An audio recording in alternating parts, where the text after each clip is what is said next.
guys have fun.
Good morning and welcome to Johnson Valley, California. I am Miles Hasquist and we are still in the 2023 Progressive Insurance King of the Hammers powered by Optima Batteries. Today is qualifying for the big boys and gals, the Nitto Race of Kings powered by Optima Batteries. We are kicking off qualifying here in just a moment. We go up Chocolate Thunder, down Idle Issues. Power Hour will be this afternoon. Be sure to tune in. We still have the Holly EFI Shootout Awards this afternoon as well. And then tonight, the KOH Kids right here on the short course. It's going to be absolutely amazing. Can't wait to get this party started. We're going to send it up to Pam Hall and Jim Marsden at Chocolate Thunder.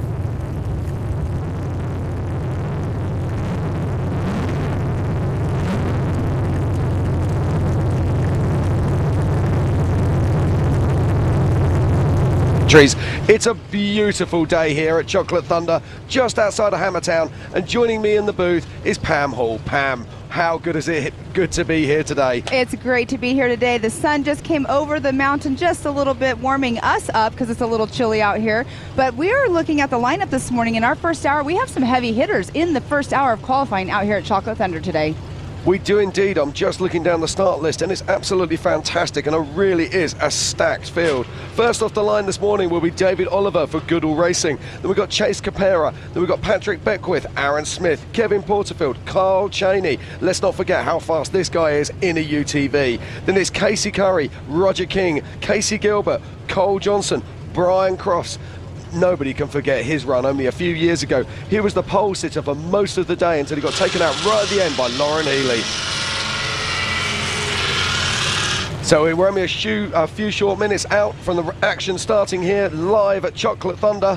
And we can see our first car making his way to the line now. And that is David Oliver for Goodall Racing. It's super exciting to roll up here this morning, see the drivers already ready. It's going to be a great day of qualifying out here, a fun day of qualifying. We have a total of 104 drivers that will be qualifying for the Nitto Race of Kings powered by Optima Batteries.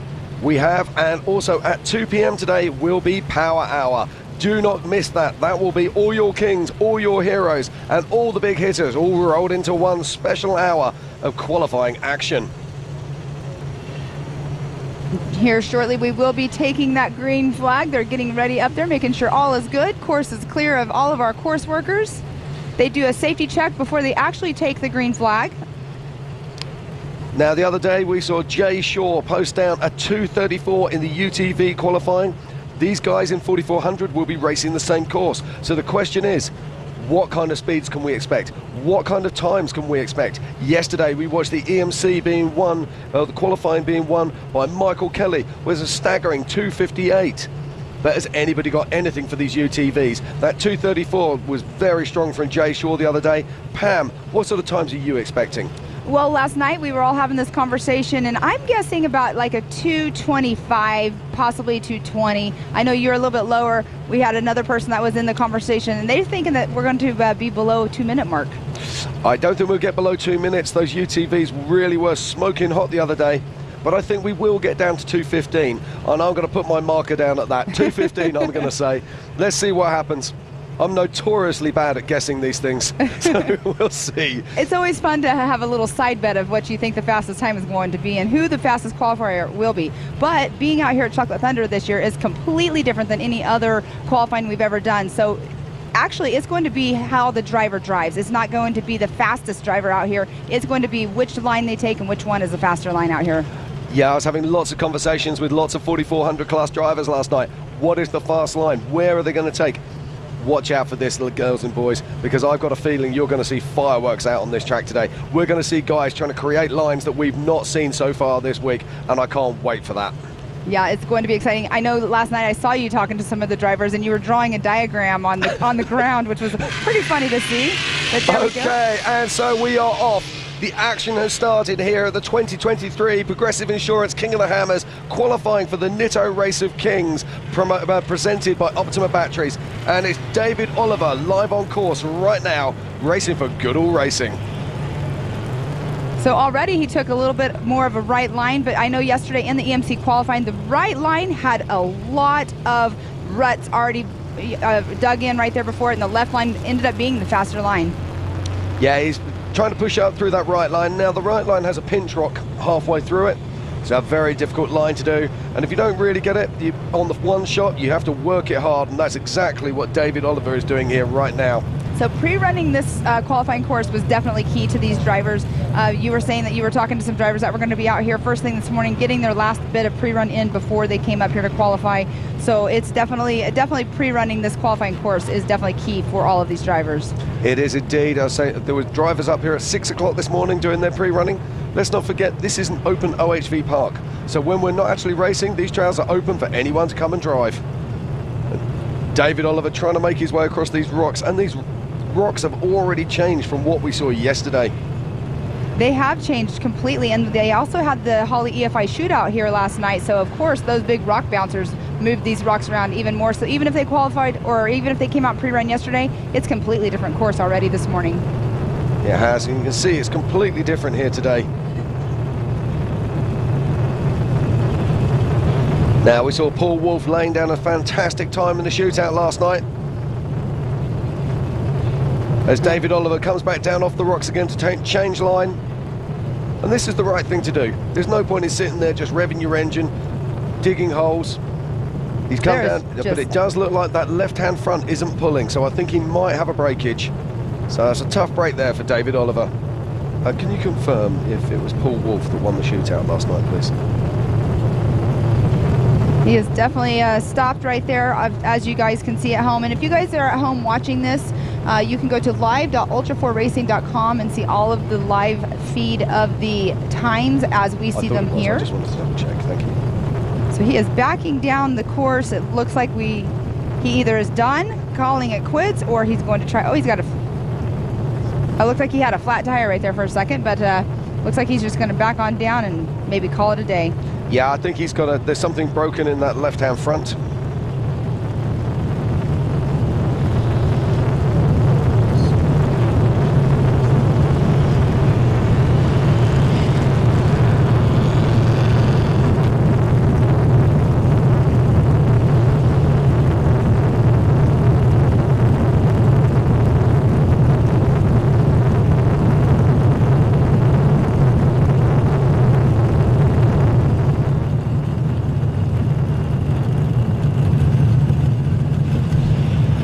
Okay, so we're watching David Oliver now. He's just moving his vehicle off the course. That's really bad luck for David Oliver there. But it just goes to show how tough this course is. This car here is absolutely awesome. IFS. One good thing, you know, he has a few days that he can go back to his pits and fix his car, come out, practice it some more, go out and do some more pre-running. Unfortunately, that it is not working properly for him to do a proper qualifying, but at least it's only hopefully a minor fix for him. Let's hope so. And next on the line is a very talented young man. This is the son of Brian Capara.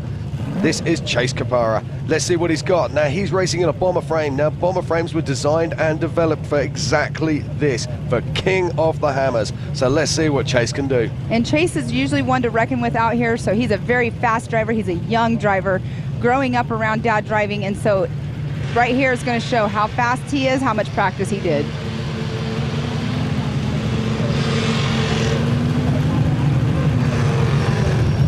All right, he'll be taking that green flag just momentarily. Yeah, we get to have a good look at this bomber chassis. You'll see those two red dots on the front. Those are his air filters. And Chase is off the line. Let's see what he's got for us. Now, yesterday we were noticing some people were running their co-drivers and some were not. Some were having their co-drivers hold onto the winch line so they didn't have to spool it out. I'm sure you probably saw it in the EMC qualifying as well. But I couldn't tell if he had his co-driver in with him just now when he took the green flag.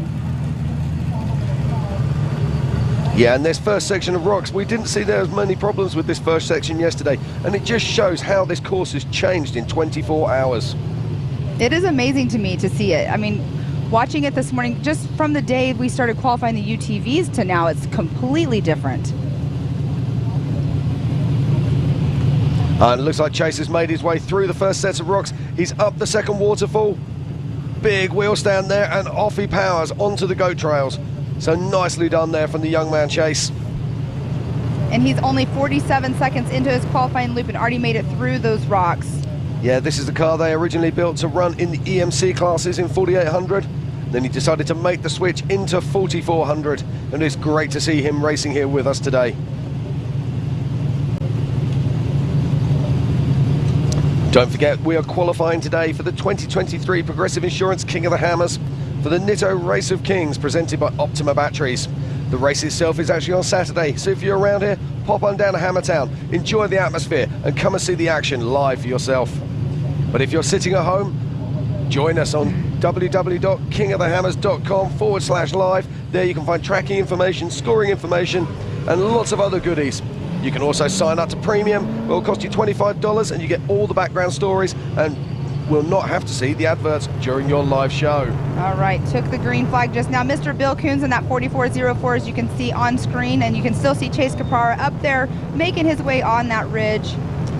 Now, Bill Coons is driving a car that's very familiar to these trails. Used to belong to JT Taylor and was also raced here by Robbie Gordon. So let's see what Bill can do in the TTB car.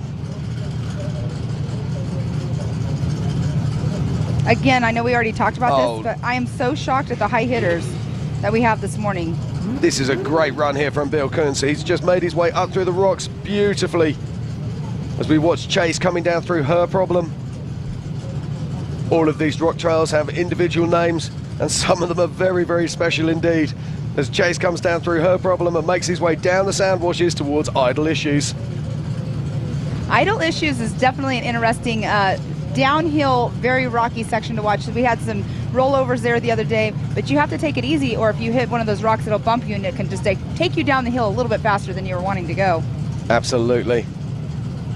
But right now, it is all about Chase Caprara.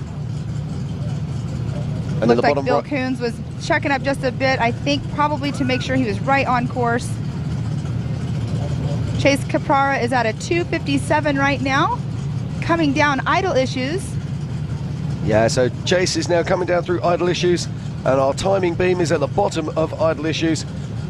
Now we saw cars getting stuck here, but let's not forget these are the 4400 class. These are the big guns, so they'll be running 40-inch tyres, IFS or solid axle and IRS if they want it. And Chase crosses the line to be our first runner and rider on the scoring sheet today. And we'll solid up his time very shortly. And I did notice that he did have his co-driver in with him just now when he crossed, and he came through with a 3:23.383. Well, this is the interesting thing, Pam, is cars that only have a single seat conversion, if they are, cars that are built with only single seaters, if the guys have to winch here, that's going to be a real problem for them. They won't be expecting or wanting to winch here, but you never know what those rock trails are going to throw at you. As we watch Bill Coons making his way down the trails now, down through her problem, and this is a great looking time and a great looking car. It's an old design, but it still delivers on the track. I love that camera view right there as well. It just really shows how much the suspension is working on these vehicles.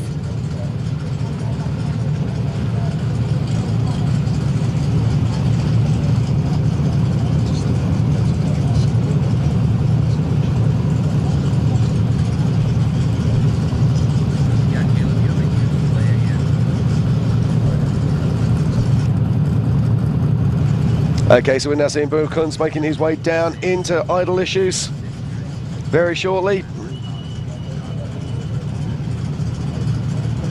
And the sun has come over the top. And we're momentarily blinded in our commentary booth. Red lights are really showing on his front end there. And we have we've got our next car off the line. Taking the green flag just now should be the 4403 of Patrick Beckwith. Confirm that? Yes, he just took the green flag. So Patrick Beckwith is off the line. Now, what can he do with the rocks? And we'll see here in just a moment what the time will be for Bill Coons.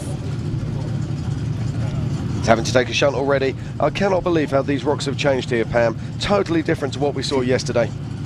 It is crazy to see. I mean, being up here the past 2 days on qualifying and watching them qualify, a lot of these larger rocks have been moved. Yeah, I mean, it completely changed. I mean, yesterday we saw a lot of the cars making to the right-hand line and the big pinch rock, and it looked like the left-hand line was going to be the easier line today, but it's completely changed. And that's the whole thing with the hammer trails. Every time every car arrives there, it's totally different as the car before it has moved the rocks and changed the course.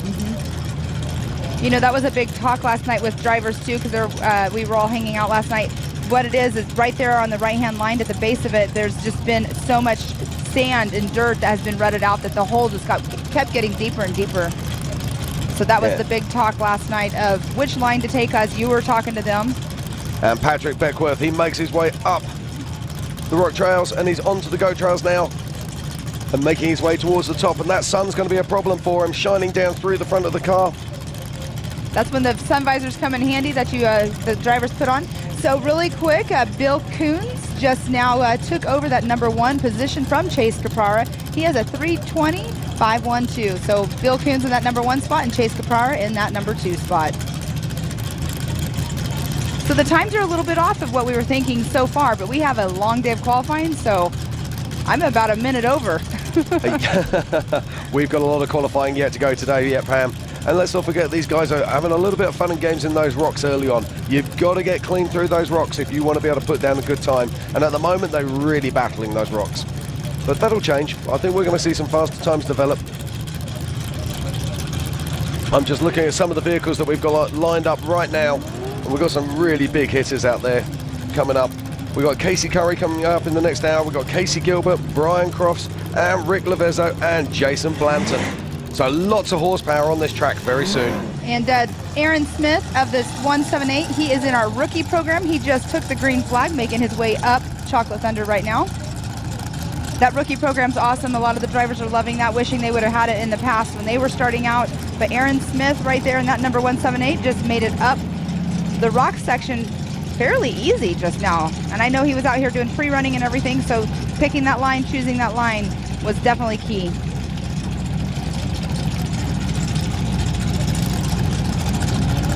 We're watching Patrick Beckworth, the 44.03, making his way down her problem.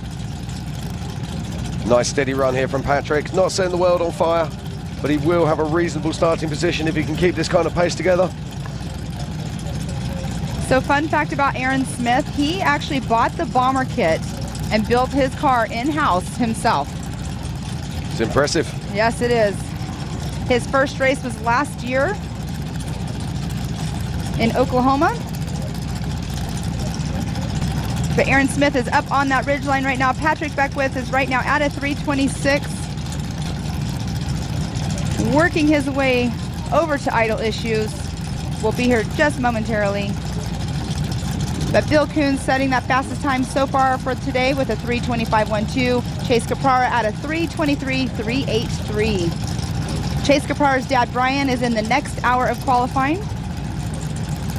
Lots of heavy hitters this morning. We have coming up soon, we will be having Kyle Cheney, Kevin Porterfield, Casey Curry. They're all right here in front of us in line. We have the best seat in the house. I love this seat that we have. It's fun. It's amazing to watch. And coming down her problems right now is Patrick Beckwith. Let's see what his time will be. Patrick Beckwith.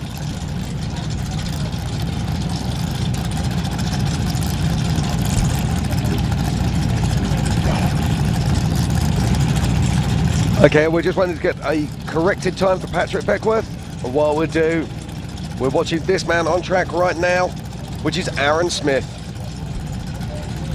Aaron putting down a solid time. But at the moment, our current leader is Bill Kuntz with a 3:20, followed by Chase Capera with a 3:23, and Patrick Beckworth with a 4:14. Just goes shows how hard these rocks are this morning. Exactly, and we will be having another car take the green flag here in just a minute. And it should be the number 4426 of Kevin Porterfield, and there you see him right there,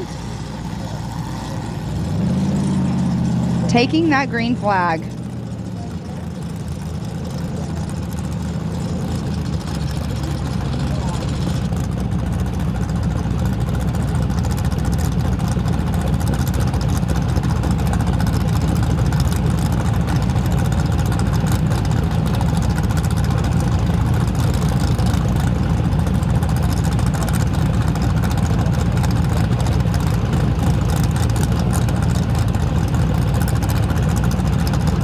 Alrighty, we have Aaron Smith making his way down her problems, having a good time down here with our production crew. Always so much fun. Let's see what we have here on timing. Aaron Smith looks like he is in that third position at a 3:33.263. Aaron Smith is in the rookie program for the 4400 class. Pretty awesome thing that they have going on here. So that's an awesome time for him to sit down being a rookie out here at King of the Hammers.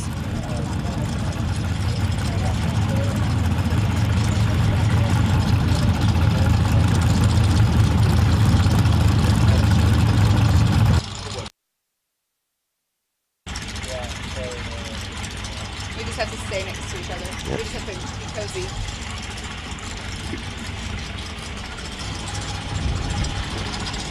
Okay, and the action continues here right now. And that is Kevin Porterfield that you do see on screen of the 4426 making his way over that ridge line. Such a great view. Look at that view from up there. A Holly EFI shootout, and the lights just trailing out across Hammertown were absolutely unbelievable. But right now it's about Kevin Porterfield, who's making his way down through her problem. Kevin's been racing with us a number of years now.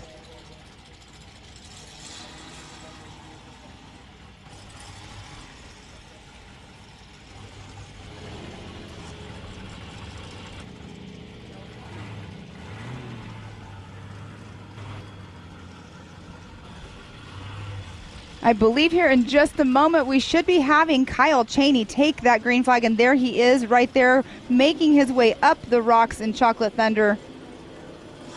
And he has already made it through the rocks in his Can-Am. Yeah, now Kyle Cheney, he is no stranger to the King of the Hammers. This is a man who's won the UTV class in the past, and I know that they have been working on a special car for exactly this race. They want to be able to put a UTV on the top spot here at the Nitto Race of Kings on Saturday, and it looks like he's off to a flying start on his quest to do that. They have lots of stuff in the works for sure, and building a car specifically for the 4400 class with that Can-Am, they're on a mission for sure, and he is already up on that ridge line. As you can see there, little buck right there, some rocks he went over. Kevin Porterfield is making his way down. Idle Issues will be coming through the checkered flag here momentarily.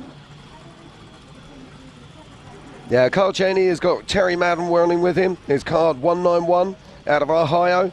Cheney Racing is working Can-Am, CT Raceworks, Evo Power Sports, Raceline Wheels, Oklahoma Tires, Fox, PRP, AMS Oils, Warn, ZRP, Action Off-Road, Optima Factory, UTV, Pro Eagle are all sponsors. And Kyle, of course, he won both the Toyo B3 race last year and the Can-Am KOH race. So let's see what he can do here today in the 4400s. And that was Kyle Cheney right there on screen. We should have Casey Curry taking that green flag here in just a moment. Casey Curry, of course, is a Dakar winner in UTVs, but today he is in his trophy Jeep. Now, this is a big car. This is a car that knows the Hammer trails well, but it takes a whole lot of wheeling to get it around these tight trails.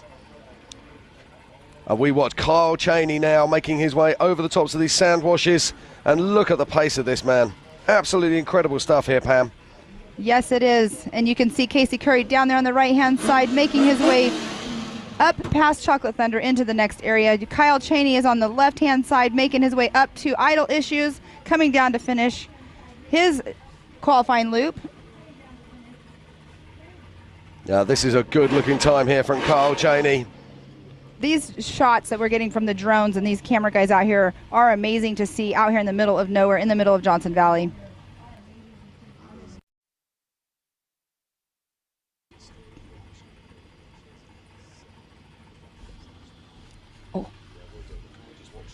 All right, Kyle Cheney just now took that #1 spot with a 2:44.290. So we have Kyle Cheney #1, Bill Coons in that #2 spot. That is quite a difference, so almost 37 seconds difference between the 1 and 2 spot. Yeah, incredible run there from Kyle Cheney in a 2:44. Absolutely enormous, the lead he has right now. Yesterday, let's not forget, we saw Michael Kelly with a 2:58. So Kyle Cheney has just blown that clean out of the water in his specially prepared UTV. You can see Casey Curry on screen. They're getting ready to come into Idle Issues here in just a few moments. He's at a 1:44 right now. And this is a big car. It's an old car. It's done so many things. The Trophy Jeep is a firm crowd favourite. We love seeing Casey back out here. I feel like a little short person next to his Jeep. It is so tall. I hate to break it I'm to you, short Pam. anyways, but...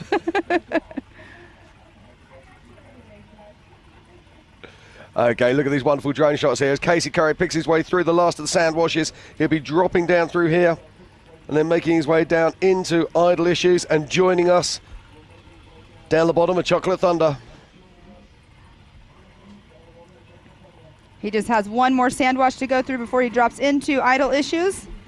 And this just goes to show the pace that these guys have to maintain if they want to break that 230. They really are going to have to punch through these rocks much faster if they want to break that 230 mark. And I'm beginning to wonder, is that even possible today?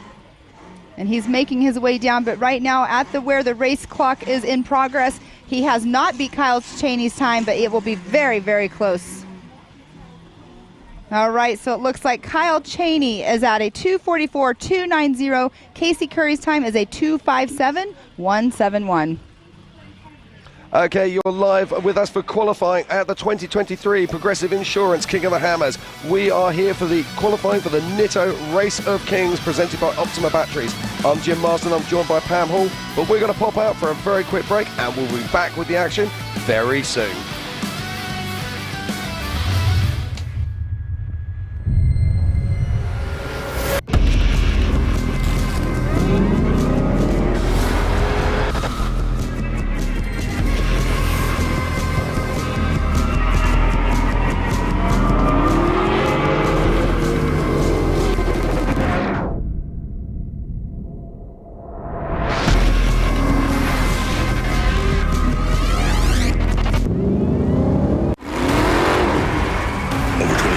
Of off-road racing dominance, proprietary patented race technology, proudly made in the USA, unparalleled customer service and support, the choice of champions, King Shocks, the leader in off-road shock technology.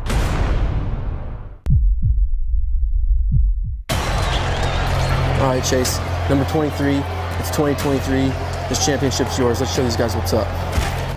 Easy, boys, it's not over yet. Big dog still gotta eat. Whatever you say, big dog. Seriously? These fools think I'm pride? They know the deal.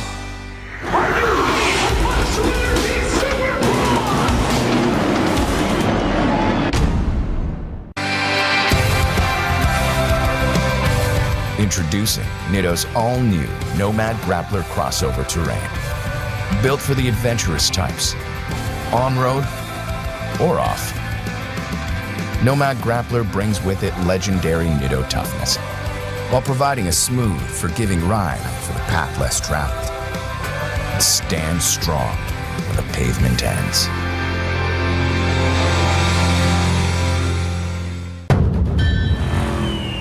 So it's decided. We'll park even deeper into parking spaces so people think they're open. Surprise!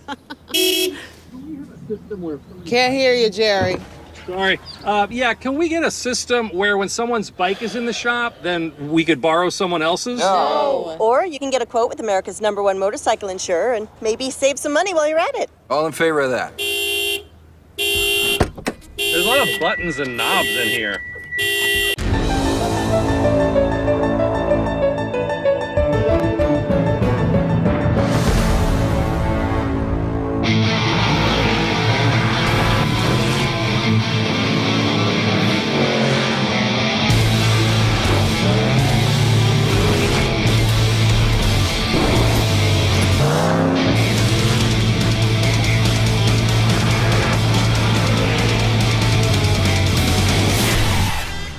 Okay, and welcome back to the 2023 Progressive Insurance King of the Hammers. We are here for the Nitto Race of Kings qualifying out at Chocolate Thunder. It's already been a fantastic day of qualifying, and we've got so much more action today.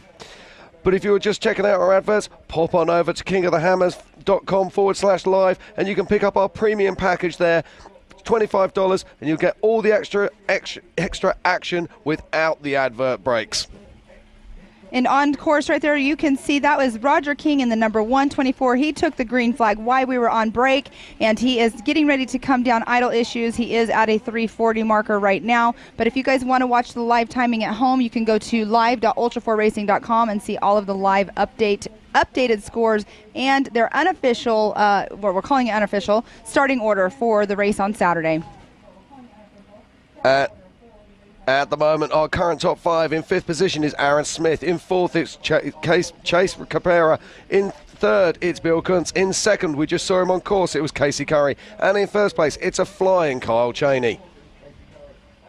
And here any moment, we will be having the 618 of Casey Gilbert taking that green flag. We always notice the engine sound on his car.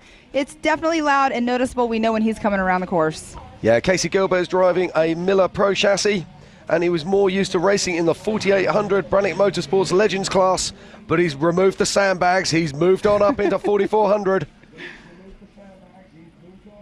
And he's doing quite well at it. But look at that paint scheme. It reminds me of the old school STP. Absolutely. It's a stunning looking vehicle, and it's also a remarkably fast vehicle. Did I just date myself?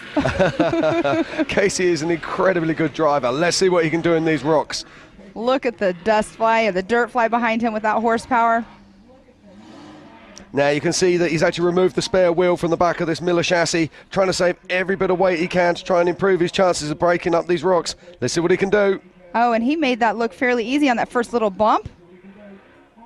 See if he stays that left line there. Great drive here from Casey 14 Gilbert. seconds. He clears the rocks in just a little over 15 seconds. Makes his way up onto the goat trails. Come on, Casey. Let's see what you got. He definitely has a great run going so far. So we have had 10 cars take the green flag this morning to qualify. We should have 14 of them in this 8 o'clock hour. We have a long day of qualifying out here today with 104 registered drivers to take the green flag for qualifying out here at Chocolate Thunder for the Nitto Race of Kings, powered by Optima batteries. Yeah, Casey Gilbert to Fenton, Michigan, races with Gilbert Brothers Racing, Miller Pro chassis, Mast Motorsports LS7.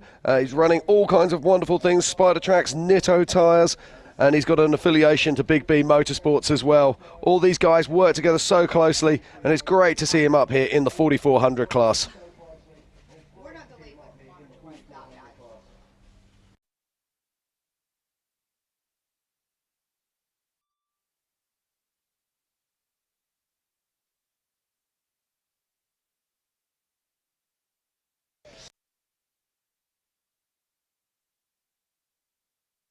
Casey's now making his way down through her problem.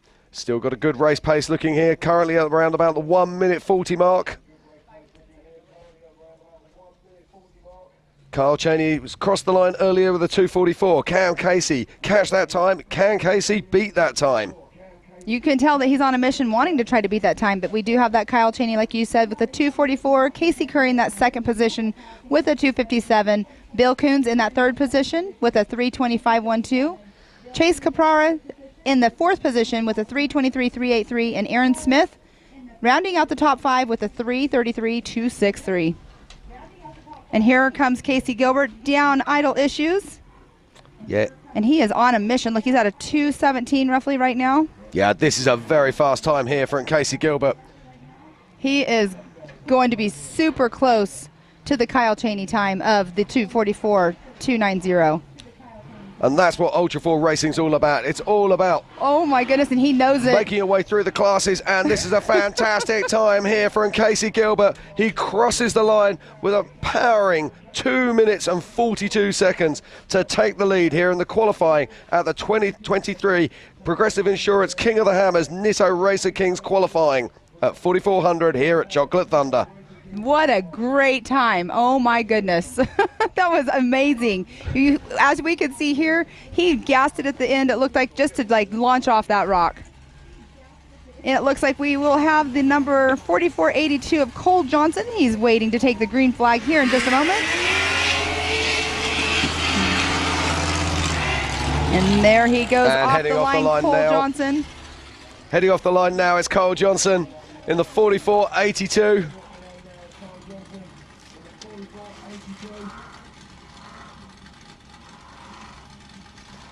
Let's see what he can do on the rocks here. Of course, we've just seen Casey Gilbert put down a masterclass.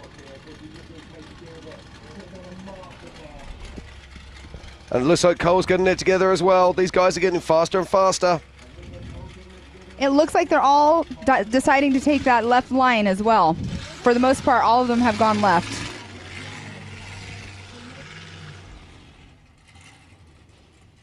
And Cole Johnson making his way up. That goat trail, as you're calling it, which it does look like a goat trail. When you actually get on those trails out the back there, the size of the rocks, the depth of the ruts, you just cannot believe them.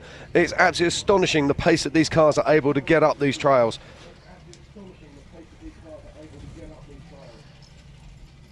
There are no easy lines on this track whatsoever. I know that when Dave Cole launched the fact that we were going to be qualifying here at Chocolate Thunder, there were a lot of very worried people, and worried they should be, because this track is brutal.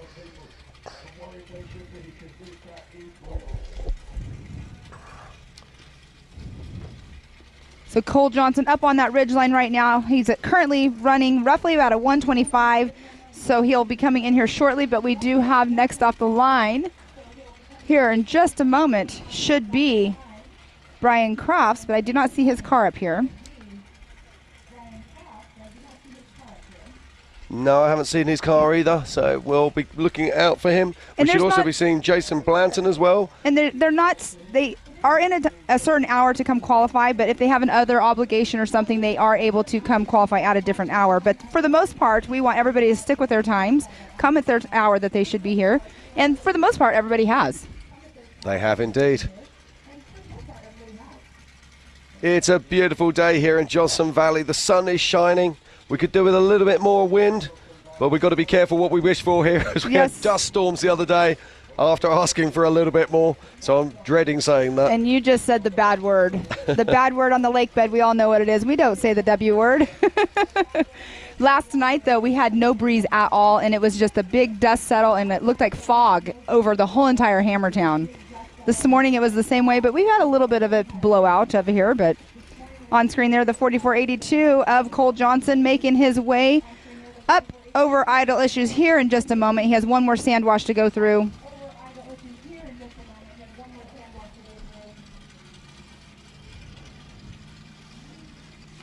This is one amazing qualifying course. It's roughly a mile long, but it takes them quite a bit to go through because of all the rocks. Very challenging and very, very different compared to all of the past King of the Hammers out here. And you can Cole making his way down idle issues right now. Going to have a time somewhere around about the 3:30, 3:40 mark.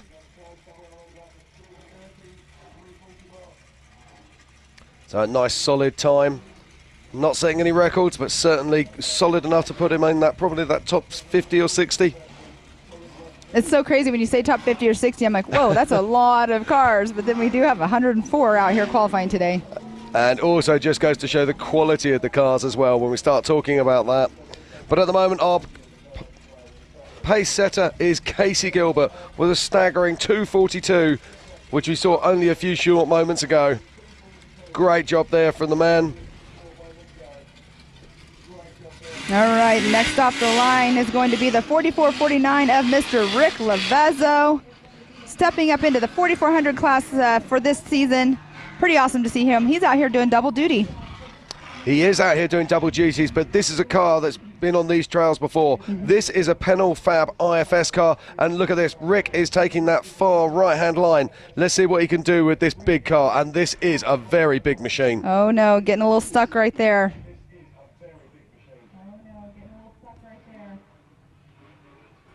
Oh, nicely done there from Rick. You know, that bounce, whenever they're going and they're on the gas, that bounce will sometimes just help them. Yesterday we saw it be an enemy against a couple of drivers on the bounce, could have made him go sideways, but he got through the rocks, and now he is going on up those goat trails. Yeah, and just watching this car here. Now, this is an IFS car. This was first designed by Ben Napier, who's working with us today. And this is the sister car to that one, and was run by Alex Wacker around about 2015. And look at the silt on that hill right there. That definitely is taking away horsepower right there. You have to have the horsepower to go up it. You do indeed, and this car, it has plenty of that as Rick Lavezzo makes his way across the top of the run here.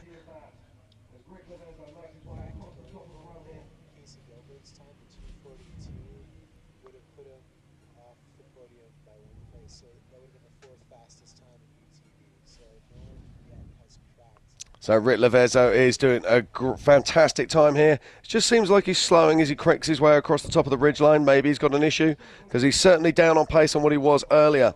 And we're just getting some news from our race ops. And this is a really fun fact. We're just comparing times to the UTV times that we had the other day. And bear in mind that, of course, does change. But that time of Casey Gilbert at the moment, that would have only put him in 4th place in the UTV class. Exactly. So that means the UTVs still have the top time out here. They do indeed. At the moment, it's Jay Shaw with a 2:34, and it was an astonishing run. And a great run going on right now out there by Rick Lavezzo, making it look easy right there in that sand wash. Those rocks right there, you know, the other day I think I jinxed a couple cars because I was saying, you know, nobody's had any flats, and then about 2 cars later somebody came in with a flat. But those rocks are definitely not going to hurt these guys too bad, but look, he is braking really hard right there, and then with that big rock he made it right over it. Yeah, Rick seems to have slowed down a little bit here. He was really pushing hard at the start of this run. Just seems to have backed off a bit, so wonder if he's just nursing a problem maybe. Still looks good though as he picks his way through the sand wash, making his way towards idle issues.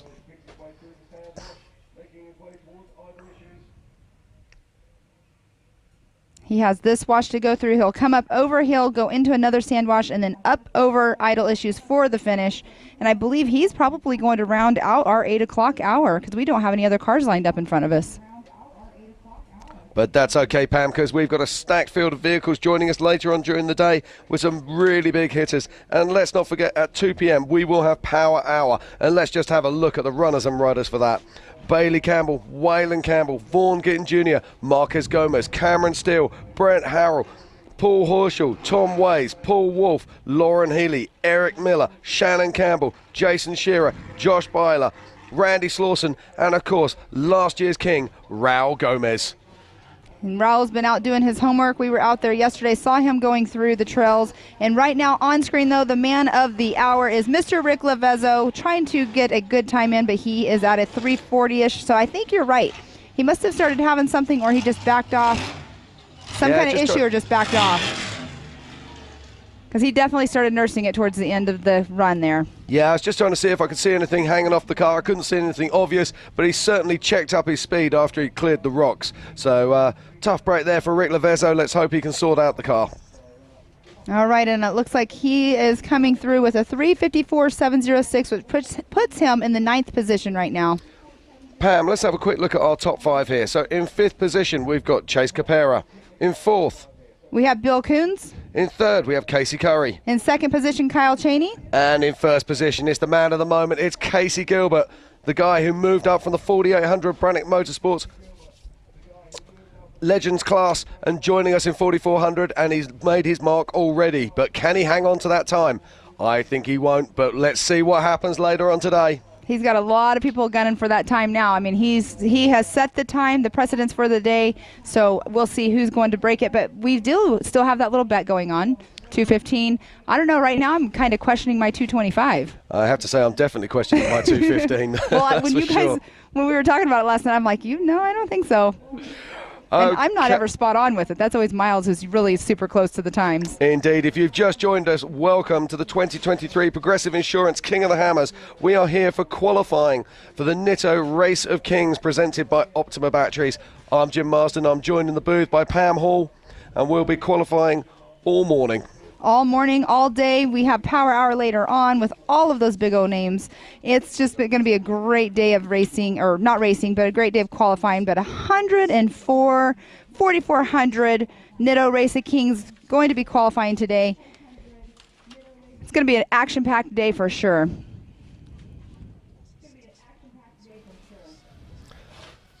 Okay, as we wait for more vehicles to come up for qualifying, we're going to have a look at some of the highlights from qualifying today already.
Welcome to the 2023 Progressive Insurance King of the Hammers. We are here today for the Nitto Racer Kings qualifying for the 4400 class.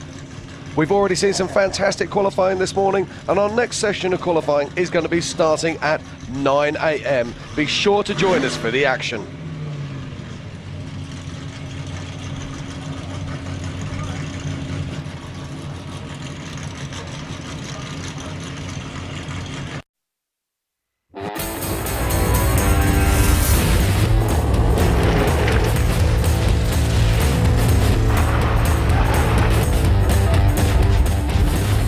There's only one place to go to do your rig right, and that's at 4-Wheel Parts. Now is the time for bigger tires and larger wheels. Now is the time to lift your truck at 4WP.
Welcome back to the 2023 Progressive King of the Hammers powered by Optima Batteries. Today is the Nitto Race of Kings powered by Optima Batteries qualifying. We have a great lineup coming up right now. We are going to show you guys a little piece of the course. It's going to be awesome. You can see all of the cars right now that are out here watching. Thank you guys for coming and watching the qualifying course. So Jim, walk us through the course of what we are going to be seeing here. Okay, this is a fantastic course here at Chocolate Thunder. This is a course that was actually really concerning some of the drivers. Now, we're just up over the top here with our drone, and what we're doing is this is the top of the goat trail. So they've already come up the rock trails, made their way across the top of the ridge, and they're now going to be dropping down into her problem. So our drone's just following across the top of the course here. I love these images, Pam. They're absolutely fantastic. And you can see there all the crowds, but this is actually, I've got that wrong. This is the goat trails coming up out of Chocolate Thunder, and we're now heading down towards the rocks, and below us immediately are the big rocks that were causing the issues for so many of the drivers that we've seen through the week of qualifying already. But let's talk about who we've got coming up. Let's talk about what we've seen already today. Casey Gilbert is our current pace setter with a 2 minutes 42 as we cross down. In fact, there we are, Pam. There's the light cars lining up for the start of this next qualifying heat. All right, and taking that green flag here is the number 308 of James Mahoney. Yeah, so James Mahoney has been racing with us for a long time. Let's see which way he goes. We got a left line, we got a right line, and we got a little bit in between. Where's he going to go? Looks like he's taking that left line. Oh, this is lovely driving here for James Mahoney. He passes through those rocks in double quick time. This is Casey Gilbert pace we're seeing here from James Mahoney. He made his way up those rocks, so he's definitely trying to gun for Casey Gilbert's time. We'll see if he can continue at this pace. He might be very close to it. Yeah, James Mahoney's first race was here with us in the Fallon 250 in 2015. So he's been racing with us a long time. This is a Get Bent Fab 2-seat solid axle car running Hero, Spider Tracks, King and Milestar tyres. James Mahoney making his way up over to that ridge. Now, on our break, I went out and I talked to Rick Lavezzo about his qualifying run, and he said that this ridge line right here, the cameras are doing no justice for it. He said it's like being on the moon kind of terrain. But we saw he kind of let up towards the end of his qualifying, and it's because he thought he had a flat tire, and so he was trying to save the car a little bit. But yeah, he was saying the cameras are doing no justice for what the terrain actually is up here on this ridge line. Yeah, when you actually get up the top there, the rocks that are sticking up through this ridge line are absolutely huge. You cannot believe the size of them. They're literally the size of huge footballs, and these cars have to thunder across them. If they hit them too hard, they get flat tires. When they get flat tires, they've got to slow down. So it's that balancing act between aggression and saving your vehicle. I mean, if you do end up having a flat tire, you don't want to take, keep at that same pace going hard, because if you do have that flat tire and something happens, it could, go in and break your brake line or cause more damage than what it's worth. So they do usually let up. We have been seeing drivers do that. But on the screen, James Mahoney making a great time right now. He is at a 2-minute mark. He has the sand wash that he's in right now that he will be going through. He has one more sand wash before he comes up and goes over and down idle issues. Yeah, this is a solid axle car, so what do we mean by that? It has a beam axle on the front. We're going to see lots of different vehicles out here today. We're going to see vehicles with IFS, which is independent front suspension. We're also going to see vehicles with IRS, which is independent rear suspension. And then we're going to see everything in between. We're going to see some of these cars out here with horsepower up to nearly 1,000 horsepower, which is absolutely remarkable. And some of them with suspension travel that can be measured in feet rather than inches. And here's James Mahoney coming down right now on idle issues. Yeah, James is putting together a solid time here. Looks like he's going to probably be something around that 3-minute mark, which is not shabby at all. Definitely not shabby right now. If he is around that 3-minute mark, that will put him in that third position, because Casey Curry is the last one in the 2-minute mark right now, in that third position at a 2:57.171. And as James Mahoney makes his way down across the line, it's a 3:07, and that puts him in current 4th position. But next off the line, this is a man who needs no introduction. It's the Happy Pappy himself. It is Rusty Byler in his Miller Pro chassis. LSX power plant, Nitto 40-inch tyres, Spider Tracks axles. Let's see what he can do. It's very interesting to watch and see who's taking that left line, who's taking that right line. And Rusty is on that left line, having a little bit of issues right there. Now Rusty is one of the best rock crawlers out here, and just one small bad bounce to just take you offline. But that's a good time there through Rusty. This is again Casey Gilbert pace, and this is the same frame that Casey Gilbert uses. This is one of those Miller Pro chassis.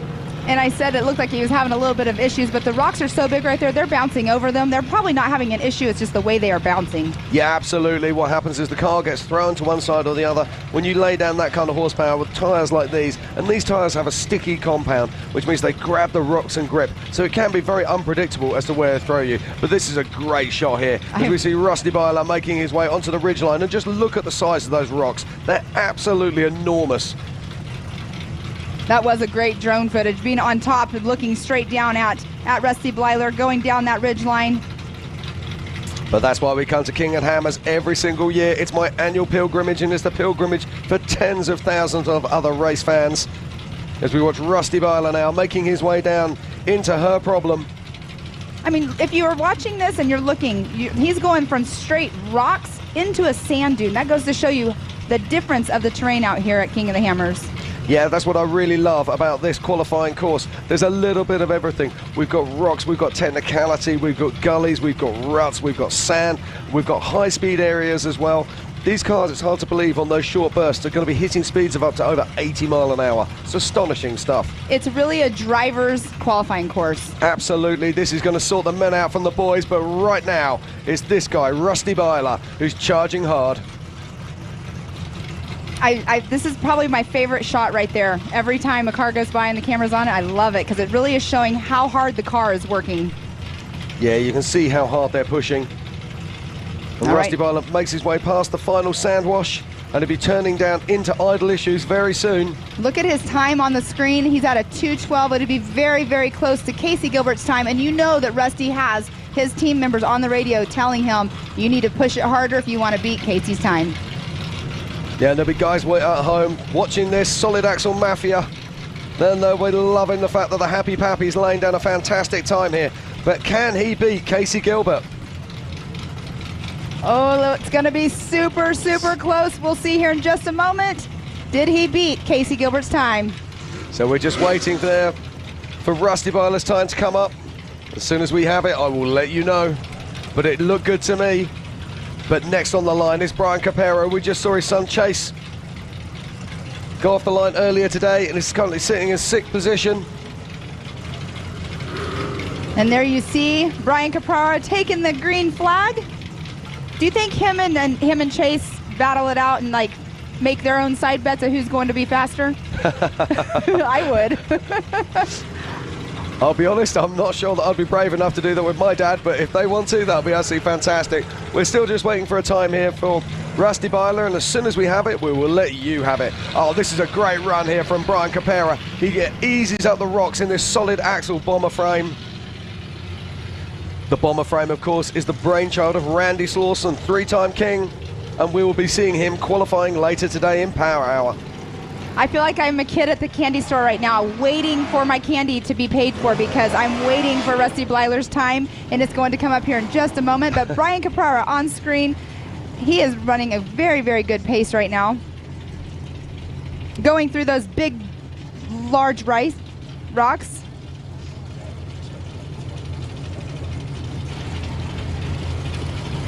So here we are at the 2023 Progressive Insurance King of the Hammers. We are here today for the Nitto Race of Kings powered by Optima Batteries qualifying session. We are out at Chocolate Thunder, which is around about 1 mile outside of Hammertown. And let's not forget, we are in the center of the Mojave Desert. We're trying to bring as much technology to you as we possibly can, and it always amazes me that we can bring a live show from the middle of a desert in the middle of absolutely nowhere. So as we wait for Rusty's time to update, please bear with us, as sometimes things just don't go quite as smoothly as planned. And you can see Brian Caprara coming down. He'll be going into that where it turns into like the sand dune area.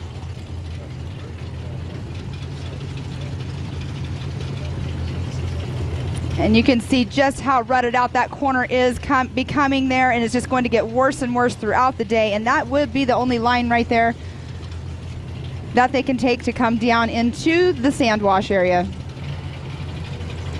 So Brian is now making his way down through her problem.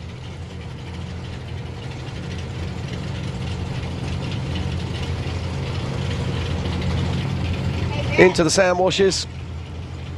He's lost a bit of time here. He's just backed off a bit. He was very fast up that first rock section, but it just goes to show how fast Rusty Byler was across the tops of those rocks. And we're just watching the time splits now, and it looks like Brian's probably coming in somewhere around about the 3:10 mark, something like that, I would guess. All right, we do have a new leader right now in our Race of Kings, Mr. Rusty Byler in that #1 spot. It was the 2:41.479, just a little over a 1 second gap between him and Casey Gilbert.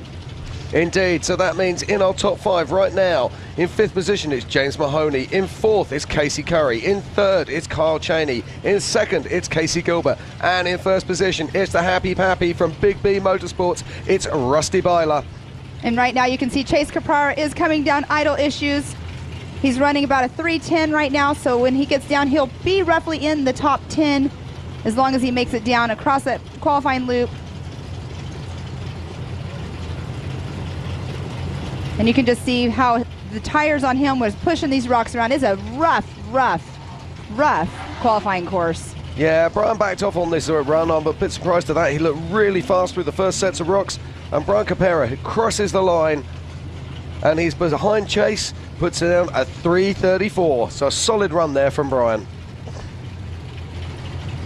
It's a great run, and on screen right there you can see that is the number 54 of Mr. Ron Prindle. Ron Prindle is out of the Belmont, California. His first race out here at KOH was in 2021 with a top 20 finish. He also races in the NorCal Rock Racing Series, originally built for Jason Shear, then Tom Ways, and then Mike Booth. So now Ron Prindle is out here racing this number 54, having a blast. He had a gnarly crash last year at the NorCal Rock Racing and had to completely rebuild his car. Talking to him the other day about it, and here he is back out here racing at King of the Hammers. Now, this car is a car that actually needs very little introduction. This is a car that's been there and seen it and done it. This car used to belong to Jason Shearer. This was the car that we saw Tom Ways do so many magic things with in 2015. It then went on to be owned by Mike Boo, and it now belongs to Ron Prindle. It's a very fast car with an incredible history here. Let's see what Ron can do with it. Making his way through, going up onto that ledge. What am I calling it? I lost my train of thought. Ridgeline. I couldn't think of ridgeline. It's only the start of the day, Pam. It can only get worse. I know, right? No, you could see right there the suspension, the way it was working. That is a classic example of what Rick Lavezza was saying, how that terrain up there is so rough, and the cameras are doing no justice for it unless you're actually in the car. Exactly, and this is where the IFS cars might have the advantage up there. They'll be able to soak up those nuisance rocks up on the top of the ridgeline and be able to lay down a massively fast pace. But right now, it's all about two solid axle cars at the front of the pack, and that's Rusty Byler and Casey Gilbert. But Ron Prindle's looking good here, laying down a good time, and it's so great to see this car still out there on course. Ron Prindle making his way through, having fun out there. Had a lot of work to do on the car since his accident that he had, but he is back out having fun, just hoping to get to the finish. Yeah, he nearly collected one of our drones there when he came to a near stop. Those drones get so close, like not so close, but they get the great shots. It's awesome to see them out there, but sometimes they do accidentally get caught up.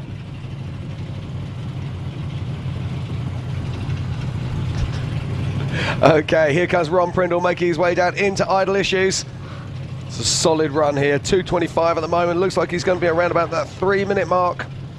That's what we need to start looking at, is when they get to the top of idle issues, what their timing is and where Casey Gilbert was. That's where we can kind of gauge.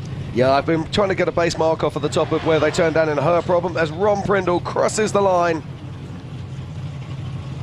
And he's picked up time there as he comes through. He crossed the line. He's in that number 4th position at a 2:49.365. Fantastic stuff. But let's not forget, the fastest time we've seen on this course so far was a UTV 2 days ago. Jay Shaw with a 2:34. And we haven't even got close to that yet. And taking the green flag just now is the number 4411 of John Webster. He is also in that rookie program. So you guys at home that are watching this, when you see one of the race cars or one of the race trucks with red numbers, that means they are a part of the rookie class, the first ever rookie class out here at King of the Hammers. So John Webster is taking that right line.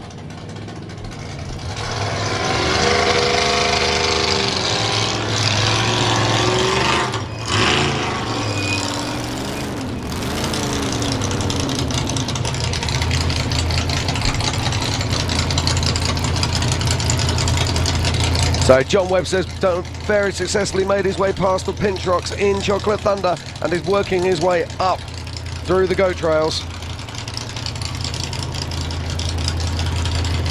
Jim, it has been a great day. Get Bent Fab 2-seat car, running Gearworks TH400, Spider Tracks axles, King shocks and Nitto tyres. He has a strong history in desert racing and lives by the mantra that if you're not first, you're last. So let's see what he's got for us out here on this track. Those are brave words in a 4400 class race. And there he is going up over that ridge line. And you can see in the last shot of him that ditch is definitely getting rutted out up there. So thank goodness these guys are qualifying last, because these larger tires are definitely needed out here on this qualifying loop. The qualifying loop is roughly a mile long. And you would think a mile long, it wouldn't take that long to get around this course, but these rocks, that's the challenge. All right, and you can see right there the ruts and the dirt that he's throwing up when he goes into that sand wash. Looks like he bicycled just slightly right there. Yeah, he's picking his way down through her problem now. This is an okay pace. We're probably looking at around about a 3:10, something like that. If he continues out like this. Good looking car. Get Bent Fab built some amazing vehicles. Already saw Rit Levezos out here earlier today.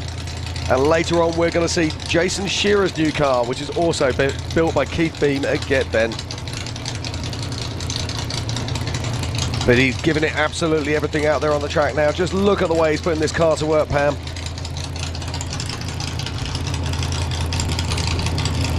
All right, now he has one more sand wash to go through before he comes up and crests over idle issues, coming down to the finish line. Yesterday we were calling that horsepower hill, the first sand wash they have to go up, because the guys in the morning, the stock class, they were having problems getting up that, and it definitely had to, you have to have horsepower to get up that sand wash, and it's just getting deeper and deeper there. So thank goodness these guys are going last on our qualifying. Yeah, we saw some of our stock class vehicles yesterday in the Curry Enterprise 4600 stock class, struggling to have the extra power they needed to get up that hill. But John Webster's coming down through, idle issues right now, and if you're crossing our timing beam and taking a time somewhere around the sort of 250 mark.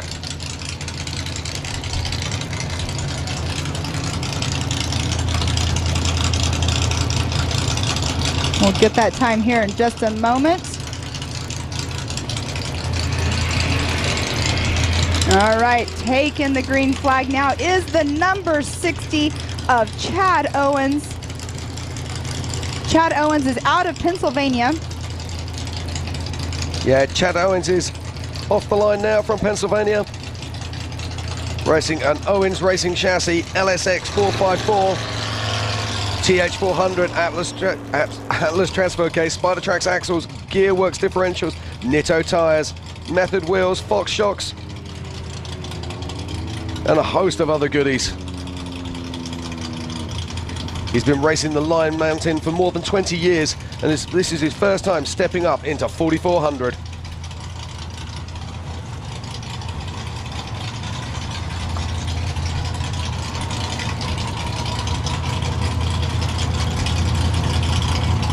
Chad Owens clears the rocks very nicely indeed.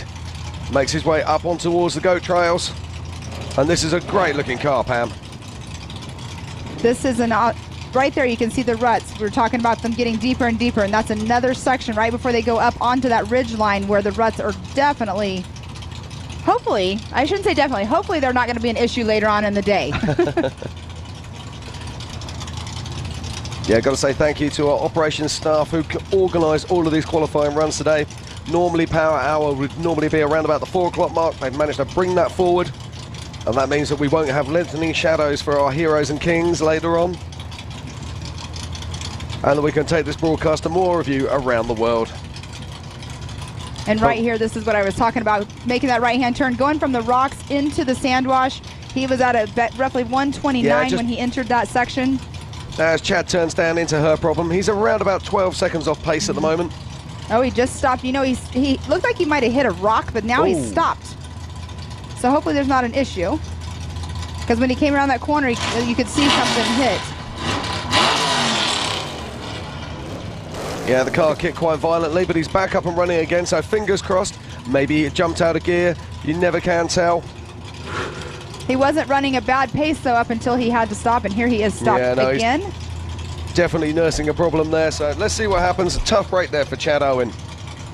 Such a bummer when you have such a great run going on and then something happens. Who knows what it was, but it did look like he possibly hit a rock or something in that shadow, which that's one difficult part about the time of the day. The shadows, you can't see all these big rocks all the time. It looks like he's backing it up off of the course. Where is he going?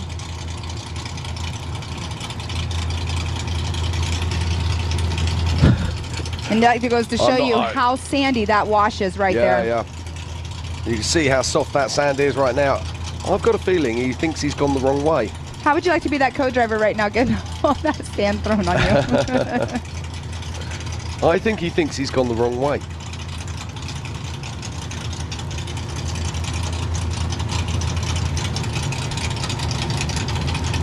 Yep. I honestly believe he thinks he's gone the wrong way. I think he thinks he's made a navigational error. Well, because in reality, or on the course, he should be on the right-hand side of that red tape. So something must have happened, and now he's just coming. Well, we'll wait and see. I'm sure we'll find out the full story when Chad gets back here. But right now, he's driving out the bottom of the fence line. So whatever the issue is, he's now off course, and we will be on to our next runner and rider. Now, this is a firm favourite of mine. I love this car. This is John Hall. One of my favourite vehicles out of the Shreddies camp. Always good to see John racing here. And if I could have any car here, I'd put my hands on this one. I really like this one. And John Hall is out of Georgetown, California. It's a Hall-built chassis with an LS1 motor, TH400, Atlas transfer case, method wheels, Milestar tyres, King suspension. He's an old-school rock crawler. Built the entire car in his garage with his brother and a few friends, and they're always firm favourites out here. It's going to be very interesting to see what he can do today. So it looks like it's a brother team. So John and Nick Hall, they share the driving and co-driving duties. That's always fun to see. We also have the Sean and Brian McNamara that do that in our EMC class as well. Okay, so John Hall is off the line. Let's see what he's got for us. It must be absolutely nerve-wracking, sat inside that vehicle, waiting to go. And you can start to see the size of these rocks now as our drones give us fantastic footage. John taking that harder right-hand line. You've got to really pick your line very carefully. Punch through that pinch rock. Oh, he does it really well indeed. Horsepower and sticky tires. Yeah, absolutely. He's around about 3 to 4 seconds off pace with Casey Gilbert and Rusty Byler at the moment, but he does have IFS. Does that mean he can put it to an advantage on the top on that really nasty ridgeline? And right here, when they get past the rocks, there's actually 3 different lines that they can take to get up to that ridge. The farther left, what I was noticing yesterday, is definitely more difficult. The middle one is a better shot, but if you come off the line of the rocks and you stay to the right, there's more of a straight shot. I haven't seen very many people take that straight shot line this morning. Yeah, absolutely. Dave Cole has given these guys enough rope to hang themselves, basically. He's opened the course up and said, hey guys, pick your goat trails, go where you want, just get to the end. And that's exactly what they're doing. And so you can pick your line, you can pick your poison and work out where you want to go. But it's a fantastic shot here at John Hall making his way across the ridgeline. So this being a first time for us qualifying over here at Chocolate Thunder, Dave Cole definitely does not want everything to be easy. It can't be a cakewalk for these drivers. I'm going to ask you, so you race overseas where you live. So do you guys ever have a qualifying course that's this difficult, or do you guys do normal, easier qualifying courses? I don't think many people race at a qualifying course this difficult, if I'm honest. No, I mean, this qualifying course is something very, very special. It's going to certainly sort out the men from the boys and see who's really got what it takes to be at the front and the pointy end of the pack. But in answer to your question, no, I don't think I've driven a course this difficult. Well, a qualifying course this difficult, that's for sure. All right, let's run through our so far, our racers that have qualified. In the number 10th position right now, we have Aaron Smith with a 3:33.263. In 9th is Chase Capera. In 8th position, Bill Coons. In 7th is John Webster. In 6th position, James Mahoney. In 5th is Casey Curry. 4th position, Mr. Ron Prindle. In 3rd is Kyle Cheney in the UTV. And then 2nd position, Casey Gilbert. And it's the man of the moment, is Rusty Byler. How long can he be our pole sitter? Can he stay there for the rest of the day? Who knows? Who knows? It's going to be tight and it's going to be tough and difficult. We still have a lot of big hitters to go. Rusty's one of them, and he qualified early this morning, so he wanted to maybe get out here and set that time early for the big boys. Indeed. John Hall makes his way down into idle issues. It's a strong time, probably going to be something around about the 3:10 mark. He'll definitely land in the top 10 as long as he has no issues coming down idle issues.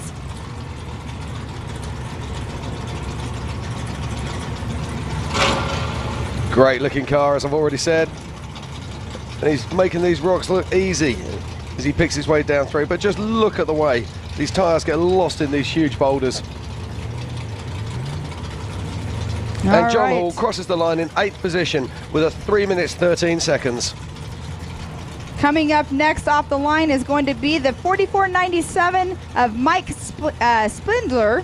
He is another rookie out here at King of the Hammers this year. He is from Utah. It's his first Ultra 4 race was in Sturgis in 2022 in Stern's old car. Now this is interesting. He's opted to take that right-hand line and gone across the nuisance rocks to get a better line up on the big rocks.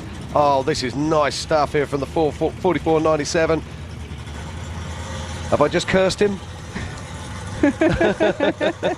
He was having like a great he was run. going absolutely fantastic. It looks like he's cleared the big rocks. It looks like he's spinning on his driver front, or it was. Yeah, I think he might have He could broken just be something there, high-centered. so that's real tough luck there.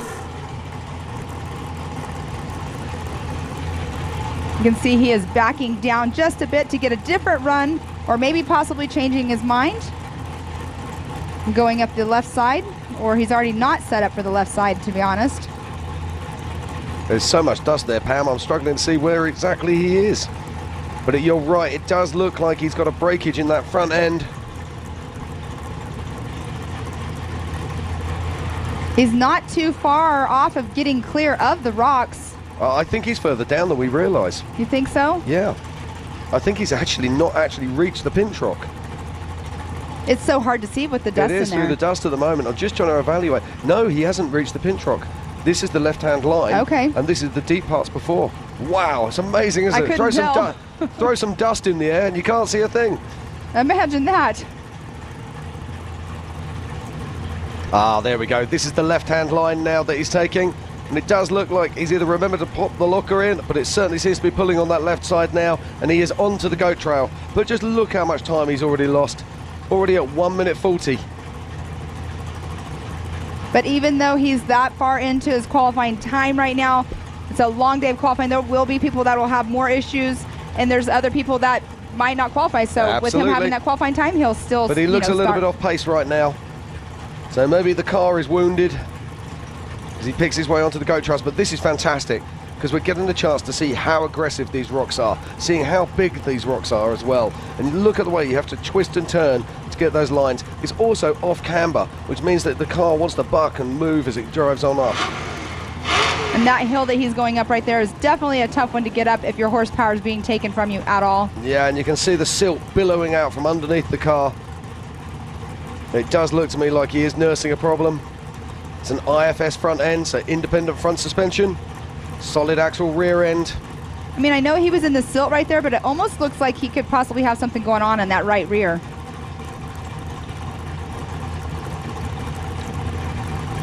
Yeah, certainly something's not happy there, and I've got a feeling that's smoke we're seeing. I think we're seeing the demise of 8 cylinders right there.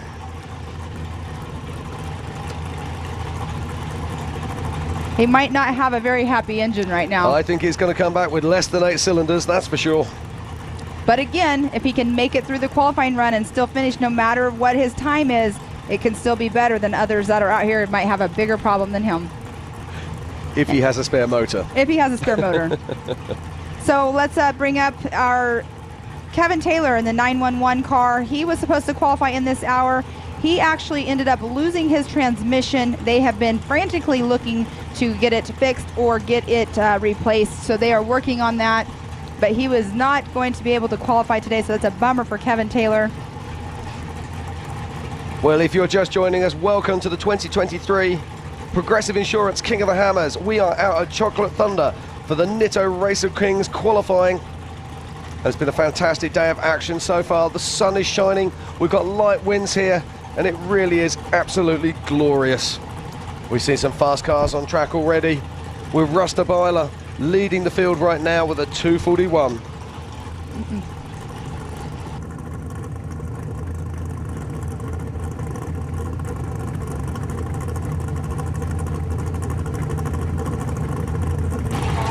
Okay, we're going to pop out for a short commercial break, but do join us very soon here at kingofthehammers.com/live. Don't forget, there's a premium feed for $25, which gives you all the action and means you don't have to watch these adverts.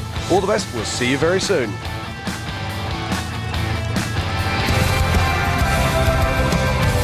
Introducing Nitto's all-new Nomad Grappler crossover terrain. Built for the adventurous types, on-road or off. Nomad Grappler brings with it legendary Nitto toughness, while providing a smooth, forgiving ride for the path less traveled. Stand strong where the pavement ends.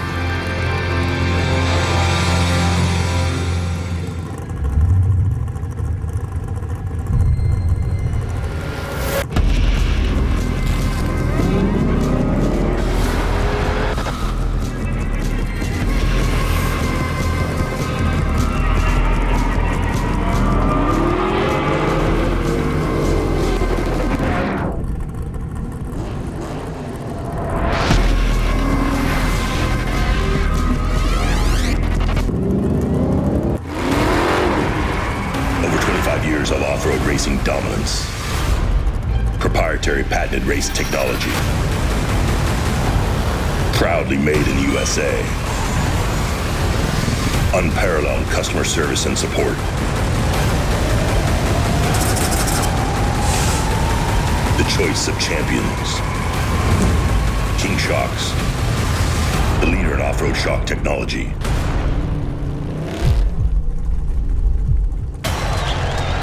All right, Chase, number 23, it's 2023. This championship's yours. Let's show these guys what's up. Easy, boys. It's not over yet. Big dog still gotta eat. Whatever you say, big dog. Seriously? These fools think I'm fried? They know the deal.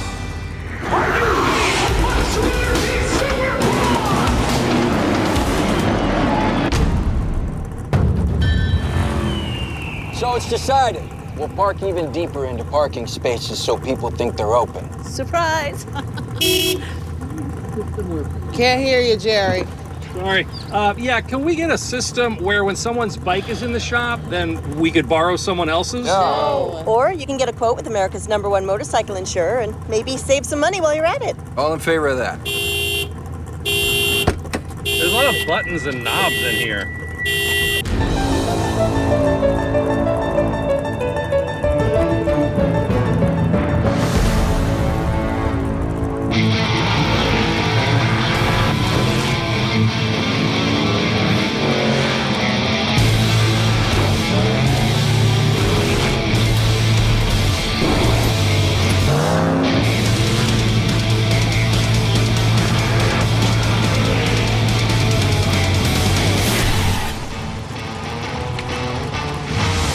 Okay, and welcome back to the 2023 Progressive Insurance King of the Hammers. We are here live from Chocolate Thunder for the Nitto Race of Kings qualifying session.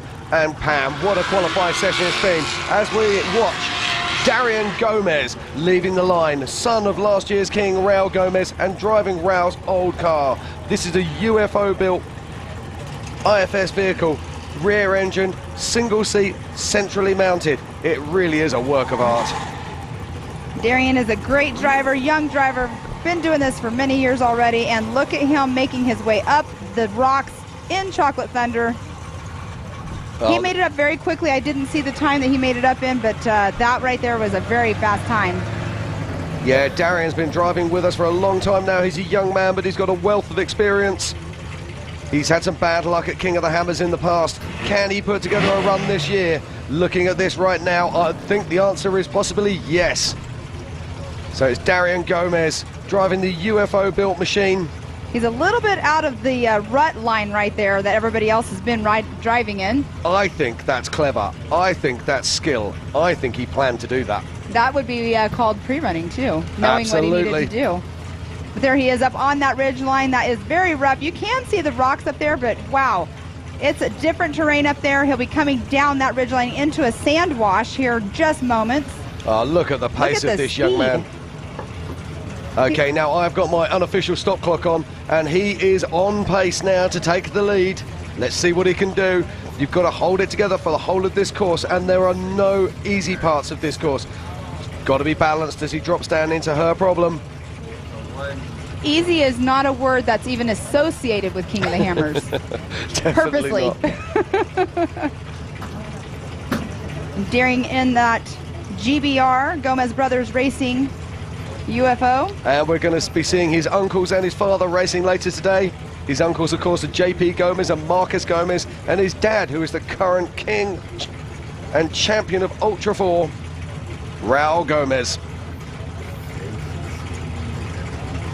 He is on a great pace right now. He's dropping into that last sand wash right before he gets up to the top of Idle Issues, dropping in. So we need to look at the time to see where he will be at. It's going to be very close, at least maybe top 5, if not. I like this. This could, Pam, if he holds this together, this could actually...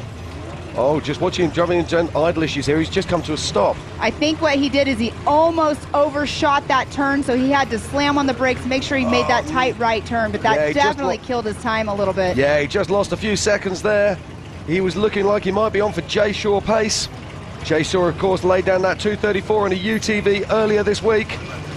Let's see what he comes up to. He'll be down in just a moment, dropping in the last couple rock sections before the timing loop at a 2:43.955, so that puts him currently in the 3rd position. Yeah, that little stop at the top of Idle Issues there really hurt him. Just bled away those few vital seconds. So a really tough break there for Darian Gomez. I really think he would have had it right there if he didn't have to check up. I think what happened, what it looked like, is he crested over, and when you crest over, I mean, if you don't know it and you didn't pre-run it enough, or if you're coming in hot, making that right-hand turn definitely difficult. Okay, this is a man who really probably needs no introduction. This is Hunter Miller. Hunter Miller is driving a Can-Am Pro. Look at this machine. He has built this machine for this race. He wants to take it out there and give it to the 4400 big guns. Let's see what he's got for us. And they are definitely, him and Kyle Cheney, they're out here, they're gunning. I think what it is all these Can-Am drivers that are in the 4400, they all want to be the king. Like,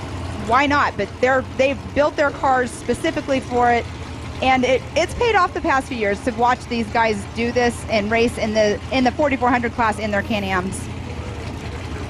Yeah, he's got a good pace here as he makes his way across the top of the ridgeline, and it amazes me the technology that we're seeing now in these UTV classes.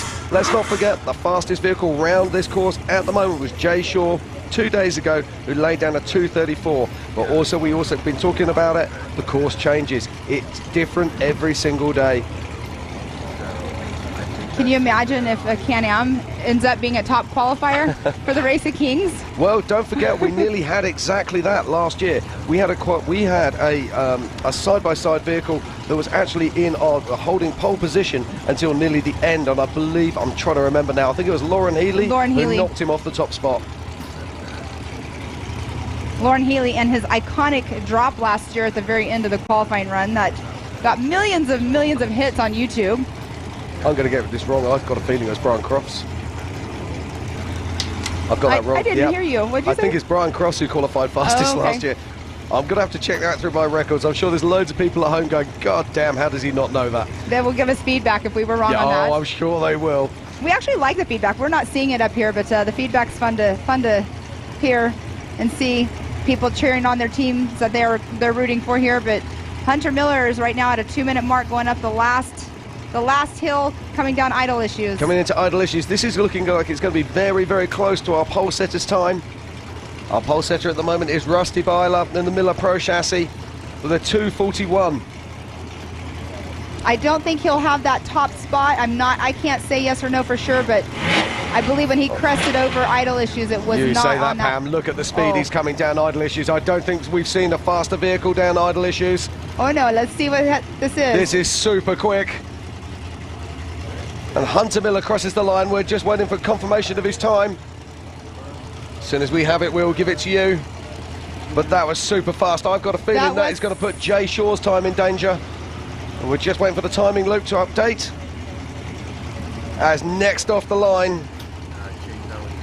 Next off the line should be the number 553 of Daryl Kresbach. Coming up.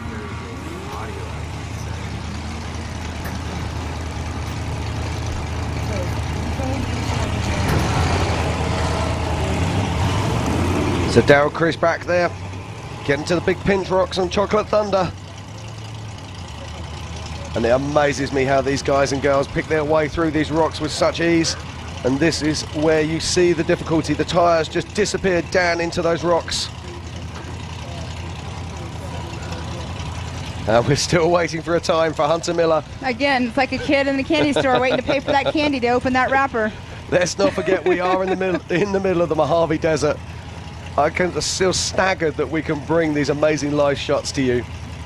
It is amazing. There's a crew that comes out here about the beginning of January to start putting up the stuff for the internet out here, and they have to shoot the internet over from about 20 miles away. So it's a whole process, and it's a whole team that gets us internet out here in the middle of nowhere, where we know none of us really have cell phone service even. There's a bush out here that's known as the cell phone bush. That's about the only place you can get service. But on screen, Daryl's having a little bit of an issue trying to finish getting up. Chocolate Thunder has not made it up that second part of the rocks quite yet. Yeah, it just goes to show how difficult those rocks are and how good our drivers are. So Daryl's out of Iowa, Full Moon Motorsports, runs a Super S solid axle chassis, LS3, maximum transmissions, TH400, Atlas transfer case, Spider Trax axles, BF Goodrich tyres, Trail Ready suspension, and Fox. Been racing Ultra 4 now since 2015. And it looks like he's having some real fun in those big rocks in Chocolate Thunder right now. Okay, we have an update. Hunter Miller in that number 1 spot with a 2:34.913. Wow, that's absolutely astonishing. That is a full 8 seconds ahead of Rusty Byler. Just look at the pace he found coming down idle issues. It didn't look like he was on for it. It looked like he was going to be off. He managed to find over 10 seconds of pace. Incredible stuff there from Hunter Miller. But 2:34, that's an amazing time. Lots of other names going later on, so that's going to be a great time to aim for and a hard time to beat. Yeah, as we watch Daryl Kresbach at the moment, let's have a quick rundown of our top 10. In 10th position, it's John Hall. In 9th position is John Webster. In 8th is James Mahoney. 7th, Casey Curry. In 6th is Ron Prindle. Number 5, Kyle Cheney. In 4th is Darian Gomez. In 3rd position, Casey Gilbert. In 2nd is Rusty Byler. And in that number 1 position, Mr. Hunter Miller with a 2:34.913. Yeah, Darian Gomez snuck in there with a great run at 2:43, so great stuff there from the young man. And it's worth noting at the moment, we have 2 UTVs in our top 5. It looks like Daryl's almost making his way up that section, still having a difficult time. Actually, it looks like he might have backed up and tried to move over to that left line. Yeah, but this is a great shot. This just shows you how hard this trail is. He's giving it everything he's got. He's unleashing unbelievable horsepower and 40-inch sticky tires, and it's still not quite enough right now. And again, we were talking about how much the course has changed. If they came out here and they pre-ran this yesterday, and then we had the Holly EFI shootout last night up here, it completely changed from last night and yesterday to today. So some drivers were out here this morning, like you said, at 6 a.m. pre-running the qualifying course because you're able to do that because it changed so much, and they know that it changed. Yeah, I did notice they used the huge rock there that's sitting in the bottom right now. It means you've got to pin it to the wall, come round, throw the car around, and then bounce to the left, and that's not easy to do. You have to remember a lot of these vehicles, when they have a hood out in front, or a bonnet as I like to call it, Not sure if he's having issues. They have very, issues. very poor visibility, and I think Pam's just picked up. It looks like we might have broken steering here. Can't quite tell from this angle for sure, but it does look like something is like going on, possibly. See him just wiggling his wheels or trying to wiggle his wheels. No, could be wrong, but it looked like it was a little wonky on there. That's a brave line. Well, it's working, so let's make a great assumption. It looked like it was wonky. And Darryl makes it to the top of the rocks.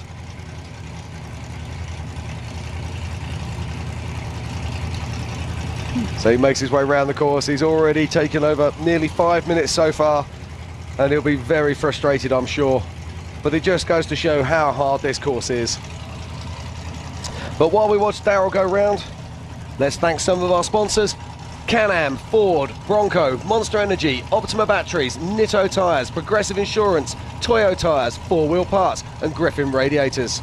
And then let's go into Amsoil, Tribe 16, CA Technologies, Spider Trax, KMC Wheels, Laser Nut, PCI Race Radios, SDHQ for the rookie program. Curry Enterprises, Brannick Motorsports, Yukon Gear and Axle, Holly EFI, King Shocks, VP Racing Fuels, and Warn Factor 55. The Terra Crew, Onyx Off-Road, Recaro Seats, Impy, Pro Eagle, Baja Vita, Beef Jerky, Buggy Whip, ARB, SRT Off-Road Moto, Share My Coach, Dana Spicer Electrified, Axel RC Cars, Action Sports Canopy, and Nacho Lights. To coin Miles, please support the people who support the sport. the famous Miles quote. Indeed. Love you, bud. Right, back to the action here. And it is Daryl Krebsbach making his way across the top of the ridgeline. We saw him struggling with the rocks earlier. And the drivers are patiently waiting out here in front of us to finish out their qualifying hour. It is 9:46 on Wednesday morning. We are in our 9 o'clock hour of qualifying for the Nitto Race of Kings powered by Optima Batteries qualifying. And we've got so much action coming on out here at the 2023 Progressive Insurance King of the Hammers.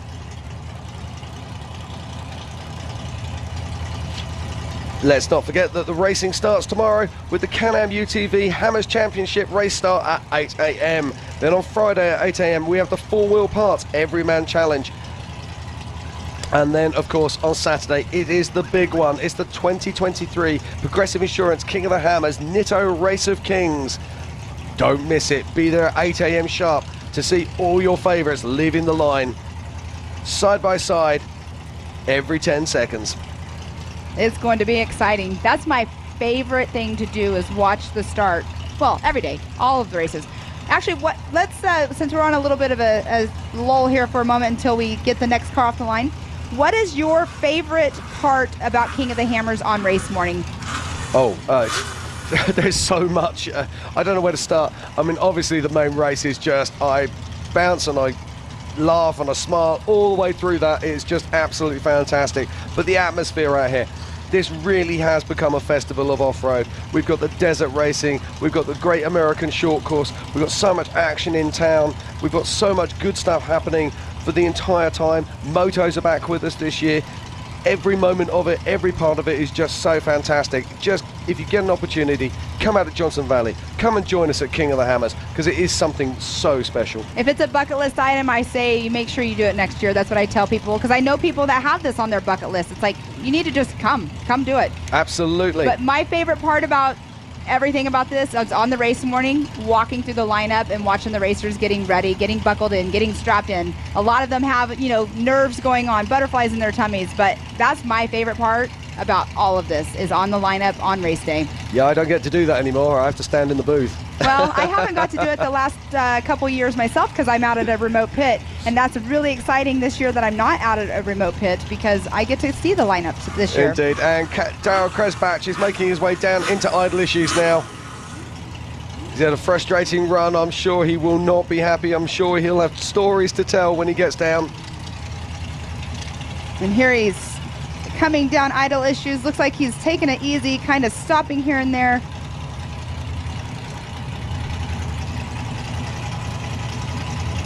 The number 553 of Daryl Krebsbach.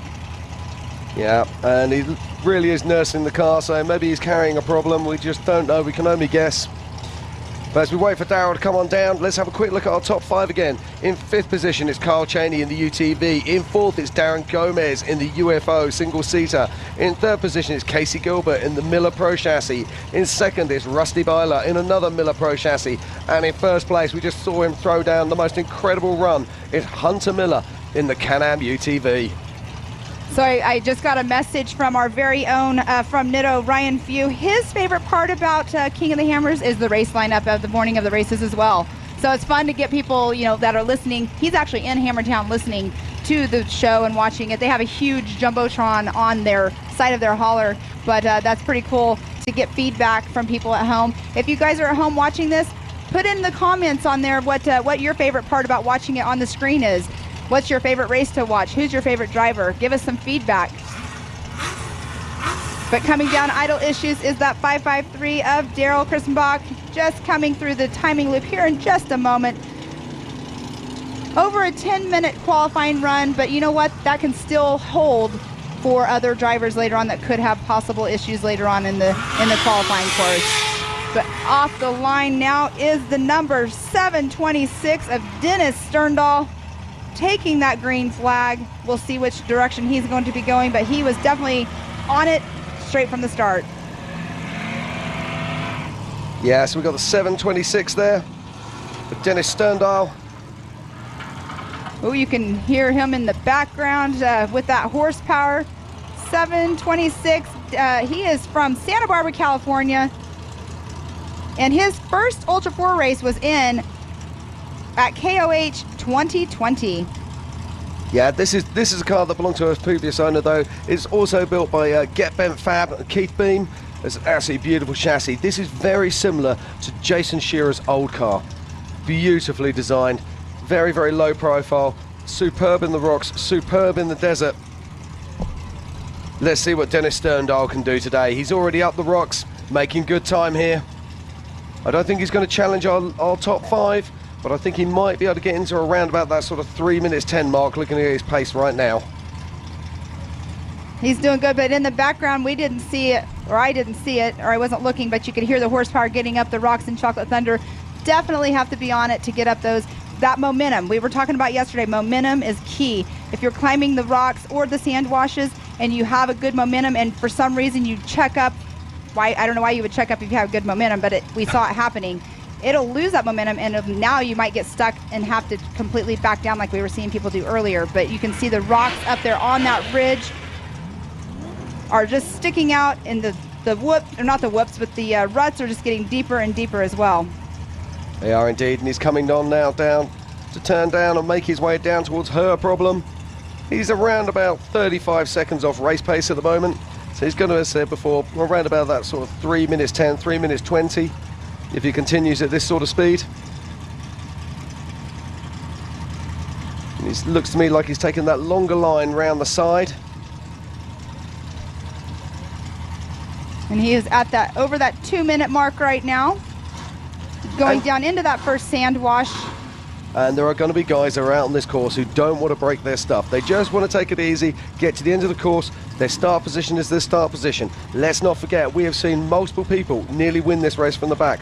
Marcus Gomez nearly won from the back, lost the ball joint right at the last minute. Randy Slauson. We've also seen Tom Ways nearly come from the back as well. So it is possible. Although we want the clear air on race day, there is advantages to starting further down the field. That is so true. That clear air is so key. And with the silty beds and the lake beds that we go through, dust, if there is on race day, no breeze, it can be a problem for drivers, but that's a part of it. That's a part of racing, part of desert racing. And you can see on screen right there, Dennis did drop down into idle issues, coming down with the 2:57 right now on time. Almost getting to the bottom. Be over that 3 minute mark once he completes it. Yeah, so he's picking up a bit of pace as he makes his way down here. I said I guessed he'd be around sort of 3:10, 3:20, and it looks like he proves me right. He's just waiting for confirmation of his time. But he's got to be in around that sort of like top 10 area, about sort of 9th or 10th at the moment. He actually ended up in the 12th position with a 3:21.184. Taking the green flag just now is the number 4493 of Andrew McLaughlin. That Andrew McLaughlin is no stranger to King of the Hammers. Famously did that end-over-end roll in qualifying a few years ago in his Jimmy's IFS car. Switch back to a solid axle as he thinks that gives him the best chance of winning this race. He thinks this is a rock crawling race, and he thinks the solid axle is best in the rocks. So let's see what he can do right now here in Chocolate Thunder. So do you know the story behind the piñata on the front of his car? Tell me. I don't know. I was asking you. The way you said that, I thought you were going to regale an amazing story. No, I have no idea. I thought you would know, but that's pretty awesome. I wonder if there's candy in it. Well, we'll find out shortly if he keeps driving like this. Looks like he's been around for quite a while. His first race with Ultra 4 was in at KOH 2009, and he's been around this sport for a very, very long time. He has that Yukon gear and axle on the top of his hood, but I am curious to that. And he is running that Nacho Light logo on the side. Yeah, Nacho Light's joined our sponsorship lineup this year. Andrew, of course, part of the Let's Roll Off-Road team. very familiar to these trials, and it just goes to show he's such an experienced rock crawler. He's so good in the rocks, and even he's getting hooked up, which just shows you the severity of Chocolate Thunder this year. And you can hear that horsepower in the background. Not sure if you can hear it at home through our mics, but he is struggling to get up that left line in Chocolate Thunder. Now, the crazy thing is, he comes wheeling out here all the time. Chocolate Thunder to him is a trail that he does literally in his sleep. He will be sitting there right now going, what is going on? Why am I not getting up Chocolate Thunder? He will not be computing this at all, as he's watching, giving him absolutely everything. And he is 2 minutes into his run so far and has not made it out of Chocolate Thunder. There we go. Now he made it up over the last rocks. And so he breaks free and makes his way onto the goat trails. He's just got to calm himself down now. Check himself and get back on it. No point in hurting the car.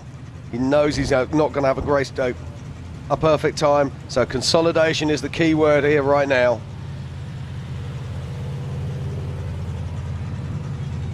All right, going through that last bit of silt. Oh, I have to say, we have the starting line right in front of us, and there is a vehicle that just went by us, and they have their radio playing. Girls just want to have fun. Yeah, bit of Cyndi Lauper in the morning. You can't beat it. I'm having a boogie. I love that. Pump up music, and they have red numbers. That means they're a rookie, so we'll talk about them later on. Exactly. Have we seen John Webb yet? That's the other one. There's the man who's famous for speakers. But we're still watching. Here, Andrew McLaughlin making his way round course.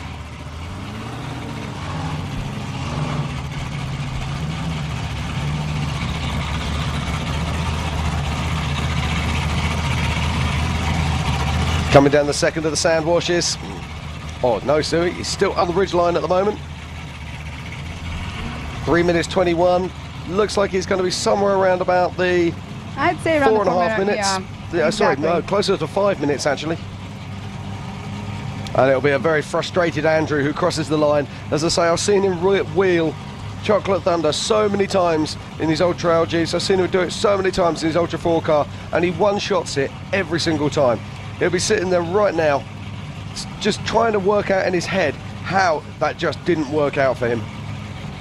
I can tell you how. He's pre-ran it multiple times, and the rocks are different, like we keep saying. Yep. So the line that he chose wasn't what I mean. Not that it wasn't the correct line, but the rocks were different. So we were talking yesterday as well during qualifying. When you're sitting on the start line and you have your strategy in your head, but you see somebody struggling on the line that you were going to take because it looks like it's different, would you change your strategy at the start line, or would you stick with it? That's a very interesting point, and this is something we were talking about yesterday actually with the EMC drivers, and they were actually saying we kind of felt the left-hand line was the better line, but we'd already practiced the right-hand line, so we stuck to our game plan. And that undid a few of them. A few of them went a bit more flexible and went up the left and put down really solid times. So I think you've just got to play, and this is where experience comes in.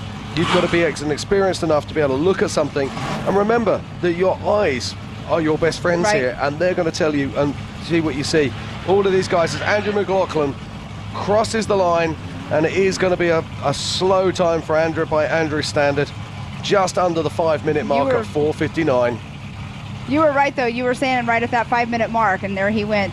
All right, sitting on the line, getting ready to take the green flag is the UFO's brother builder, Brandon Thompson, taking the green flag in that 5150, brother of Joe Thompson. He is indeed. Now, this is a very interesting car. This is a solid axle UFO car. There's not many of those out there. And look at this. Look, Brandon is on full. Brenda's on full attack here. He looks like he's in the Rock Bouncer group there for a moment. Oh, he's at the wrong event here. He should have been at the shootout last night. Who knows? Maybe he was. Now, this is quick. Wow. Look at this, Pam. He is absolutely giving everything. This is a full throttle attack here from Brendan Thompson. Okay, so right now he's at 30 seconds where he is at online. He right now could possibly, if he stays at this pace, he could possibly take over that #1 spot. Yeah, from he's got to keep it. He's got to keep it tight. He's bouncing off every single rock on these trails at the moment. Brendan Thompson is on it. He is indeed. Let's see what he's got. Can he keep the wheels on this car at this kind of pace? Let's say his brother is Joe Thompson, the mad scientist who creates all those amazing UFO cars for the Gomez brothers. Look at that ridge line. It's Getting silt, more and more silt up there, but he's coming down and he'll be going into that right-hand turn where it's basically right there is like a dune section. He is at the moment, he is around about 2 seconds off Hunter Miller's pace. He needs to pick it up if he wants to beat him. It takes about a minute. Yep. Go ahead. Exactly. Hunter Miller found lots of time in idle issues. Can Brendan Thompson find that time with the solid axle machine? I mean, from that corner right there, that right-hand turn where it's in the dune area, it's roughly about a minute 15 seconds to the finish line from there, with the fastest qualifier right now, Hunter Miller. So we'll see what it's going to take for Brendan Thompson to possibly beat it. I'm saying this is a solid axle car. That's an IFS machine. Look at it. I'm so used to Brendan driving a solid axle car. This isn't solid axle. This is IFS. I stand corrected.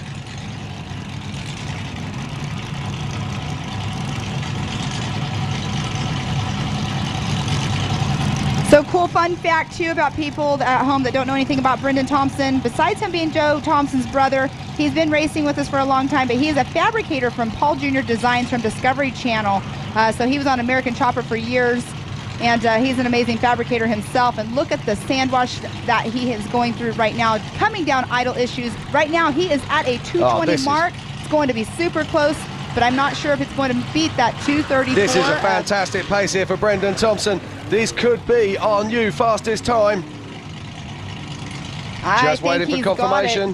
Hunter Miller is our current fastest qualifier with a 234. Rusty Byler's in second with a 241. But I reckon we've just seen our fastest qualifier. If I had to put money on it. Brendan Thompson, we're just waiting for a time. As soon as we have it, we'll bring it to you. And he really put that IFS car to work out there.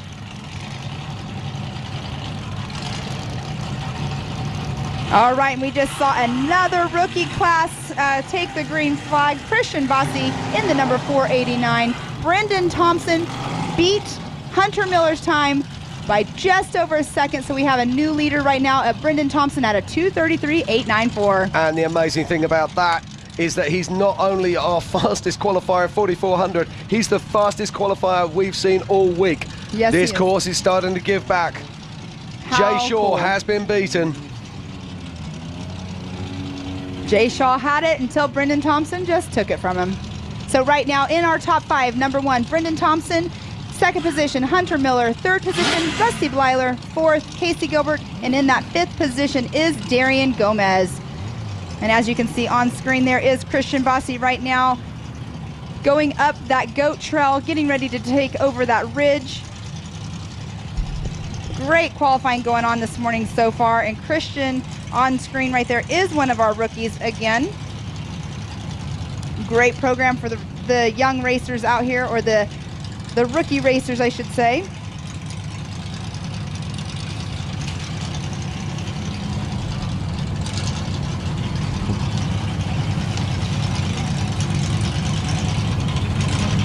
You know what I'm seeing in front of us right now? We'll talk about it in a minute, but I see another UTV that's going to be new to the 4,400 class this year.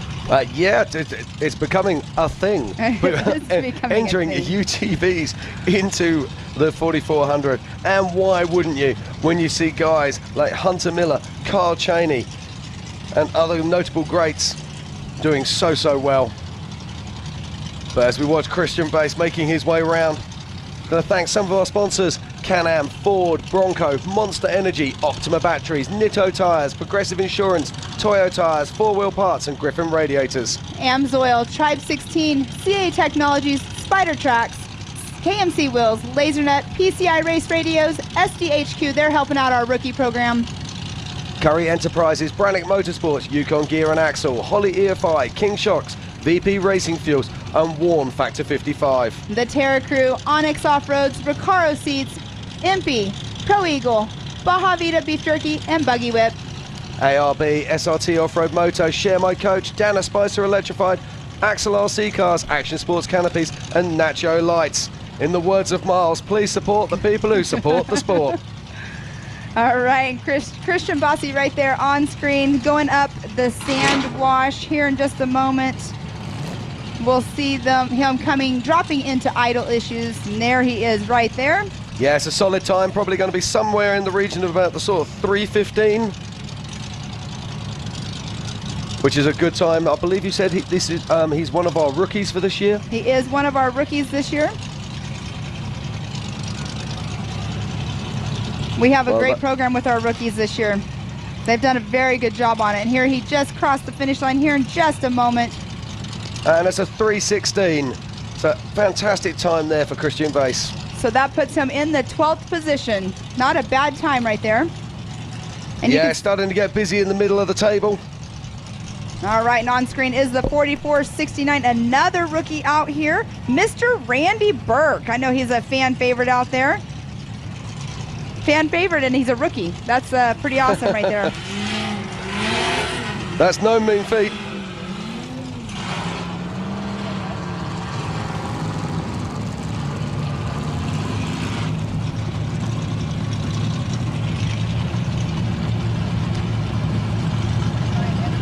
Okay, so Randy Burke is out of Paradise, California for Randy Burke Off-Road Racing. It's a custom-built Toyota-based chassis, LQ9, huge TH 400, Atlas transmission, Spider Tracks axles, RCV shafts, Dirty Life wheels, Fox suspension, BFG tyres, Poly Performance, rigid, and ARC audio. Expect to hear those speakers blaring as he makes his way around the track.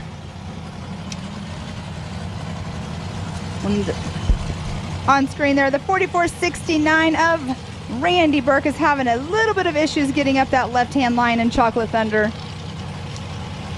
That was Randy Burke that went by with Girls Just Want to Have Fun playing the music. Yes. Randy Burke, who's on course right now. Yeah, we were just talking about the speakers just then. And to say our other crowd favourite, of course, is John Webb. Look at this big wheel stand as Randy Burke tries to make his way up Chocolate Thunder. Got to just get some grip right here, and he'll make it right up. But you can see the back end is kind of wedged between two rocks.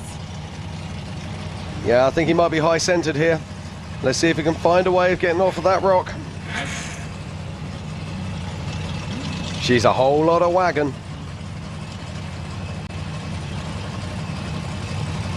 So you can imagine the conversation now inside that vehicle, Pam. They'll be sitting there going, what do you reckon? Do you reckon we can get up there? I'm not really sure. Should we get out and winch? I think maybe. No, let me try it one more time. No, I think maybe we should winch. Really? Yes. Oh, okay, I'll get out then. Yes, if you could, please. I love it. The commentary, that's awesome. That's probably what's going on. Yeah, exactly what's going on, I could assure you.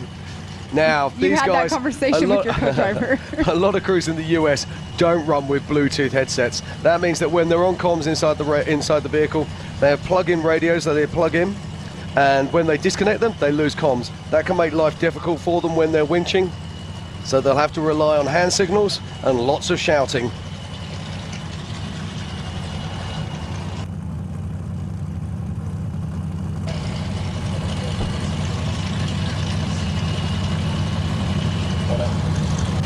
As the action continues here at the 2023 Progressive Insurance King of the Hammers, we're going to pop out for a short commercial break, and we'll be back with more action very soon. Sometimes, adventure is a road. A ribbon of dirt winding through the woods, or a strip of pavement disappearing over the horizon. More often than not, how we travel these roads is the adventure. Move confidently, journey often, and stand strong when the pavement ends.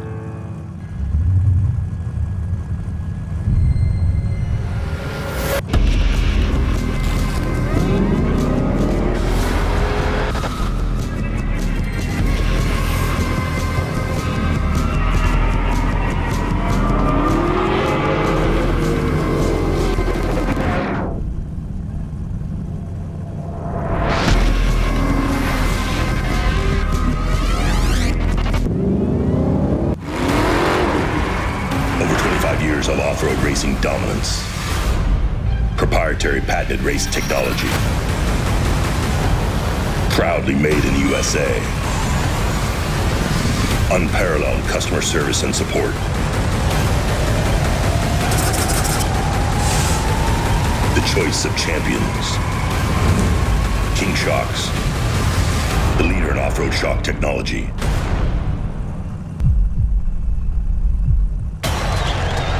All right, Chase. Number 23, it's 2023. This championship's yours. Let's show these guys what's up. Easy, boys. It's not over yet. Big dog still gotta eat. Whatever you say, big dog. Seriously? These fools think I'm pride? They know the deal.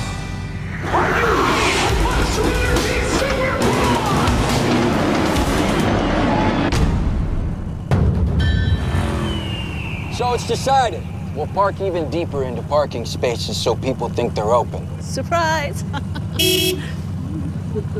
Can't hear you, Jerry. Sorry. Yeah, can we get a system where when someone's bike is in the shop, then we could borrow someone else's? No. Or you can get a quote with America's #1 motorcycle insurer and maybe save some money while you're at it. All in favor of that? There's a lot of buttons and knobs in here.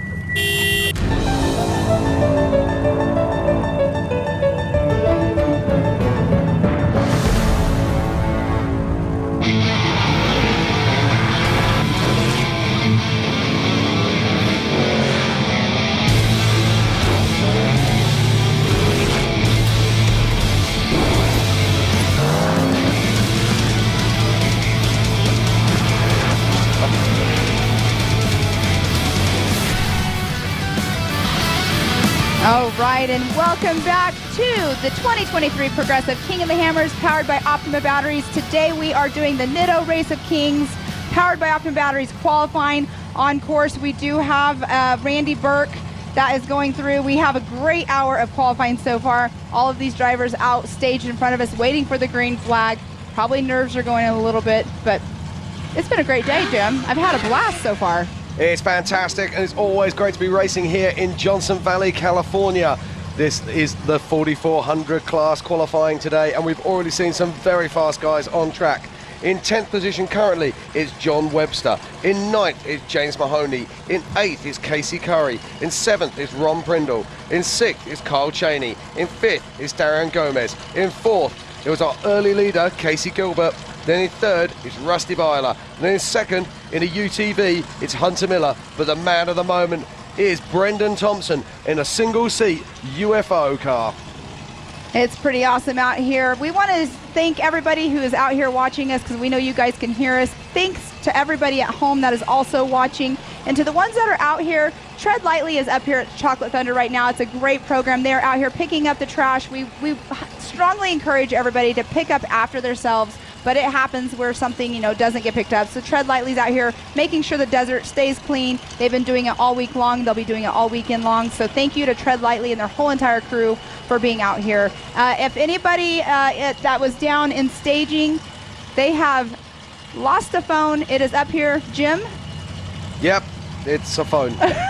I don't know if you saw a name on it or not. Next we'll be talking about lost dogs. But we do have a phone up here in the booth over here by the white production trailer at the start line. Right, let's get back to Randy Burke, who's at 7 minutes 34 as he makes his way down into idle issues. It's not the run that this gentleman would have liked. Welcome to Hammertown, Randy. But one thing's for sure, it's always good to see one of those big old Otis making his way around the track. I wonder if he still has music playing in his truck. I'm not too sure. And what's he going to be playing right now? I would be playing some heavy metal or something to keep me going. There's certainly heavy metal right there, that's for sure. I would be playing some Sublime, keeping me calm. Speaking of Sublime, they'll be out here later on in the week playing. Nice See, segue. Good plug right there. Yeah, I like that. Very cool indeed. So Randy Burke crosses the line, and next off the line is Rob McCullough in the number 832.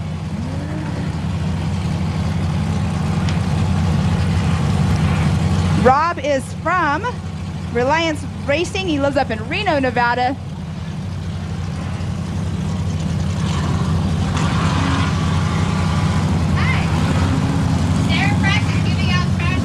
Oh, we have Miss Sarah Price, the one and only Sarah Price is up here at our booth. She is giving out trash bags to anybody that would like to help pick up with the Tread Lightly crew.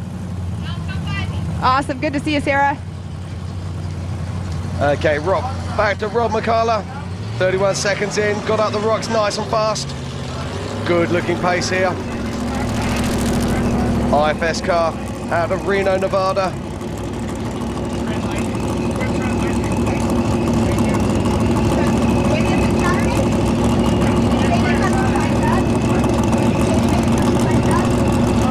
Running a Jimmy's IFS chassis. Oh, does a big wheel stand there. Keeps it together though as he makes his way across the ridgeline. Looking all right, good all indeed. kinds of information coming through. I just had another crew come up. They're partnered with Tread Lightly Baja Designs. If you help pick up trash, you can get a raffle ticket from them, and on Saturday they're going to be doing a giveaway. So you don't only have to help pick up the desert, you also get entered into a raffle, so it's awesome. Okay, as Rob McCullough comes around, he's around about 15 seconds off race pace at the moment. Lost a bit of time on that ridgeway after doing a superb job of getting up the rocks. Got to say a big thank you to Dave Cole for bringing qualifying back to Chocolate Thunder. We came out here about 10 years ago, but we've had a break. We went over to Backdoor and all the other races, areas closer to Hammertown, but it's so good to be back out here. I love that black and gold scheme on his car. I saw it the other day and I thought it was Rolls Royce. That's actually, he said that the other day. He's like, my logo looks like a Rolls Royce. I'm like, oh, so that's what the gold is for. It's the... He's probably waiting for the copyright suit right now. As Rob McCullough makes his way to the top of the first sandwash, he's going to be dropping back down into the other one before making his way up the hill to idle issues.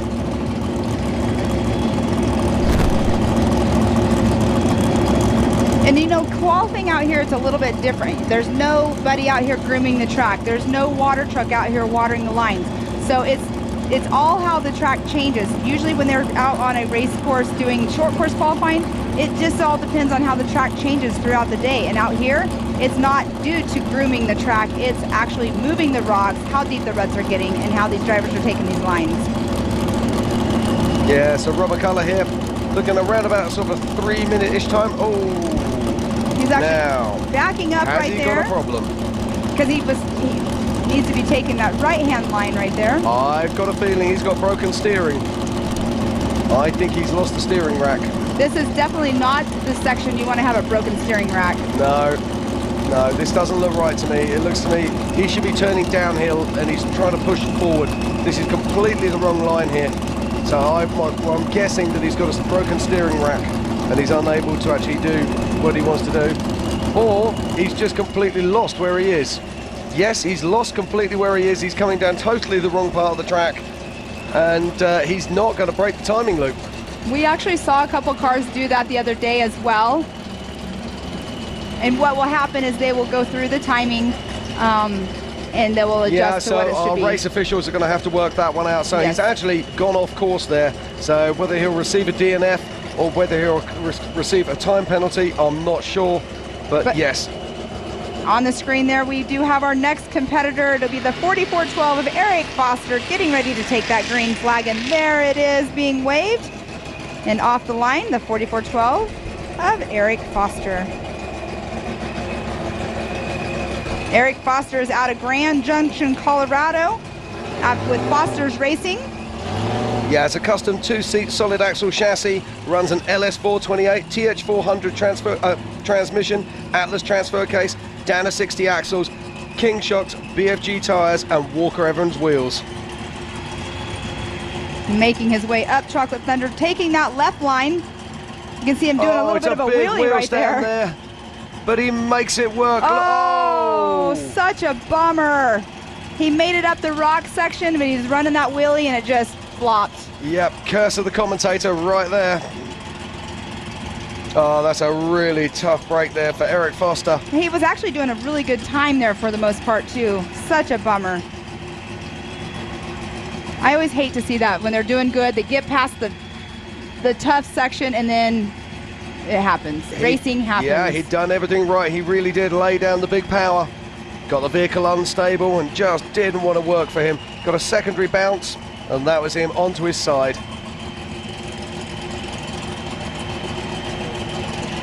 So let's see a replay of this roll now and just look at the amount of horsepower he's laying down here. See, he comes out there on this big wheel stand. Up she pops. Looks like he's going to hold it. Turns in and over she goes. It's all about that turn left. To turn left, you must turn right. It looks like right there, if he would have... I can't be a judge. It's very easy to say when we're stood here. Massive shout to our production crew here for bringing us all these replays in extra quick time. And also a huge thank you to our safety crews that are out on course right now. We have them all over race course. They are so quick to get on it whenever we are needing them. An amazing crew out there. So they'll have Eric Foster back on his wheels very, very soon.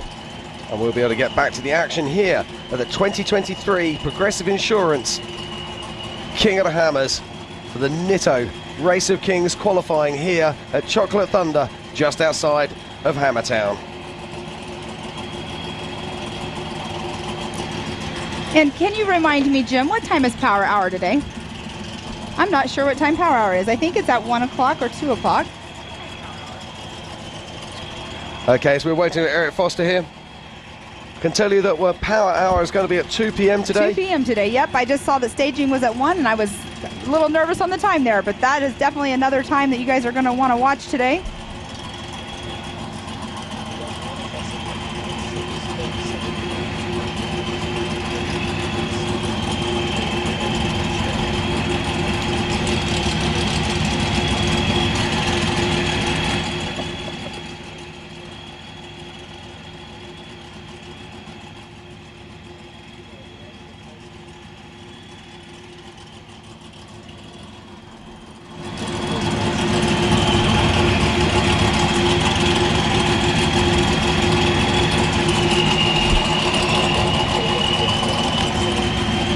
All right, we can see the recovery is still taking place on Chocolate Thunder. Getting that right line to be able to get Eric Foster flipped back over. Here,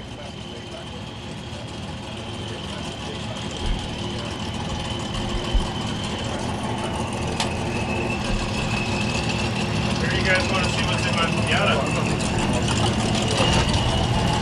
Okay, as the qualifying continues here in Johnson Valley, I've got a man who really needs no introduction, but I will give him an introduction. Joining me in the booth, it's Andrew McLaughlin. Andrew, how are you doing? I could be a little better. Just had a rough course, but went Monster Jam and had fun. And yeah, we broke right off the first rock. Lost that front driver's side, and after that, it was full show and little go. So we got around, I think, just under 5 minutes. So I don't know. We'll take it for what it is. Yeah, we were saying here in the booth, I've seen you run that trail so many times, and you're usually absolutely effortless the way you glide up there. So it must be very frustrating for you. Yeah, it was pretty, I don't know if demoralizing is a word, but yeah, I mean, I've done that in my Jeep, I've done it in my buggy. This is what we do for fun, so to break and have that much trouble in the right in the beginning of this section was pretty tough. And then after that, it was all right turns with a dead left front, so yeah, it was a tough race, but we did it. Now, you've got to tell us, what's with the piñata on the roof?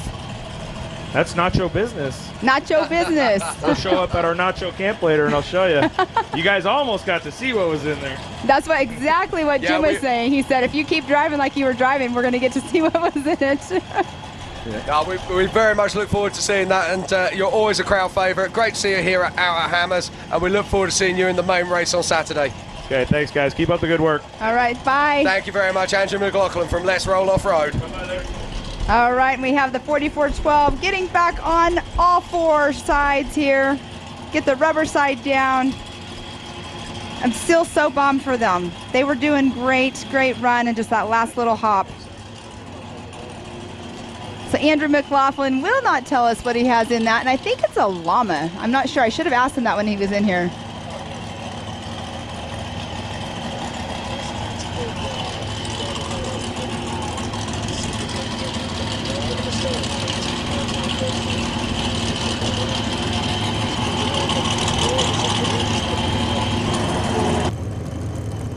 All right, and we can see the recovery crew. Now they are taking off all of their strap points off of the vehicle.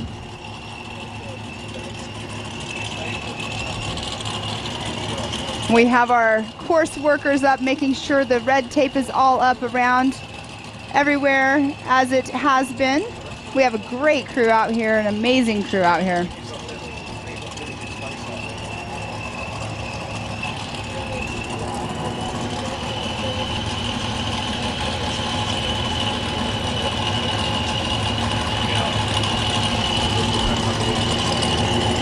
You guys, again, thank you for watching us at home. Thank you for everybody that's out here in the crowd watching, having a blast.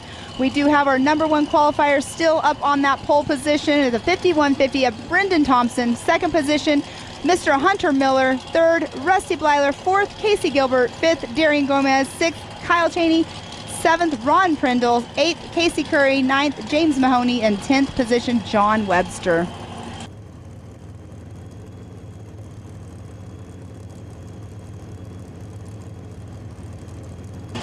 And there you can see on the screen right there the running order so far today of the Nitto Race of Kings qualifying. It's going to be an amazing day. We have a long day of qualifying. 104 vehicles should be taking the green flag today in qualifying. It is Nitto Race of Kings powered by Optima batteries. We are here this week for the 2023 Progressive King of the Hammers powered by Optima batteries. It's been an amazing week out here so far of racing. We had King of Motos that was happening last week. Then we took kind of a week off, pre-running opened, and then we started off the race week with our desert races. And there on screen we do see the lineup waiting to go. So we had the Toyo Tire Desert Challenge. That's what we were racing the first weekend. Now we're on to our King of the Hammers races. And Jim, it's been busy. Yeah, hi Pam. Sorry I had to just pop out for a little bit there. But it looks like we're back on course again once more. And it's Joshua Smith. Joshua Smith is actually in a UTV. He normally races the UTV class. Yeah, I believe he was actually our national points champion. Or racing for the national. Certainly didn't win it. He was certainly very close to winning it late last year. And we saw him qualifying for the UTV the other day. He had a roll in exactly this place. So let's see if he can push through this time. Yes, and Josh Smith is from Castle Rock. You're correct. He was the 2022 national champion and West champion for Ultra 4. And then his first race was King of the Hammers 2018. He got first at the 2021 Big Sky 200, first at the 2021 Nationals KOH 2022. He got second in the UTV Stock Turbo class and first in the Stampede of 2022. So out here racing in the 4400 class. He's also racing in the Can-Am race as well. Yeah. Another double duty. Absolutely, and he'll be wanting to make amends for his qualifying run the other day. So let's see what he can do. It's a good start here from Josh Smith. He's up onto the top of the ridgeline now. Now, this is the area that you need to carry your speed. Let's see what this little Can-Am's got. Look at the size of the tyres on this thing. It's an absolute monster. Worth remembering that we already have so his 2 UTVs in our top 6. His Can-Am is built by ZRP and KT Performance. ZRP is Mr. Travis Zollander. He's out here racing himself. He races in a single seat Can-Am, but this one that Josh Smith is racing, Can-Am built, KT Performance, Liquid Moly, ZRP, HCR, Warn, Maxxis Tires, KMC, Factory 55, Stoll Graphics, and Alpine Off-Road are his sponsors.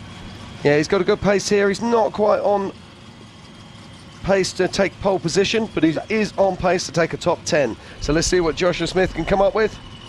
And as we watch him coming down through the wash, sorry, let's have a quick look at our top 10. In 10th position currently is John Webster. In 9th position is James Mahoney. In 8th position is Casey Curry. In 7th position is... In 7th position we have Mr. Ron Prindle. In 6th is Kyle Cheney. 5th position, Darian Gomez. In 4th is Casey Gilbert. And in the 3rd position, Rusty Blyler. In 2nd, it's Hunter Miller in another UTV, but in 1st... And rounding out that number 1 position, still holding tight, is Brendan Thompson in the 5150. But we have another car on course as well now, coming into the rocks as we watch Joshua Smith making his way down into idle issues. He should be under the 3-minute mark as long as this goes smoothly for him. That'll put him in a good timing position. And behind Joshua Smith, the one that is on a course right there, should be Matt Neiman in the 4487. We'll get confirmation that is the correct car. We will. It looks like Matt Neiman is clear of the rocks already as Joshua Smith crosses the line. Just waiting for a time for Joshua Smith, but it does look like it probably will put him into the top 10. So a great young run there from the young man. Should get that time here in just a moment. Josh Smith is sitting in that 9th position at a 3:05.001. Yeah, so a nice run there for the young man. As we watch Matt Neiman making his way up the goat trails onto the ridgeline.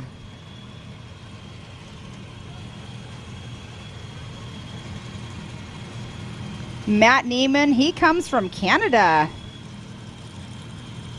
Yeah, he's running a 75 Fab 2C IFS chassis, LS motor, maximum 4L ATE transmission, 205 transfer case, 74 world axles with portals, BFG tyres and trail ready fab wheels. Hey, I'm going to bring in a person to speak with you. Yeah, it looks like we've got someone time. very special joining us in the booth now. Let's have a quick chat to the man himself. Mr. Brendan Thompson, how you doing? I'm doing very well. Fantastic. That was a hell of a run out there, my friend. Tell me about it. A little nervous before the car went ahead of me. Tearing up my line I was looking at, so I was practicing it earlier in the week, and I don't get out here much to practice, so I was feeling pretty comfortable, and my brother did an awesome job with that UFO chassis, so and Max's tires was killing it. We put the 42s on and just went out there to send it. Wow, that was incredibly quick. Now, I've got to ask, for so many years I've been so used to seeing you in a solid axle car, and when did you make the change? Yeah, last year I came out with my new car, and we took my old car and we converted it to a 4800 car when they made that rule of the rear engine cars can go in, and my 16-year-old son jumped in it yesterday and he did a phenomenal job, so never been in the rocks before, and as a parent being a little nervous, but I'm super stoked of him, and we're both doing well, so I'll co-drive with him on Friday and then race the big race on Saturday. Oh, that's awesome. That is very awesome. So as the action continues here at Chocolate Thunder, do you think you can hold on to pole position? I sure hope so. I know there's a lot of cool cars coming out and a lot of UFO cars that are super aggressive, so I know they're going to start going out there and killing it. So if I can stay up top, I'll be extremely happy. Well, it's fantastic. It's always good to see you here racing here, Brendan. Good luck in the main race. Thank you, guys. Yep, good luck. Yeah. Okay, the action continues here right now, and we got Benjamin Miller trying to pick his way through the rocks in his Herschel car, and that really is a thing of beauty as Matt Neiman makes his way down the rocks into Idle Issues. Action all over the race course There is going action on right literally now. all over the race course, Pam. Benjamin Miller's having a little bit of issues trying to get up Chocolate Thunder. I've got to say a massive thank you to our pole setter at the moment, Brendan Thompson, for joining us in the booth and talking us through his run. It was very interesting to hear him say the person in front of him was messing up the line he was going to take, and that's what we were talking about earlier, is that going to mess with your head when you're waiting in line to do your qualifying run, and do you decide to change it up at the last minute? Exactly that. And we were just watching there, Matt Neiman crossing the line.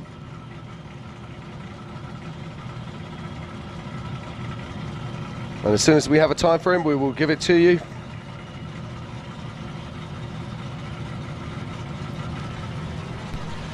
But it looks like here that Benjamin Miller might have a problem. Always sad to see. Good times out here this morning. The weather is beautiful, the sun is shining, and it's warm. I'm loving the warmth. But Benjamin Miller out there getting some help from our track crew.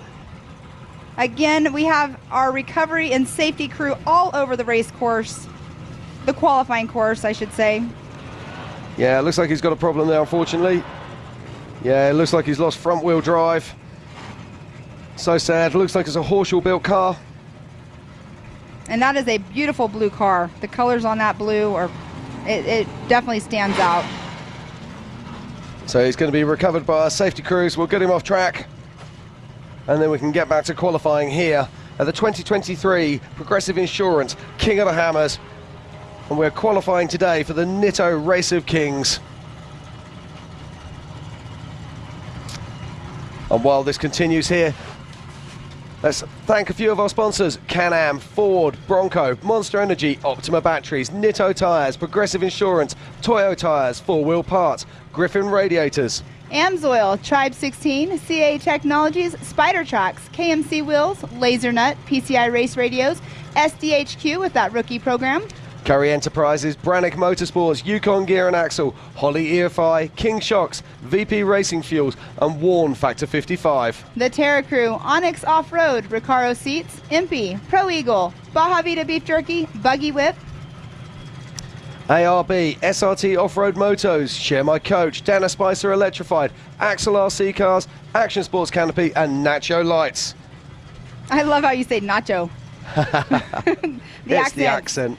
I was around yesterday around the Rufus Racing crew as they went and placed the Z-Walk on Zandy's trail that is named after Zandy. But there's the Australians that came over that are with them, and they are a hoot. I was learning some new lingo yesterday. I'm sure you were if you were in the company of Australians. Antipodean friends do know how to abuse the English language. It's pretty funny. But speaking of the Australians with Rufus Racing, we will be having Mr. Pip Justice. He'll be coming up. I see him in line. He'll be coming up here very shortly. Chip McLaughlin has already walked by in fire suit, getting ready for his qualifying run a little bit later. But yeah, it was fun being around the Australians that come over, that is family to the Rufus Racing and to everybody out here. And you can see there on screen, he's still having some issues, Mr. Benjamin Miller. Yeah, it looks like he might be high centered there. Looks like he's trying to winch in, but nothing seems to be happening. Frustration level 10.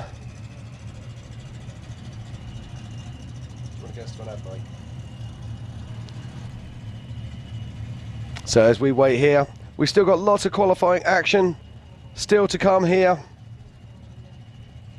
at the 2023 Progressive Insurance King of the Hammers, at the Nitto Race of Kings qualifying session.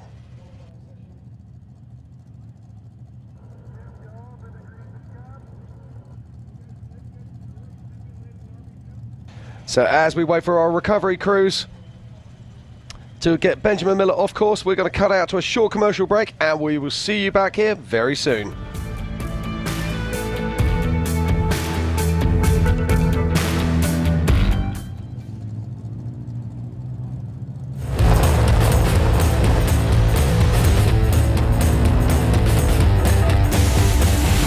There's only one place to go to do your rig right, and that's at 4-Wheel Parts. Now is the time for bigger tires and larger wheels. Now is the time to lift your Jeep at 4WP.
Okay, and welcome back to the 2023 Progressive Insurance King of the Hammers. We are here at Chocolate Thunder, just outside of Hammertown, and we're qualifying today for the Nitto Race of Kings, which is going to be taking place on Saturday.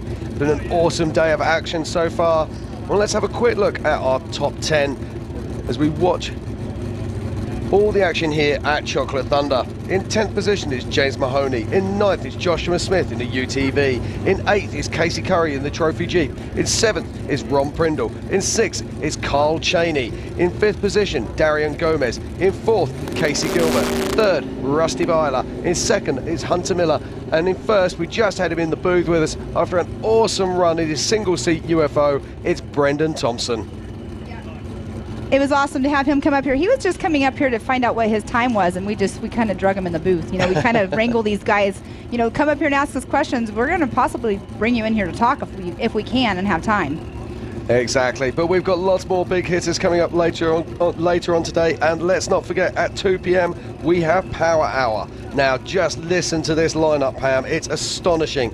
We have Bailey Campbell, Waylon Campbell, Vaughn Gittin Jr., Marcus Gomez, Cameron Steele, Brett Harrell, Paul Herschel, Tom Ways, Paul Wolfe, Lauren Healy, Eric Miller, Shannon Campbell, Jason Shearer, Josh Byler, Randy Slauson, and last year's king, Raul Gomez. What a lineup. That's going to be an amazing qualifying hour for Power Hour. And speaking of Rufus Racing earlier. It is, and joining us in the booth right now is a man who is loved by so many in this sport. It is Chip McLaughlin. Hey guys, how y'all doing? We're doing wonderful. How are you doing? I'm enjoying watching Ben and his new car out there trying to get pulled off. It's new car blues, it's blue.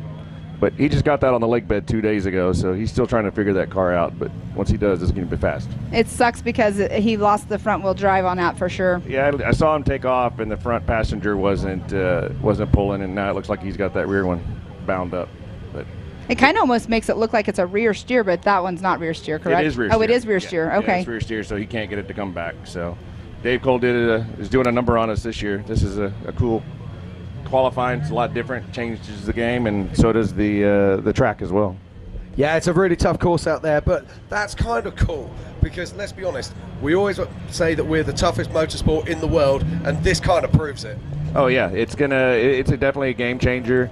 I drive an IFS car, and kind of wishing I had a solid axle car for this race, just because of the rock trails. But I don't think it's going to be one in the desert. Definitely can be lost, but it's going to be one in the rocks. Now, I was chatting to you the other day, and you were saying that you're actually going to be making adjustments to your shock absorbers when you finish the desert loop. Is that correct? Yeah, because there's so many rocks out here, and we get beat so hard, I'm going to do some changes and try to make it better for the rocks. So I'll have to slow down in the desert on the way back, but hopefully it'll make us quicker in the rocks. Fantastic. Now, is that just to make you more comfortable, or is that to help the car? Probably both. We don't want Chip to happen, so. And we got all of our other guys out here. We got Pip from Australia. He's about to qualify. We did a lot of shock tuning. We've had a lot of issues, and we got through them, and here we are. So, and we got Justin Wicks. We just brought him on with us, and we're going to have some fun. Fantastic. Well, it's always a pleasure to see you here, and we look forward to seeing you on your run later today. Chip McLaughlin, everyone. Thanks, guys. Bye. Okay, so we're still recovering. Benjamin Miller here. As Chip was just saying, it's new car blues, and this car is definitely blue. So it looks like we're going to be bringing in the heavy kit to get this car out of here. Sorry, I had to do a photo op. It's always about a photo op. If you come to this booth, that's another thing we're going to do is take a photo with you. You are going to take photos with I don't know. them. You're pretty good at the selfies too. So, or not selfies, but the group photos. But look at the crowd up there on the rocks. There are some of you that are out there. Thank you for coming out. Give all of our course workers that are out in front of you working a shout out if you can, and you hear me. Let's hear you guys give them a shout out. So just looking down my qualifying list, we'll be having Jordan Townsend next, and that must be nerve-wracking for this man. Sitting on the start line, watching the guy in front of you having to be recovered out of the course. I'm getting a message. It looks like we might have an added in. It's not official added in from the officials telling us this, but Ryan Rockhold is telling me that he will be in Power Hour now. Fantastic. So That'll be awesome. fantastic to see. The big guy is always a hard hitter. He gives it absolutely everything. He lost a motor already this week. Awesome. It is official that Ryan Rockhold will be joining Power Hour later on today. So awesome job for Ryan. Yeah, he lost a motor earlier this week, and his team have fought really hard to get a new motor in. Once they got the new motor in, they went out testing, did about 45 miles, and lost nearly all oil pressure in the new motor. So they had to get it back, and they actually managed to discover that it was actually an oil pump failure. So he is able to continue racing. Fitted the new parts, and it'll be great to see him in Power Hour later this afternoon. And this is so unfortunate to see the brand new car right there, still on course, waiting to get it recovered. Such a bummer for Benjamin Miller. Yeah, I don't think even the paint's dried properly. It's that new. I mean, we look at this. They're having to bring the telehandler out to get him because of where he's at. Yep. Can't drag him out. They're going to have to lift him out. And this just shows you how incredibly soft the sand is when our telehandler's struggling to get there. We're going to be recovering the telehandler in a minute. Going to need a big winch for that one. Now, the evolution of the Ultra 4 car, the evolution of the 4400. Let's just look at this car for a moment. Okay, it's broken. We'll ignore that for a moment. It's an IFS, okay, but it has four-wheel steering. Okay, it has portal hubs. It is something absolutely special. First time here. It's been literally delivered 2 days ago to the lake bed, and this is pretty much the first time that he's driven it and pushed it up into those rocks. Imagine when that thing's working correctly. Imagine when they get that technology right. It's going to be epic. And we are going to see cars like this qualifying later today. Cars like Cameron Steele, cars like Jordan Pellegrino, to name but a few. Jason Shearer's new car, also running portal hubs. Let's not forget Lauren Healy, Vaughan Gittin Jr. They're all bringing this new technology to the table, no more so than Paul Herschel, who actually built this car. And we're going to be seeing his four-wheel steer vehicle out on qualifying later today. It's absolutely remarkable. We're driving an arms race out here in off-road technology. It's pretty cool to see these cars out here. And watching Paul yesterday, he was demonstrating how the rear steer works, went over to his pit, and it was awesome to see that. I haven't been around these cars, well, I mean, I have now since I've been working, but being around these cars and like in the garage and like watching them work, it's so cool. Like the rear steer blows my mind. Well, at the moment, it's blowing Benjamin Miller's mind, but that's another thing entirely. But our safety crews, we can't continue racing with the car in this current position, so we just have to sit tight until we get him recovered. Then we'll continue with the action here at Chocolate Thunder at the 2023 Progressive Insurance King of the Hammers for the Nitto Race of Kings qualifying session. Now, I'm just going to take you back to Power Hour, which is going to be at 2 o'clock this afternoon. Come on, Pam, look at this list here. You tell me, who is going to be our pole setter? Who do we think is going to be able to stick it on the top of the box this afternoon? If we look at Bailey Campbell, Bailey, the only lady racing with us in 4400 this year. She's fast, she's won qualifying sessions. Can she do it here today? Is this the course for her? Yeah, I mean, she's one to reckon with all the time. I'm a huge fan of Bailey. Like, I cannot wait for her to win. I know a couple years ago she was leading the race, had a part failure that was such a small, part. Water pump, exactly. Yeah, water pump pulley sheared off. So I think that she definitely is one to reckon with. Now, out of this list, so let's throw it the other way. If you're Bailey Campbell, you don't want to push it too hard to break your car, but you do want to qualify well. We know that once she gets out into the desert and out into the rocks, that's where she starts to excel. So is she just going to run what I'd call a medium pace, stick it back down there, try to run into that top 20 and then open up once she gets to the desert, or is she going to go for the win? She's going to go for the win. I mean, like we said earlier, dust can be an issue if there's no breeze. You don't want to get stuck behind somebody's dust. So I believe all of these that are in Power Hour, they're all going to be gunning and pushing for that #1 position because they don't want to be in the dust. They're here to win. That goes for the whole entire 4400 class. But I really don't think Bailey will be easy on it because just like everybody else, when we put that brain bucket on, it's all about the race. Absolutely. And let's talk about the previous kings. So we've got Randy Slauson, we've got Raul Gomez, we've got Josh Byler, Jason Shearer, Eric Miller, Shannon Campbell, Lauren Healy. All of these guys have won this race. Raul's the only one who hasn't won it Raul and Josh are the only ones that haven't won it multiply. But these guys have so much firepower and they are so talented behind the wheel. It is a list that it's hard to pick and choose somebody that you really think will do it. But you know what? I think this year, I think maybe the man to watch on this course is going to be Jason Shearer. New car. I think Jason Shearer, with that new car, definitely he's done a lot of testing on it, and he's one to reckon with. But you got Eric Miller, who's a very focused, seasoned, very focused. It's hard to pick. I think you can pick any of these names out of the hat, and you've probably got a great chance of them turning up on the top spot. You got Paul Wolf, who has been out here pre-running, you know, multiple times, out here testing multiple times. You have Paul Wolf, who ran his 4400 in the shootout last night, so he's already ran it hard up this course. He's not going to be easy on it. But in Power Hour, I don't know. If it's not a Gomez, I think. Well, this is true. We've just seen Brendan Thompson in a UFO single-seater laying it down, and currently our pole setter. And yes, you're absolutely right in saying we've got 3 Gomez brothers in another 3 UFO single-seaters, so you can't bet against them. No. It's going to be fantastic to watch, and I can't wait to do it. But we still have lots more qualifying here once we get our course cleared. We're working on it right now. Really quick, while they're recovering, we just had a set of keys turned in down here to the announcer's booth. So check your keys. It is a Jeep. Sorry, but that's the brand of vehicle that I have the keys for. So come to the announcer's booth if you do not have your keys in your pocket, and that's the kind of vehicle that you run.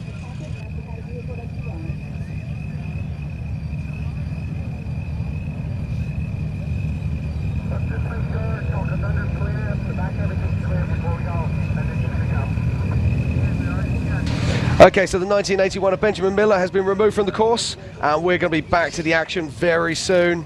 Got to say a massive shout out to our course workers who've been absolutely fantastic. That was not an easy recovery. And it looks like we're going to be going back to the action any second, and I believe this is Jordan Townsend. Car 4488, I'm just checking that number. Can't quite see it. It is up there on the shark fin, which is a great placement for numbers. I love that cars do that. It is Jordan Townsend making his way off the line. Let's see what he can do.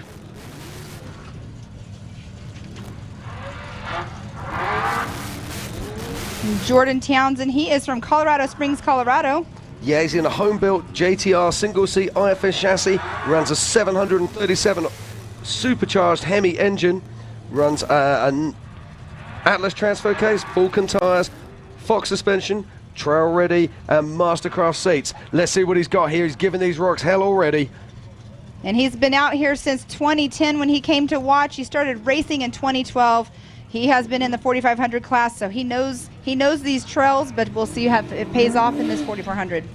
Yeah, but we've already seen these rocks are massively unforgiving this year. And they're now struggling to be able to get to that second set. So it used to be the second set that was the hard part.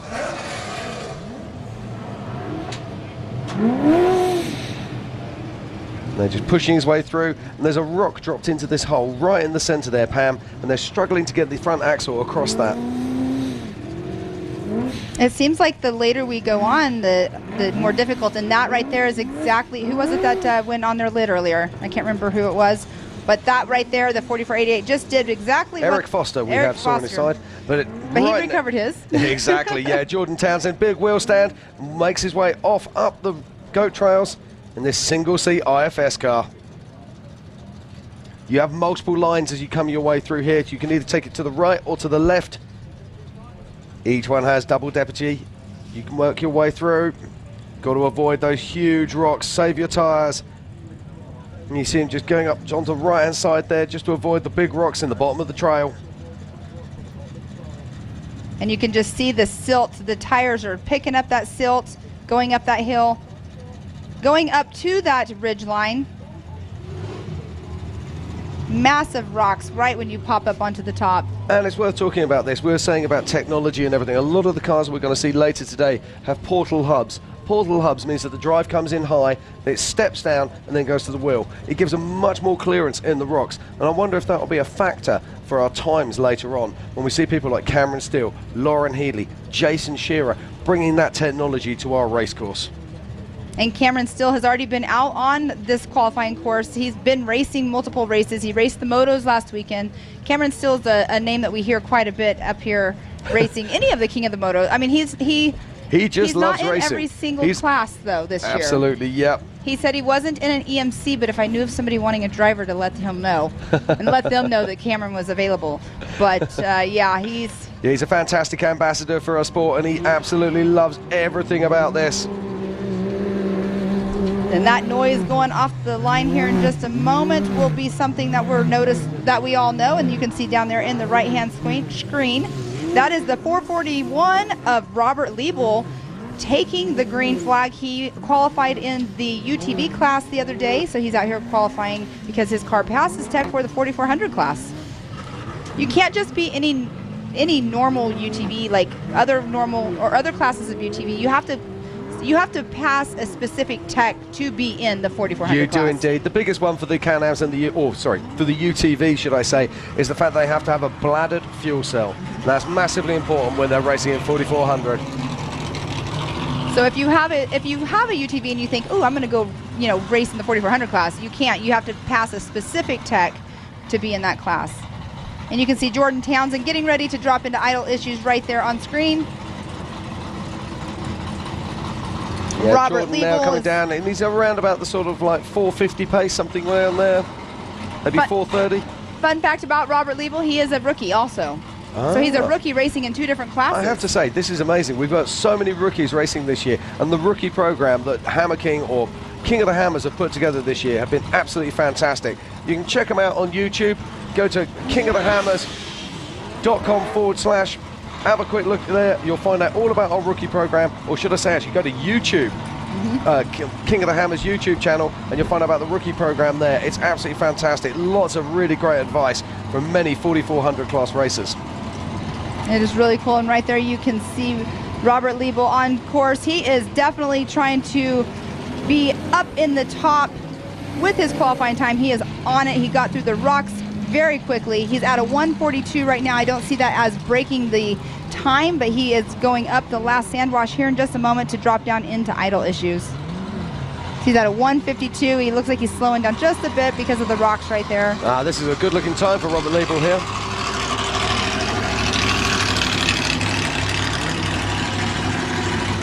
And there he goes, dropping down the last sand wash over here.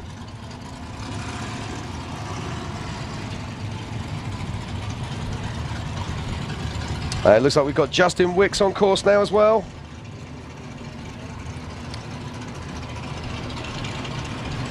As Robert Liebel comes down into idle issues. And this is a good looking time here from Robert. Oh, he just kind of slid right before that. He was sliding. One of our commits of course machinery just blocking our view there momentarily. Here we go. We got him back on screen there. Let's see what his time is going to be. That was a very fast run. Very fast run indeed. Robert Liebel just took the 8th position as a rookie in the 4400 class at a 2:50.269. That's a fantastic run there. And we've got Justin Wicks on screen now. Justin racing in the 792. This is the 6th bomber ever built. It's running an LSX 454, a maximum transmissions 4L80E transmission, Atlas transfer case, Spider Trax axles, King shocks, PRP seats, trail ready wheels, BF Goodrich tyres, and a host of other bits and pieces. Let's see what he can do in this awesome machine. And while we were talking, the 4480 of Chris Hicks took the green flag right there on the right-hand side of your screen. So Chris Hicks out on course as well.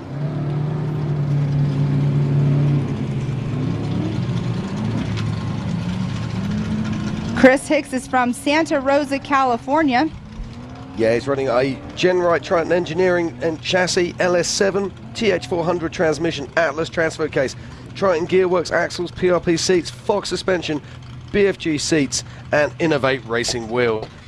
And so here's a cool fact. Serious package in this car. A cool fact about him, it looks like his grandfather was one of the original pioneering founders of the Rubicon Trail. Iconic Rubicon Trail. Something I've yet to do one of these days. It's on my bucket list. I talk about everybody that has a bucket list to come to King of the Hammers. I've been here. I love it. I wouldn't want to not be here. And yeah, Rubicon's one of those. But he's been rock crawling, motocross, outdoor adventures, and Ultra 4 was in his sights, and here he is.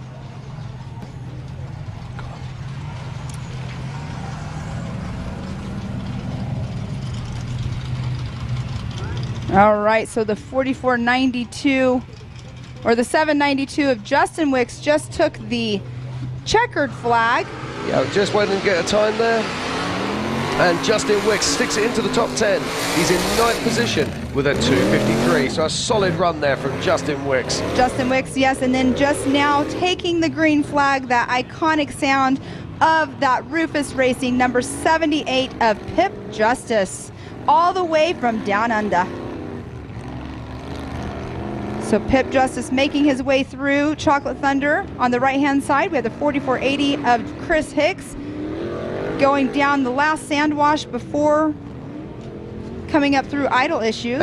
We just got confirmation we've got a change in the top 10. Let's just check out that top 10 right now. In 10th position, it's Casey Curry. In 9th, it's Justin Wicks. In 8th, we've just seen him on track, Robert Label.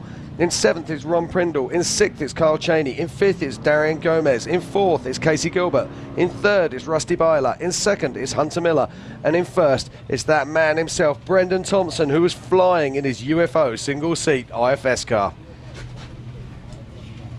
Wow, this has been such a great day so far. You can see on the bottom right, Pip Justice is on it, trying to do an amazing job out here in that Rufus Racing machine. We have Eric Wicks or Chris Hicks coming down into idle issues right now. It's on the top left of your screen.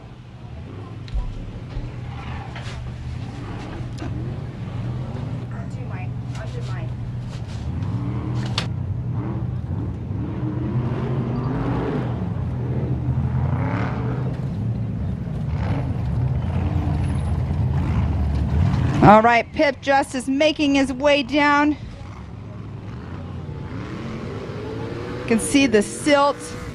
Let's see where we have Chris Hicks, where his Chris finishing. Hicks, we're just waiting for a time for him.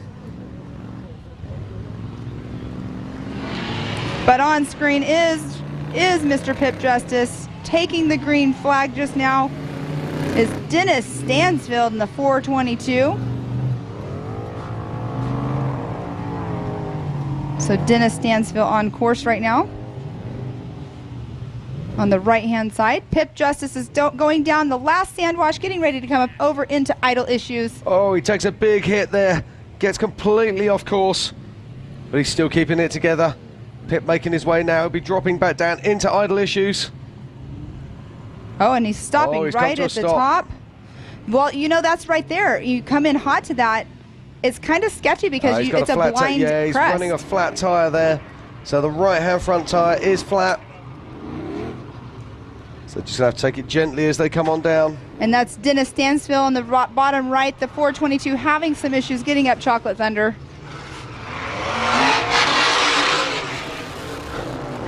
And Pip Justice absolutely nails it as he comes across the finish line. Crushing it. Let's see what his time is going to be because he had no mistakes. Yeah, it does look like he had a flat tyre there, but he gave it absolutely everything at the end.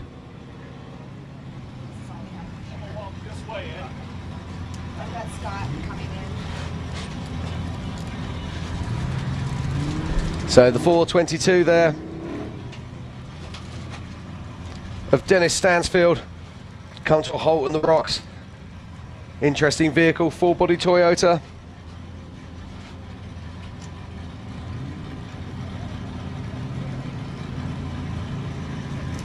Unfortunate that he is at a standstill. Dennis Stansfield at a Dennis Stansfield halt. at a standstill. Almost rhymes. Stansfield. And he is a rookie, part of our rookie program. Yep, this is definitely a welcome to King of the Hangers, Dennis.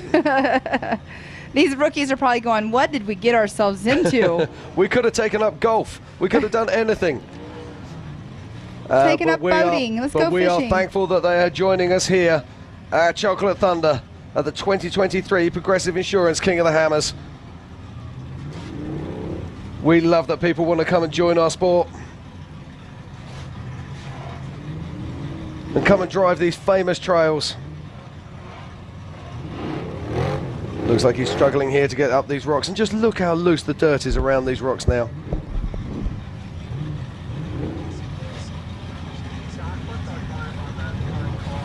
So while we wait for Dennis here to continue to make his way up these rocks at Chocolate Thunder, we're going to hop on out. We're going to take a short ad break, and we will see you back here very soon in Hammertown.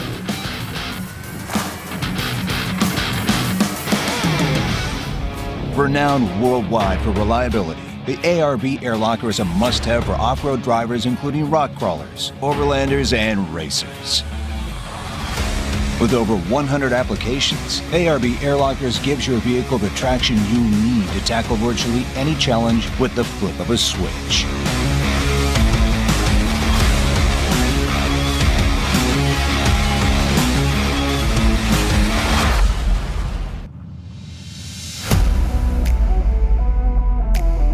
Dana's involvement with King of the Hammers That's all good. Looks like includes our Scott's just about to drop in, sponsorship of the EV Spec class with our Spicer electrified e-powertrains.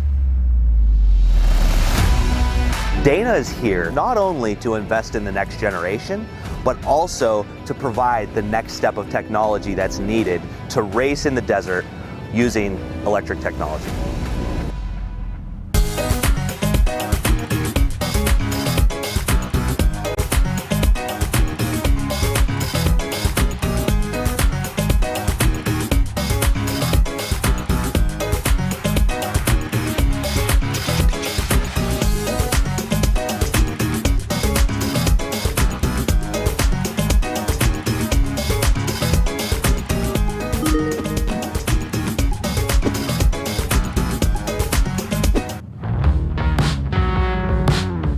Curry Enterprises has over 60 years of off-road knowledge. From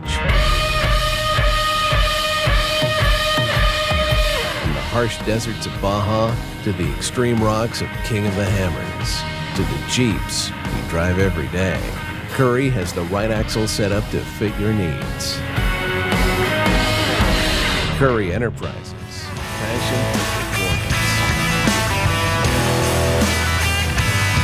Okay, and welcome back to the 2023 Progressive Insurance King of the Hammers. It's a beautiful day here in Johnson Valley, and we're here at Chocolate Thunder for qualifying for the 4400 Nitto Race of Kings that's going to take place on Saturday. We've seen so much action so far, but it's Brendan Thompson who's sitting in pole position right now. I'm going to step out the booth for a few short hours, and we'll be back with the action soon. But Ben Napier from Australia is going to be taking over from me, so you can have another quirky accent to keep you calm.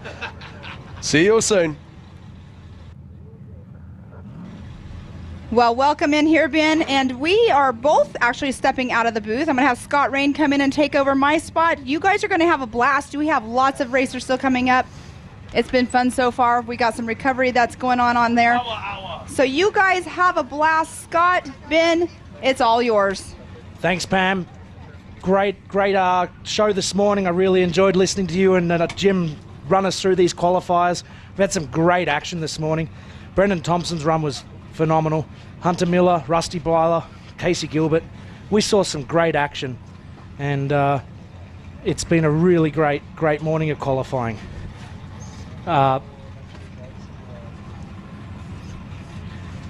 We're just getting Scott on comms. Scott, welcome to the Nitto Racer Kings, powered by Optima batteries, qualifying for the Racer Kings. Scott, how good is this? The way the Mother Nature was kicking our keisters earlier this week, thank you, Mom Nature, for a day like today. Wow, it is absolutely outstanding. You couldn't ask. Maybe a little bit more wind just to get this dirt, sand kind of blown off the course a little bit or away from the fans. But no, other than that, fantastic day. I mean, everybody's walking around in T-shirts. This morning I got dressed, I got a turtleneck on, and I'm kind of overdressed. Mate, it's a great day. Be careful what you wish for when you use the W word. There'll be a lot of people out there that just went, oh, he said that word. But, it's a racer's wish, but it's a spectator's nightmare. So it's a great day here. We're just getting one more car off the course here out of Chocolate Thunder. and we'll be live with qualifying. That's Dennis Stansfield up there. He's one of our rookies in the King of the Hammers rookie program. Just having to do a little bit of winching to clear the hill here. Now, Scott, we're just finishing off our 10 a.m. Hour here. There's a couple more cars to run. Dennis Stansfield, and then we'll see BJ Carter in the 50-50 car. And I think we've got Travis Zollinger, who's running out of order. I saw Travis looking at his car this morning. It's this tricked out Polaris Pro R that's been turned into an Ultra 4 race car. And I think they found just something that wasn't quite right, and they raced back to their pits, sorted it, and now they're back out here and qualifying. So it's going to be interesting. We're seeing a couple of these side-by-sides put themselves right up the top. Travis is racing both races, and he's really here to try and win something. What does our top 10 look like so far?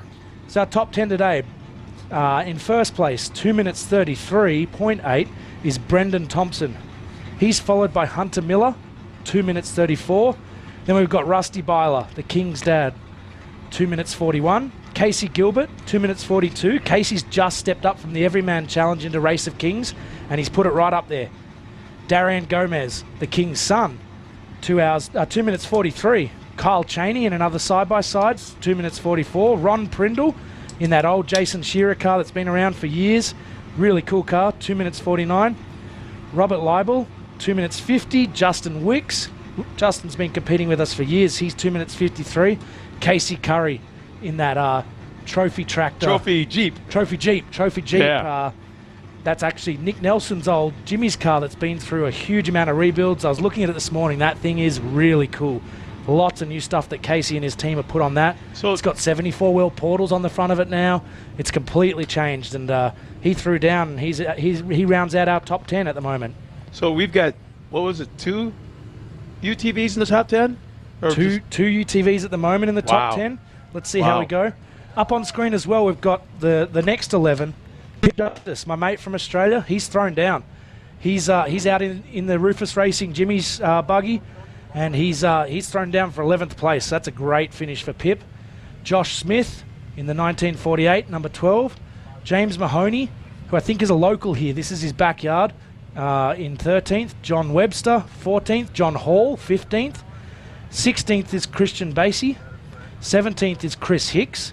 18th is Bill Kunz in the TTB Torchmate car that both JT Taylor and Robbie Gordon raced previously. Great old car. Bill drove, medium paced, but he schooled Chocolate Thunder this morning. He had one of the cleanest drives up Chocolate Thunder. Didn't even spin a tyre, just drove through nicely, looked after the car, put in a solid position for 18th. 19th, we've got Dennis Sterndal. And 20th, Chase Cabrera in that bomber. I just checked the weather for this area for Landers, actually, and it says it's 44 degrees out. Well, I don't know what weather program they're using, but this is not 44 degrees, and if it is, it's the most beautiful 44 degrees. Yep, we've got our Great T-shirts crowd up from, on top of the mountain from there, Big man. Merch. We went and saw Roxy and got some nice T-shirts from Big Merch, and we're wearing some event shirts. Beautiful that we can get out of the hoodies and get rid of the jackets, hang out here in the sun. It's really nice. We're watching Dennis still having a couple of issues up the top of Chocolate Thunder. He hasn't quite got up there. So we'll see if he's got any time left or if the course workers will help get him out of the way, and we'll get this qualifying continuing.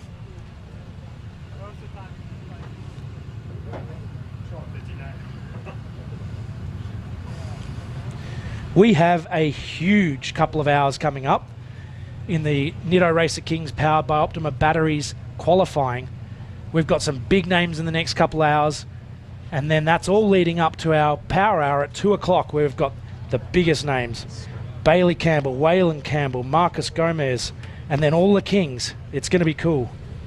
Speaking of power hour and Marcus Gomez, we're going to check out Miles and Marcus catching up and hear from the guys. Marcus and Miles, let's hear it. So swung through the Gomez pits once again, and JP just got back from pre-run. How is it out there? So JP and Roll, they're trophy truck guys, so they're out there doing their trophy truck stuff right now. But me and Darian, we're getting ready for the main race. So I think we already got about a day and a half on them. I ran all the trails. Dave Cole and you maniacs, whoever did the course this year. It's gnarly, isn't it? The truck all legit. It's legit.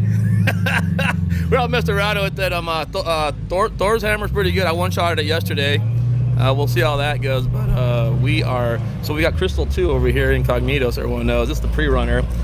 She's the one that takes all the. So you have a full-on race car and a full-on pre-runner, right? Yeah, I mean, you're going all in again. The brothers do. They've been getting a leg up on me. So Bergman, we worked out a deal, and this is a Joe Thompson UFO built machine, identical copy, number 2 of my original race car. And it's IFS IRS. So I'm wheeling, running, a little less horsepower, obviously, but everything else components. So it's really getting some work done in this year. I mean, I've come close every year, second, third, fourth, fifth, and just need a little bit more. Who won this race last year? I can't remember. You have to go there. You have to go there. I've been hearing about this. We'll have a board meeting at work, right? At work in the morning. In the morning. No, like we have our quarterlies and we have our monthlies. Everyone in the brothers and a manager and Roll walks in. He has to say, "Who's king?"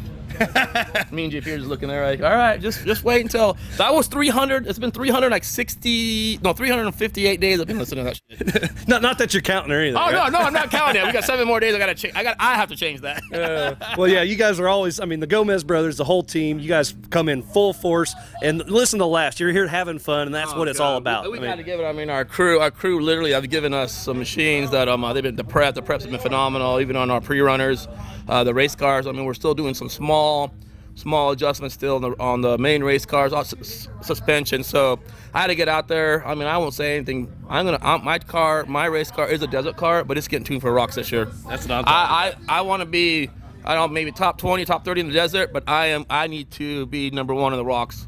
Last few years, I've been the fastest third lap, but this year I need to be fastest second and third lap in the rocks because it's going to be legit. Yeah, you're going to and turn it up. Legit. Yeah, absolutely. Yeah. Well, Marcos, always a pleasure, and good luck on race day. I'll see you there, buddy. Yeah. All right. Thank you, Miles. Great update with Marcus. I spoke to him earlier in the week, Scott, and he said the worst thing about his brother winning King of the Hammers was they had to go to family dinner and sit there and call his brother king. So I know he's out for the win this year. He wants to be the new king. He wants to take away his brother's crown. And those guys sound really committed to doing that. A lot of effort. Like, they bought extra cars just to use as pre-runners. They're out there doing their homework. They're studying the desert, studying the rocks, putting in the effort. It paid off last year. Those guys have been top 5 guys for ages, and they finally got that win. Will we see them do it again? Will it be Raul again and be a repeat king, or will one of the other Gomez brothers do it? Yeah, I had a chance to talk to Marcus at length a couple nights ago and talk about confidence. He was confident in a fun kind of way. And we've got BJ Carter in the 50-50 off the start line heading up Chocolate Thunder. Almost looks like a full-bodied rig, this one. It's a little unusual for our Ultra 4 class, Racer Kings class. We mostly see these in our Everyman Challenge. I was going to say, it looks like he may have driven it here. Quite possibly, and the red numbers indicate he's a rookie. So, welcome to King of the Hammers, BJ. Welcome to Chocolate Thunder. Let's see what you've got. Let's see whether you can finish our qualifying course we've set here. He's taking that left line, just trying to get up there nice and nimbly. He's pretty much rock crawling this. We've seen a lot of the horsepower cars just blast up this. This thing doesn't seem to have a huge amount of horsepower. There's not much wheel spin here, so he's using those sticky tires and just trying to get a bit of traction and see how he can get up there.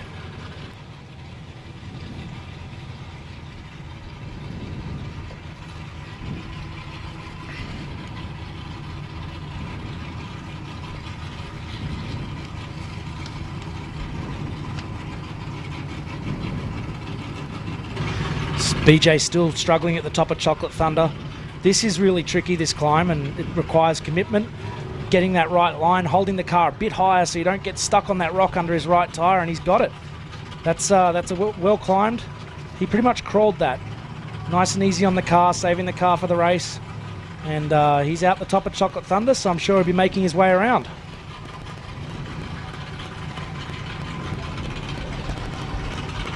We're going to see a lot of cars on course the next hour. We've gotten a little behind with some recoveries here, so I'm sure the race director and the starter will be sending a few cars on course, Scott, so we can get caught up. And what we do is we let these cars get far enough ahead that the dust and the vehicle doesn't affect the vehicle behind them, so everyone gets a fair go. So I'm sure once BJ gets about halfway around the race course, we're going to see Travis Zollinger get launched, and we're going to see what this little side-by-side can do. It's a really neat bit of gear. I was looking at it this morning. It's all billet, machined everything. Really cool sort of stuff. Travis has got a business that makes a lot of parts for the UTV world, and he's obviously putting them to the test out here. As we see BJ crest the ridge here and running along the ridge, it'll be a solid time, but it won't be one of our fastest. He's taking it easy and just keeping it safe.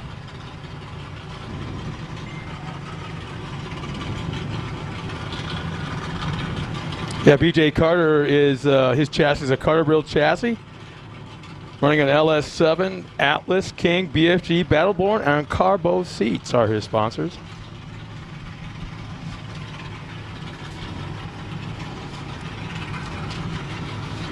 We see BJ getting to that sandy corner. The leaders were hitting here at about a minute 15, a minute 14 this morning, so he's well off the pace here, but still moving and making his way down into the next rock trail here. Yep, just crested the 3-minute mark.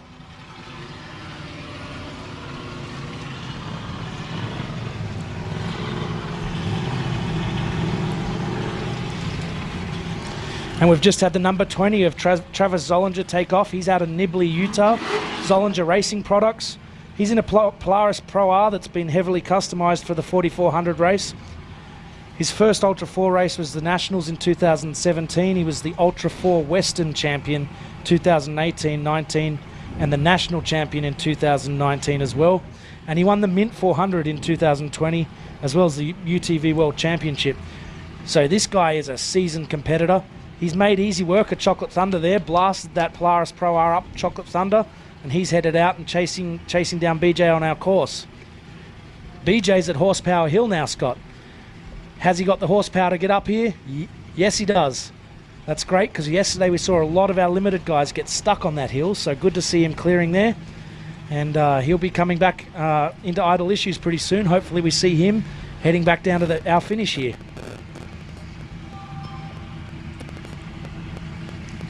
Travis has a really clean run going here. Looking good. He's just crested the ridge there and he's going to run along this ridge line. We get some really great camera shots of this ridge. It's really exposed up there. They're running right on the top of it. Big drop off back down to Chocolate Thunder on the far side of the camera there. And it's a really cool bit of racetrack they've put in this year for this qualifying course for Racer Kings. You know, BJ's actually doing pretty decent with the car that he has compared to the rest of them in this field, the true 4400 chassis. He's been very consistent, hasn't backed up that I've seen so far. Has no issues, just nice and steady, and going to complete the qualifying run. Absolutely. We've got BJ Carter making his way down idle issues, almost at the finish line, and just making that left turn to head down towards our finish station there. Not going to be the fastest run, but he's qualified. He's got a position. He's in the field. He's starting ahead of anyone who DNF'd, and he's coming to the finish there. Bit of rev limiter celebrations there from BJ Carter, who's just finished qualifying for the Nitto Tires Race of Kings powered by Optima batteries. Well, there's some horsepower there off the line. Absolutely, and this is one of our fan favorites, an Ultra 4 family, Chip McLaughlin in the number 4. It's a Tribe 16 two-seat chassis called Irene, and Chip's not afraid of using that right foot. He's going to throw it up Chocolate Thunder and try and set a great time here.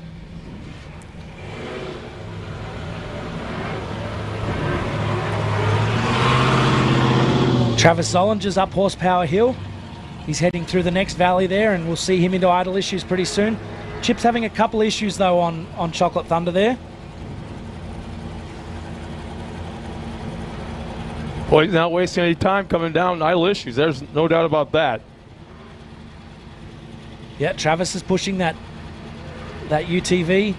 These guys are really throwing down to try and get a position in the Race of Kings and get themselves up the front. They know they've got to play with the big boys though, and the big boys aren't going to be nice to them. If you want to bring a knife to a gunfight, well, you better bring a good knife. You know, it's getting to a point where coming down idle issues, there's one line the whole way down, and it's wore in, and it's, dare I say it, it appears to be smoothing out just a little bit comparatively speaking to the rest of the course. See Travis across the finish line. Chip's making his climb up there. Chip's car with the big Z on the side of it for Zandy Williams, who we lost last year. Chip's racing in tribute to his great mate, and the whole Rufus Racing team pulling together. And they went out and dedicated a trail to him yesterday. It was very touching, and they're all racing in his memory, as are all the racers here. So great to see. They've had very few idle moments the whole week here, between paying respects out on the course, like you just mentioned, and then also with the issues they've had back in the pits, swapping motors, and they've been working super hard all week long. And to see these cars out on the course is such a tribute to the crews and how hard they've been working. Absolutely. I think they had to change a motor in Pip Justice's car and do a bunch of work there. So Chip's rounding that corner in 2:05, a little bit off the pace, but still a nice solid run. It's mostly due to him getting caught in Chocolate Thunder for a little bit. We just launched the number 88 of Mark Welch off the line. Now that is another Polaris-based vehicle, and Mark is racing both the UTV race on Thursday and the Race of Kings on Saturday, doing double duties. And he's our current UTV Open National Champ for Ultra 4. And Mark is actually a type 1 diabetic, he was telling me. So one of his challenges out racing here is to manage that. Type 1? Type 1 diabetic. Wow. So he's out here having a great time, racing 2 different races and throwing down. He cleared Chocolate Thunder quite nicely as we wait for Chip to come back into town.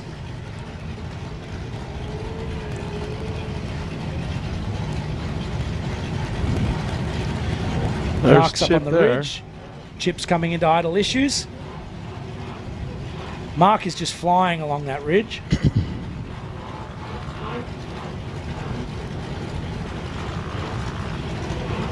As Chip makes that off-camber left-hand turn down onto idle issues. Nice and stable, that Tribe 16 IFS car.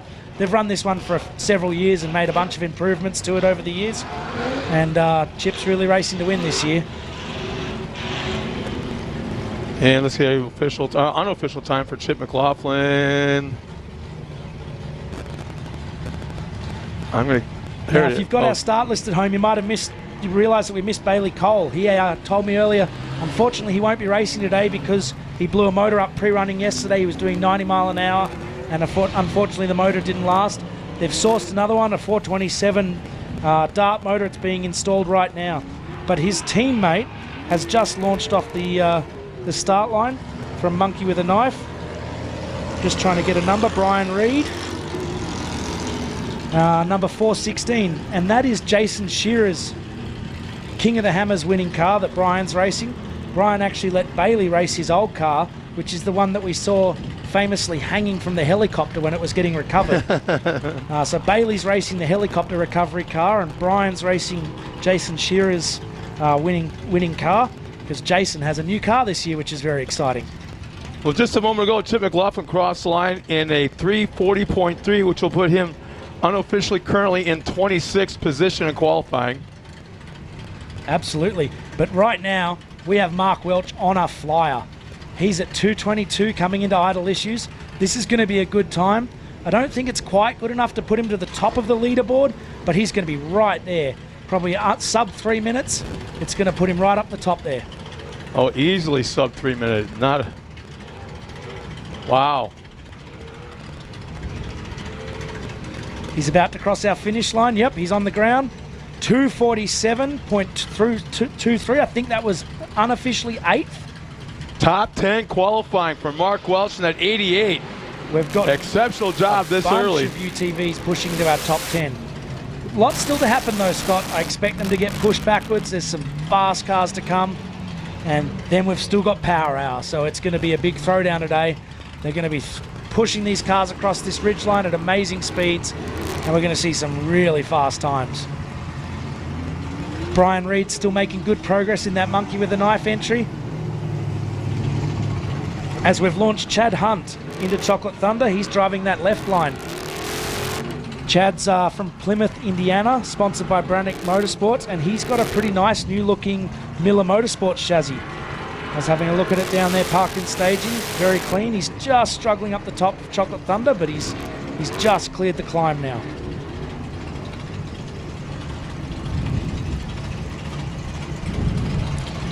Pretty soon we should be seeing Brian Reed coming back over the top of the ridge into Idle Issues. He's just climbing the sand hill on the back side of it. He'll come across and make that right-hand turn that runs across that sketchy side hill, then make the left-hand off-camber turn and come down Idle Issues.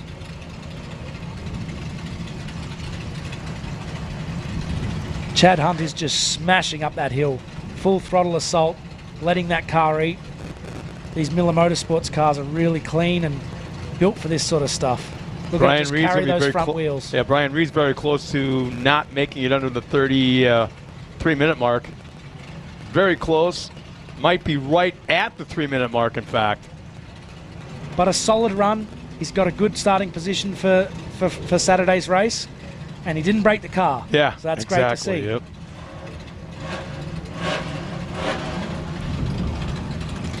Yep. So Chad Hunt, a bit off the pace of our leaders, but still moving nice and solidly. We're really starting to move through these cars. Got a lot of great racing to come. Oh, as Chad just gets a little sideways off that downhill, smashes into a rock, but he's still eating it up, still on the throttle. It's not slowing him down. We saw a lot of cars get flats coming down that hill yesterday, so hopefully it's all good. Oh, and in Chocolate Thunder, we've had a rollover. That is JP Marin. He's from Canada. He races up in Ontario on the TMR series, and he's one of our rookies as well. And it has not gone his way in Chocolate Thunder today. He's put her on the side, trying to climb the hill there. JP was really excited to take the start here. This is his first King of the Hammers. As I said, he's a rookie. He raced the Legends of the Fall race last year as his very first Ultra 4 race and finished it, and then was just all in to come race King of the Hammers. He said he threw everything out he had to get here, and unfortunately at the moment he's a little embarrassed in terms of his wheel placement, and put him on his side. We've got Chad Hunt coming down here. He might have a little bit of an issue with the rear tyre here. He's really pushing it, and sometimes you pay the price when you do that, but he's still moving forward, still making progress towards our finish, and it's going to be a decent time. A little bit over 3 minutes. It won't be a pole position, but he's put a good run in.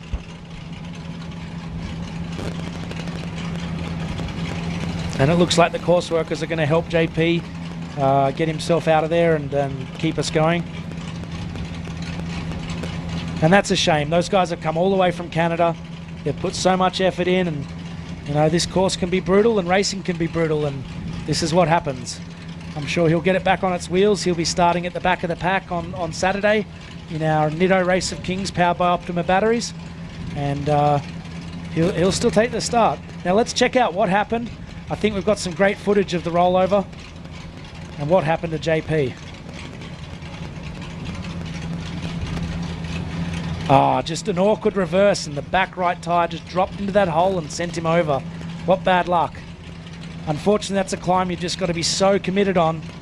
And he was almost up there, and then he just took such a big reverse, and what a shame, what a shame.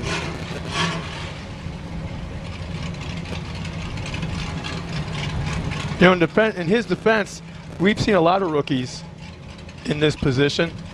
And it's, again, we talked about this yesterday as far as the learning experience. Every driver in our top 5, top 10, top 20 have experienced this. So the rookies that have this happen to them shouldn't take it too personal. Hey, it's a learning experience. Bank that memory. We've not only seen a lot of rookies on their side in Chocolate Thunder this week, we've seen a lot of really experienced racers on their side in Chocolate Thunder. People think Chocolate Thunder's this easy trail. It's the closest one to Hammertown. You go out there with your buddies. It's the easy one to get to, but it can be punishing. And if you get it wrong, like JP has unfortunately, it can put you on your side or on your roof, and that can be the end of your qualifying. We just had Chad Hunt that was out there just a moment ago. I just was able to find his qualifying time. It was a 3:10.2, puts him in the top 20. So nice run by Chad Hunt.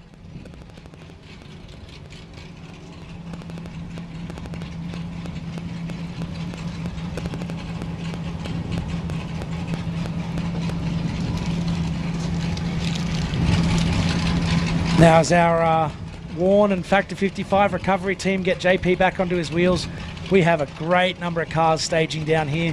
Some fan favorites in the next hour, some really cool entries, some new guys, some of the most experienced guys in the field. We are going to have some great qualifying for the next couple hours, and it's all going to build up to 2 o'clock when the Nitto Racer Kings Power by Optima Batteries qualifying power hour happens. And you say that with a big old smile. Hey, last night, you're from Australia. You're over here in the States. You're at King of the Hammers again. What kind of things that you're going out of your way to try to experience here at King of the Hammers? Oh, mate, there's everything that happens here. It just seems like I've seen your social media posts, and you're doing a selfie just about every event that's going on around here. Yeah, try not to miss anything. When you work production and race ops like I do, you tend to go everywhere. But while we get JP recovered and get this course clear, how about we see some words from our sponsors, Scott? You got it. We'll do. I'm Ben Napier. I'm with Scott Rain. This is the Nitto Racer Kings Power by Optima Batteries qualifying, and we'll be back shortly.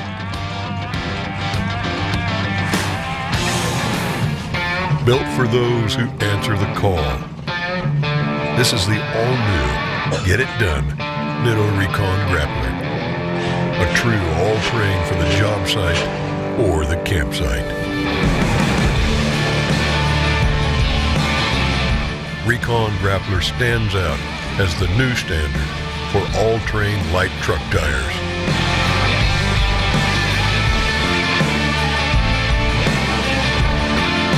A true all-terrain tire with everything in between.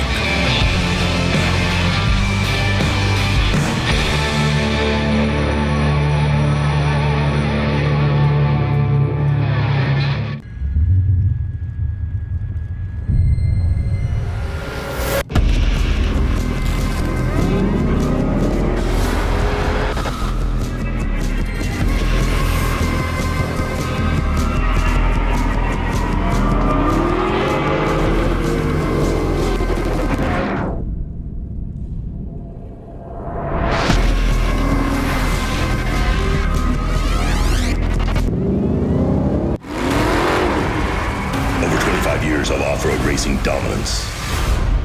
Proprietary patented race technology. Proudly made in the USA. Unparalleled customer service and support. The choice of champions. King Shocks. The leader in off-road shock technology.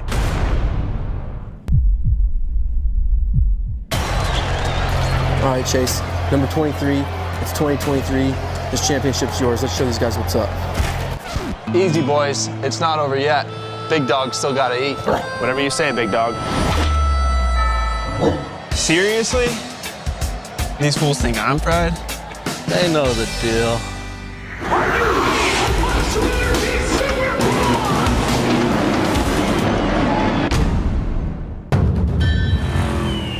So it's decided. We'll park even deeper into parking spaces so people think they're open. Surprise! Can't hear you, Jerry. Sorry. Yeah, can we get a system where when someone's bike is in the shop, then we could borrow someone else's? No. Or you can get a quote with America's #1 motorcycle insurer and maybe save some money while you're at it. All in favor of that? There's a lot of buttons and knobs in here.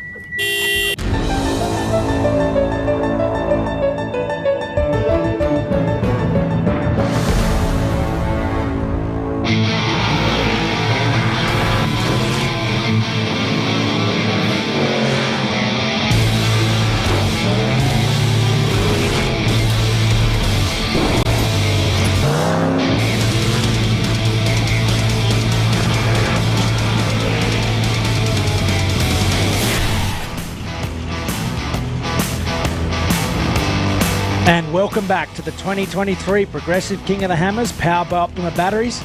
I'm Ben Napier. I've got Scott Rain here. We're here for the Nitto Race of Kings, powered by Optima Batteries qualifying. If you had our premium channel subscription, you would have seen Edwin Abd. He's halfway around our qualifying course right now in the Arturo-sponsored vehicle. He's putting down a nice time. He was clean up Chocolate Thunder. He's just coming over the hill into Idle Issues, and he's had a great run.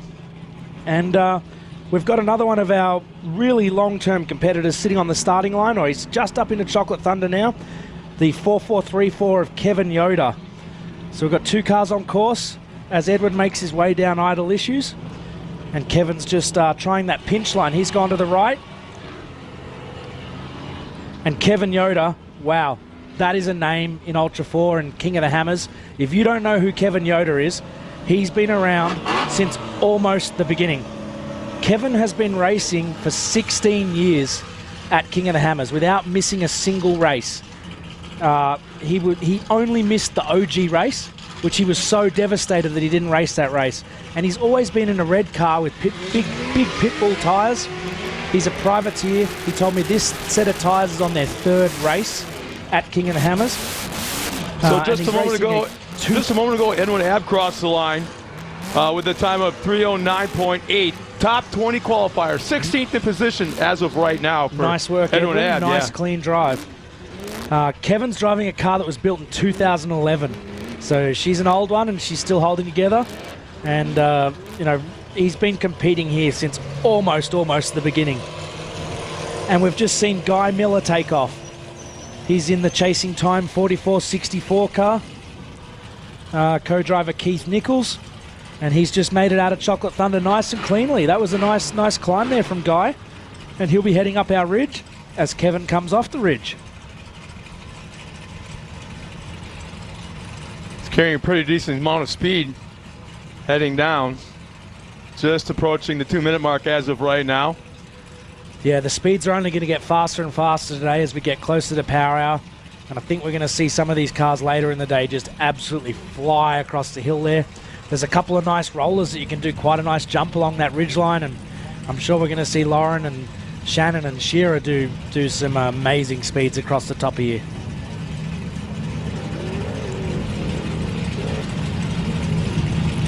Guy is absolutely smashing across that ridge there. He just comes across the top there. Oh, he's got a little bit off line there, but there's a few extra lines you can take there. Hopefully he doesn't tag any rocks.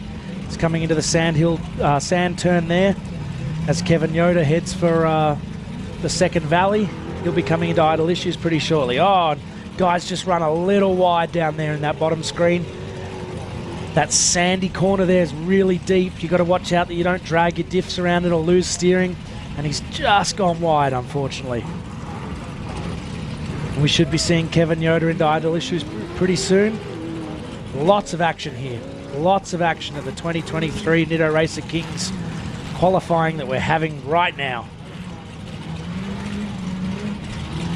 And there's Kevin Yoder coming into idle issues. Yoder will hit the top of the hill right at the 3-minute mark. Yeah, Kevin's not here to win. Kevin just loves racing, and he loves this, and I'm sure he would take a win. Absolutely. But he just loves coming out here, loves having a good time with his family and friends and all his crew that he brings down from NorCal, and it's great to see him out here. So as Kevin Yoder cross line with 340.7. Let's see where that puts him. And I think Guy is on a flyer here because Guy is at the top of idle issues while Kevin Yoder was at the bottom. So Guy is absolutely screaming through our course. Yeah, Kevin Yoder's time just a moment ago was 340.7. They'll make him 31st. 252. Can he go under 3 minutes? Whoa! Oh, big roll. Big kid. Oh, wow. Big rollover. He's come through the finish line and just absolutely smashed it. We'll get some course workers over there. That was a great finish. Tried to kind of wheelie over that last rock at the bottom of the hill and instead just nosed right into it.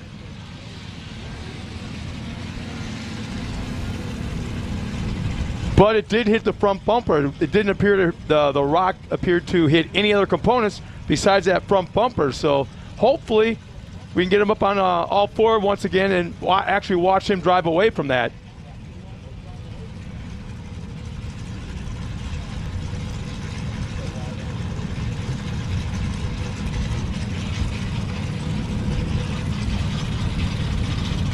And the course marshals straight in there making sure that the crew's safe.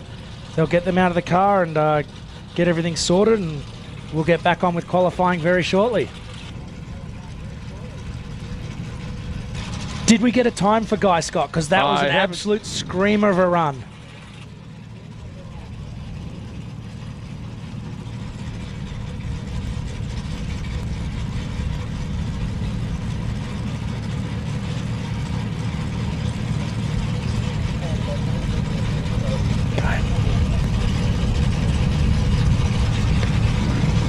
Okay, as Scott searches here we go. for Yeah, guys' time. 302.3 for Guy Miller. That'll put him in the top 15, currently 13th.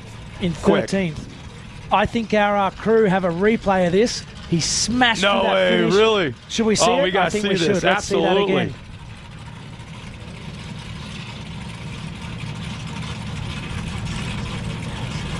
So watch closely to where he hits in the front.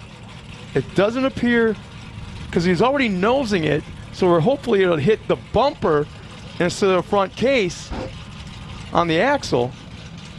Yeah, that was a big crash, and for everyone back home, co-driver and driver are both out of the vehicle.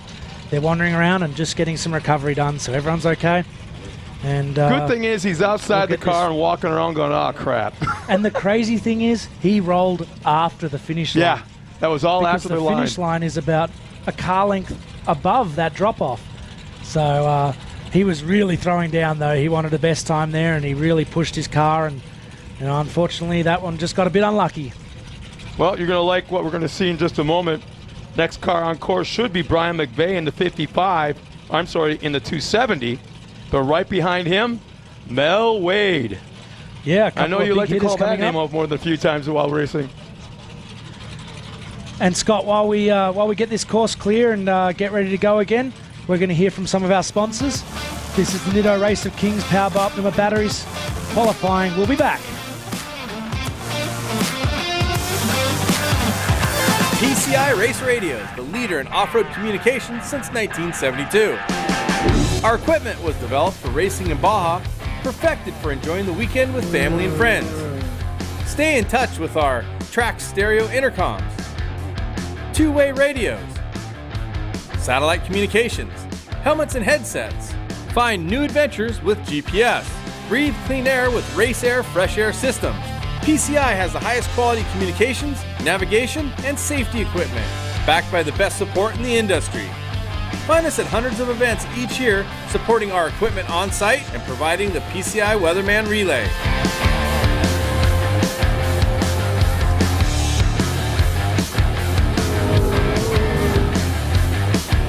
See you in the desert.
King of the Hammers, it's the toughest one-day race in the world as far as I'm concerned.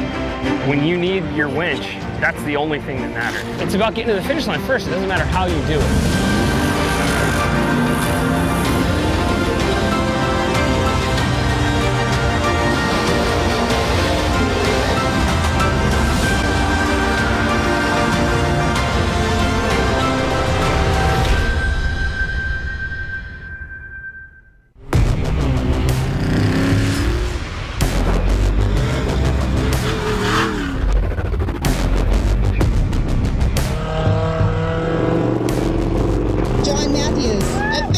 First place in the 4500 Yukon.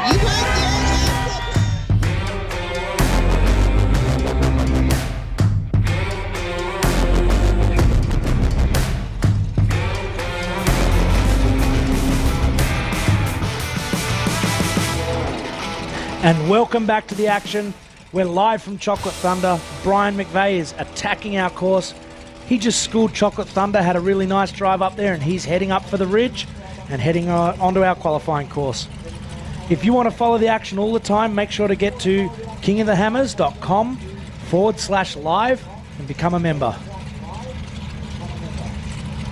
Brian McVeigh currently on course, obviously, right around the 60-second mark. And one of your guys one of your favorites is about ready to take the green flag for his qualifying effort. And that would be Mel Wade. Mel Wade's been around for a long time, and he's got an Australian Garth Hannaford riding with him.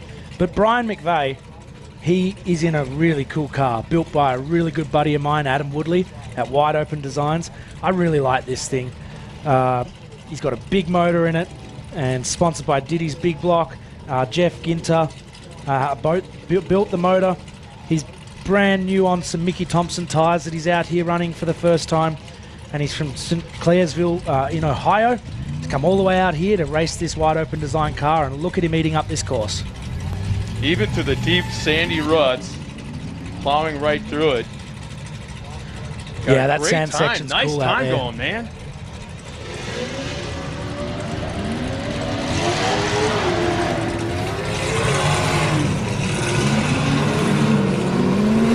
Brian's making his way through her problem, heading for Horsepower Hill, and we've launched Mel Wade.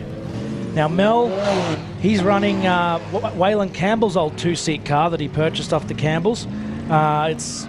He's got Australian Garth Hannaford sitting in the car. He told me he's probably not going to drive it as fast as that car's used to being driven. He's probably going to take it a little bit more easy. And Mel and Garth found a way to not spend months prepping the car. They actually only started 2 weeks ago.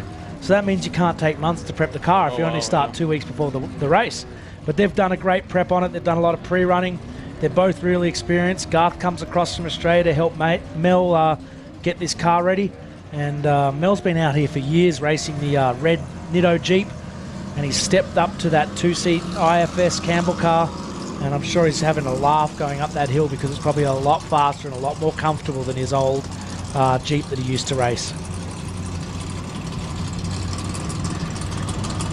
As we see Brian just smashing his way down the rocks on idle issues.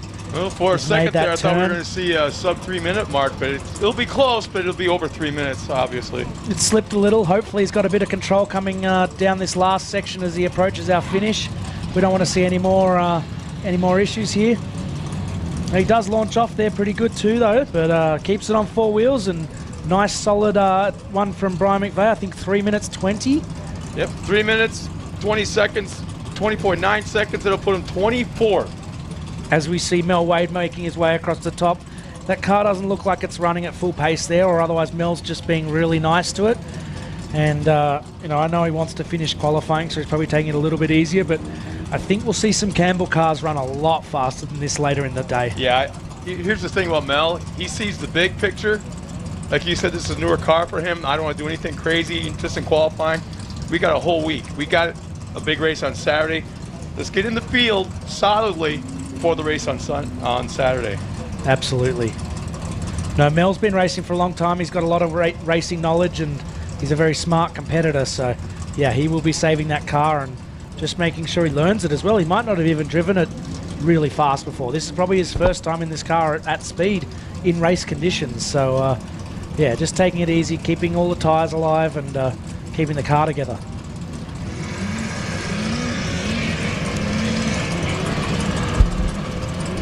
That should be, Joe Thompson off the line, I believe?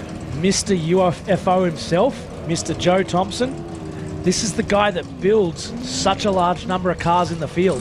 And I think he's teamed up with the Gomez brothers, and there's a car that he built, and he's racing it out here. He's just come ripping up towards the rocks in Chocolate Thunder and just had to take a bit of a reverse there and reassess his situation. As Mel Wade crests the hill, he's coming back into Chocolate Thunder, down idle issues towards our finish. That's got to be kind of intimidating, even though it's not a rough part of the course. Just coming to the top of the hill, until you get that car pointed down, you're doing nothing but looking up at sky.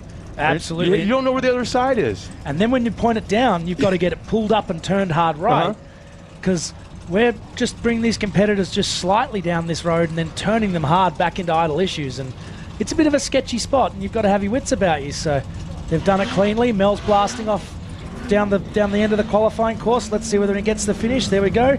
All four on the flat in the sand. As Joe Thompson, he's up high, climbing our ridge. He cleared Chocolate Thunder and making his way across the ridge. Mel Wade's time was a 3:37 flat. That'll put him 31st in the field.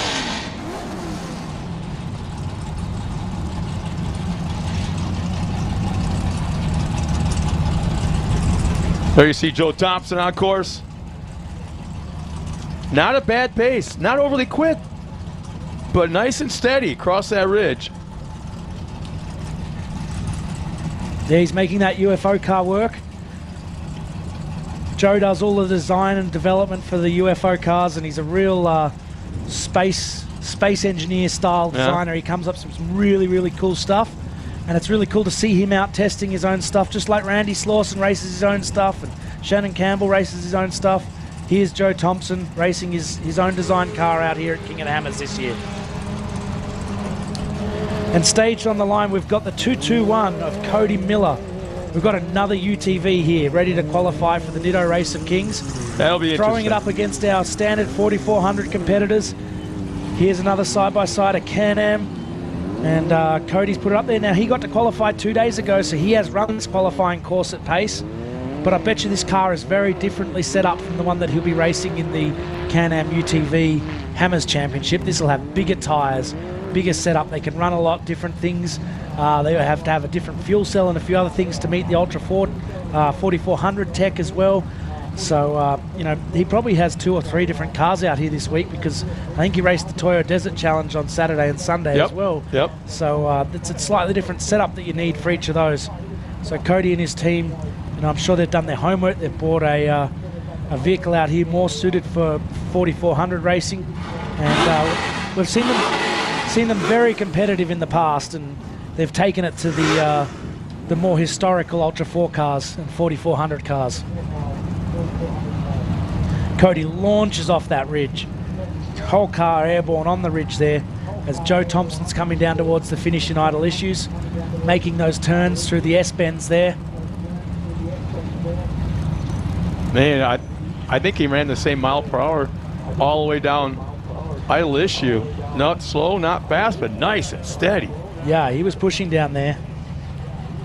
Cody's through the sand turn, and I didn't quite get a split time through the sand turn, but you know, it probably was pretty close to being on the money of being in our top 5. He's really pushing out there, smashing those Maxxis tires into rocks there.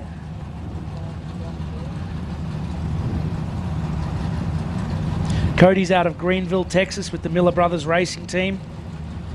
Sponsored by Can-Am, X3, Maxxis Raceline, Liquid Moly, UTV Race Shop, and a bunch of other great sponsors he's got on his team. The Miller Brothers really do put a great amount of effort into their racing. His brother Hunter and himself out here throwing down. Well, I'm not sure this is very accurate. Again, everything is unofficial, but the time I have for Joe Thompson is 6:07.9. They'll update that. There's because we're out of Hammertown, we're not using scoring loops, we're using lasers, and they have cameras and a really great scoring system here, so sometimes it just takes a couple of seconds to update the final results. And we've got Cody Miller coming down towards the finish line here. He is pushing that UTV. Wow. Absolutely smashing down there. 2:38. Let's see where that puts him. And while Cody Miller comes across the finish line, we've got another long-time competitor, Jaron Gunter. He smashed his way up Chocolate Thunder, had a great run. Are you ready for this? Are you ready for this? Cody Miller, 2:38.9, third quick. Wow, that is fast. Quick. Yeah. Now I wonder, and maybe the guys in the truck can check this for me, is that quicker than he went on Monday in his Can-Am UTV's Hammers Championship qualifying? Because he's already had a chance around this course. Now Jaron's running across this ridgeline here. He's in a UFO as well, just like Joe Thompson, sponsored by World Class Property Management. And Jaron's been racing this car for 3 years and having gremlins. He's been racing for a lot longer than that, but this car, and he hasn't been able to get a finish at King of the Hammers. He qualified 10th last year, was running right up the front until he had a DNF. And he's a privateer from up in NorCal and has a great family and crew that come down here. They like to come and heckle us at the announcer's booth when we get his name wrong or pronounce it wrong. And it's great to see him out here. Hopefully this is the year that he solves all those gremlins. He's looking good out there on course, smashing his way down there, that UFO working magically.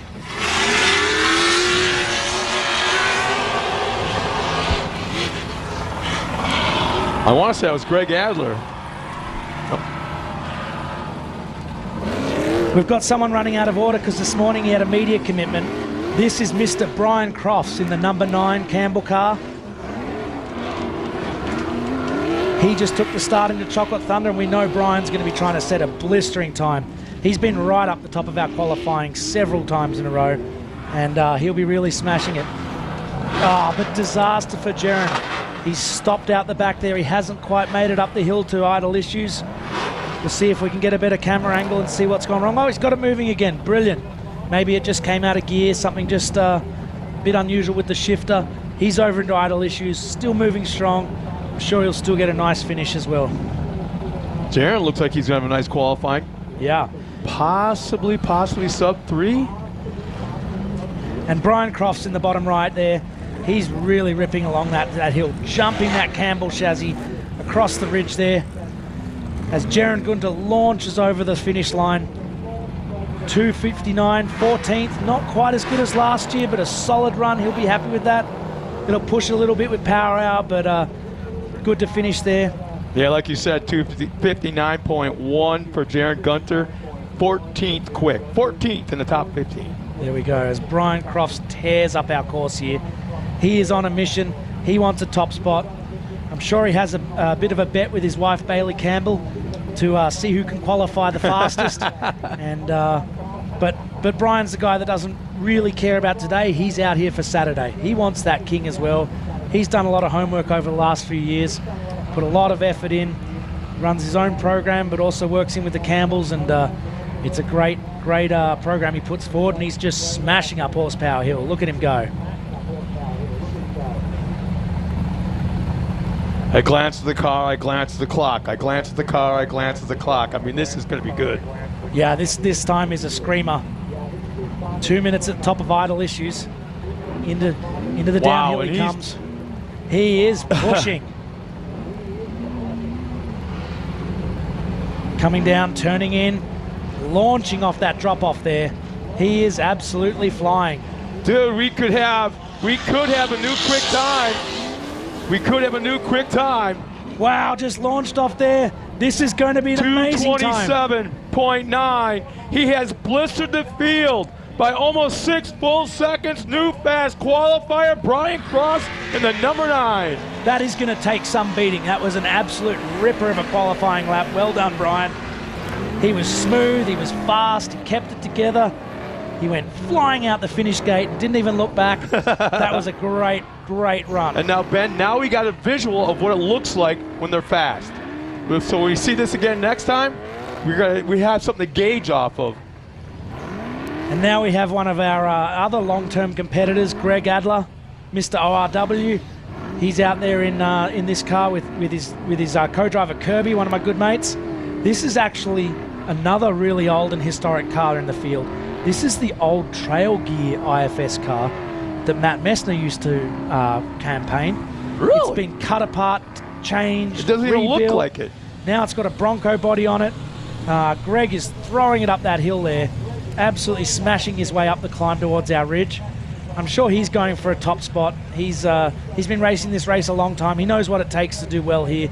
He puts a lot of effort into his racing program. He raced a lot of short course. Now he's doing some Baja racing. His son is racing short course as well now. I know he's sold his short course program. And he's a great marketing tool for Greg, too. That little kid knows what's going on at ORW. 3 or 4 different classes in the short course. Yeah. And, the whole family is a racing family and an off-road family. Obviously a big history with several big companies in off-road, and now he's doing some pretty cool things. And he's doing some cool things on our race course now as he rips across that ridge. He's not quite on a Brian Crofts time. He's going to be a fair bit off that, but still looking very solid. Another guy just wants to get in the field solidly, not trying to set the world on fire with time. I still can't believe how smooth and clean that Brian Crofts run was. He was pushing that car, but he kept it under control. He drove a really nice qualifying lap round there. He showed us, he set the bar. I think it's going to be difficult for anyone in Power Hour to go faster than that. Shannon, Bailey, Waylon, no pressure. Yeah, he has set that bar, and they are going to have to push to beat that. But we have a lot of heavy hitters coming up as we see Greg Adler making his way up Horsepower Hill. Power Hour just looks so exciting. We've got some of our biggest names first there. The Campbells, Vaughn Gittin Jr., a couple of the Gomez brothers, Cameron Steele, Paul Horschel, Tom Ways, and then we have the Kings. Running from the King who's had it the longest, or to the one that just won, Raul Gomez, our last qualifier today. You get to see the Kings run one after another in this Power Hour that's going to be amazing. As we see Greg Adler make his way into idle issues. He's pile driving the rocks down that hill too. If you notice, he got kicked off to the side just a little bit on top of some rocks, and he just never lifted. He kept going down, and he's moving these boulders from right to left, and he's going to have a sub 3-minute mark, it looks like. And this is where you just need a little bit of luck as well. Some of these downhill rock trails that we run, it doesn't matter how skillful you are.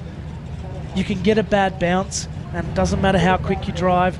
You get that bad bounce and you tag a rock like Greg did, and it just slows you down. Brian just got every bounce perfect. Skill, luck, mix of both. I don't know. It worked for Brian. Greg still put down a really respectable time too, so great to see him finish there. Here's Greg Adler's time. Once again, was 3:03.5. That'll put him in the top 20. Currently 17th quick for Greg Adler. And heading into Chocolate Thunder, the 24 of Jared Pallant. He's from Lincoln, California. He does a lot of racing with the NorCal Rock Racing crew, who do a lot of work on our short course down here. And from what I hear, he's got a very small program. It runs on beer and pizza, getting his mates over to help him prep his car. I think that is an old Tribe car. Right off the gate. It's been in the field for a little bit, moved through a couple of people, and looks like he's only got front left drive and rear wheel drive. Maybe the front right CV or something's come unstuck. I can see the axle shaft still in there, but there's no front right movement on that car. What a shame for him, what a shame. Now hopefully he's sitting there going through some checklists going, have I put the locker on? Is it in four-wheel drive? Looks like he just got it moving again. Is he going to get up there? Oh, he's just monstered that through. But there's still a lot more rock to get up. We've got the big shelf in front of him. It's going to be very hard to do that without that front wheel turning.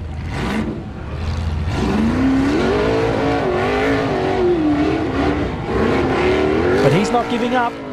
In true King of the Hammers fashions, he is just pushing on and pushing on. 2 steps forward, 1 step back. He's giving it. There's no doubt about that. But that right front, like you said, if it's not spinning, it's not helping him out at all. Yeah, he's just going to have to back up and hit it even harder. We're out here at Chocolate Thunder. We're at the bottom of the canyon here. The crowd is above us enjoying the show that Jared's putting on. He's making his own little dust bowl here. We can hear that LS just screaming down the valley. Lots of engine noise. Not a huge amount of forwards movement here. He's going to keep trying. I think that is a single seat car. I might be wrong, but he doesn't have the advantage of having a co-driver that can get out and winch. If he wants to winch here, he's got to get out, set his own winch line, get back in the car, drive up, unhook his winch line. It is a huge disadvantage of having a single seat car, especially with how hard they've set qualifying this year. You need to make sure you drive the obstacle. He's still trying. Oh, so close. So close. There he goes. He's out the top. Well, that was a huge effort from him. 2.5 minutes just to get out of Chocolate Thunder. That's going to hurt in a big way. Wear and tear on the drivetrain, on everything, just to get to that point, minus that right front drive.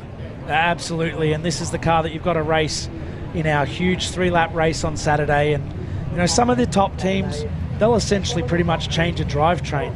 They'll come in, they'll put a new transfer case in, new front diffs. You know, if you've got an IFS car, you probably put new CVs. The fans up there cheering for him? The fans are going wild here. Yeah. Show him some support. Show the drivers some support. They're out here putting on a show for you. And people like Jared, he's a privateer, runs on beer and pizza. He probably doesn't have a huge amount of parts to swap in, so he needs to look after that car.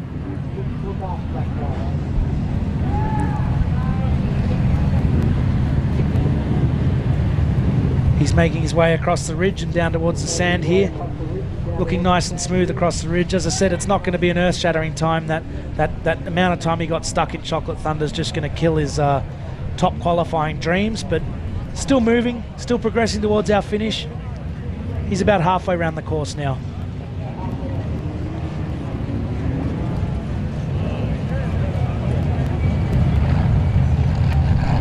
And as a driver, you're sitting there, you don't know what you actually broke here, but you're hoping that CV hasn't come so far apart that the axle shafts flapping around, smacking into your shock shafts, taking out your brake line, all that sort of thing. So, you know, if we were racing and that happened, you'd probably get your co-driver to get out and have a quick look and get back in.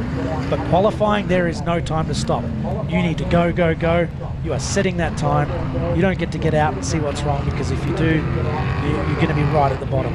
He's still pushing. Yeah, he should be damn proud of himself and his crew that he didn't give up, he didn't quit. And I'll be honest with you, I didn't think he was going to get out of there. I really didn't think he was going to get out of that predicament where he was at, but didn't give up. Somehow was able to wedge himself back and forth and climbed it minus that right front. Yeah, it's a big ask to get up that climb in three-wheel drive, but he did it. He's got to come across the bottom, across the hill here. The good news is that the wheel that is turning is his bottom left, front left one. So at least that's going to keep him on the hill, because if only your front right's turning, it'll push you down the hill and put you off angle.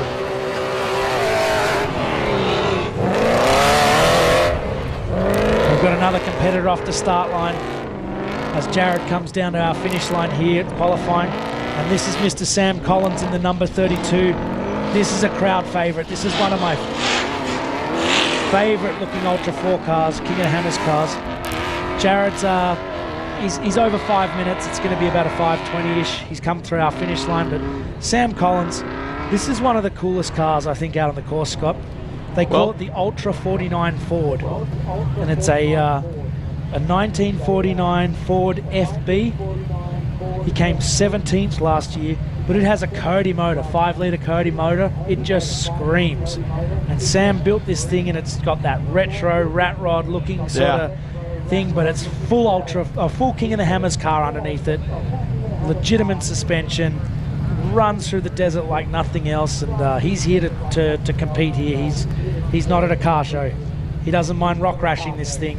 I'm sure he'll cry when he has to redo the panel work, but wow, it's a super cool and unique car. Hey Ben, Jared Pallant should be very proud of himself. He didn't give up. His time was 5:15.7, and he's not last. He's not last in the field, so damn proud of himself, and he's in the field. There we go. And Sam just got a little bit confused there geographically. He's back on course. No, still confused here. So hopefully he can find his way back onto our qualifying course. Oh no. They just need to run straight down the ridge there. They've got a GPS track, and hopefully his co-driver's on it. But yeah, this is really affecting his time, unfortunately. What a shame, because he was running well. He cleared Chocolate Thunder so nicely. He's back on the correct course there. I'm sure several people at home are screaming at their TVs, straight. Don't turn, stay on that ridge line, straight across the ridge. There we go. And that's definitely cost him a good 30-40 seconds there, and you know, a bit of embarrassment, unfortunately, but he will get it going again and keep pushing and bring this awesome looking car into the finish line here. And if you're around Chocolate Thunder, check it out. It is one of the coolest looking Ultra 4 King of the Hammers cars that we've got racing here in a very different way. Yeah, there's something about that retro look that in the last 2-3 years has come back, and really, I mean, road rash, rock rash, whatever you want to call it, who cares? Slap a sticker over the top of it. But that, like you said earlier, is one of the coolest ones out here at Chocolate Thunder. And as Sam Collins makes his way through the backside of our course, I just heard another competitor take the start line, and it's that unique bomber sound. And that is Dan Fresh in the number 8 bomber. We saw him qualify in Everyman Challenge yesterday, in the 4 parts Everyman Challenge. I think he's racing the exact same car 2 days in a row. They'll change the tyres, put the bigger tyres on it, or maybe he has a Legends car and a King of the Hammers car, Racer King's car. I'm not sure. I'll have to check on that one. But either way, they're both bombers. And Dan's a very experienced competitor out here, has a lot of great finishes in this event. Wow, Sam Collins he had issues in the mid-course, but man, looked really strong coming down idle issues with a time of 3:38.11.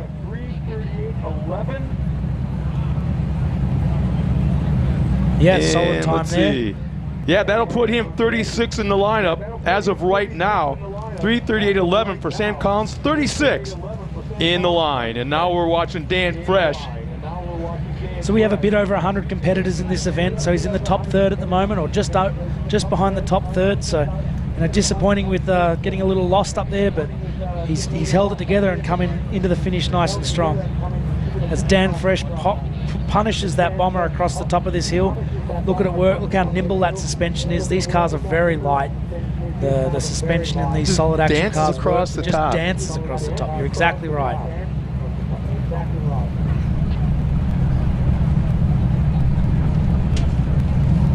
Dan has been doing a lot of driving of different race cars out there in the last, 3-4 years, would you say? Absolutely. He's been jumping. We've seen him in almost every class out here. And gaining a lot of experience. He hasn't been with us for since the beginning or anything, but he's come in strong and put a great program together.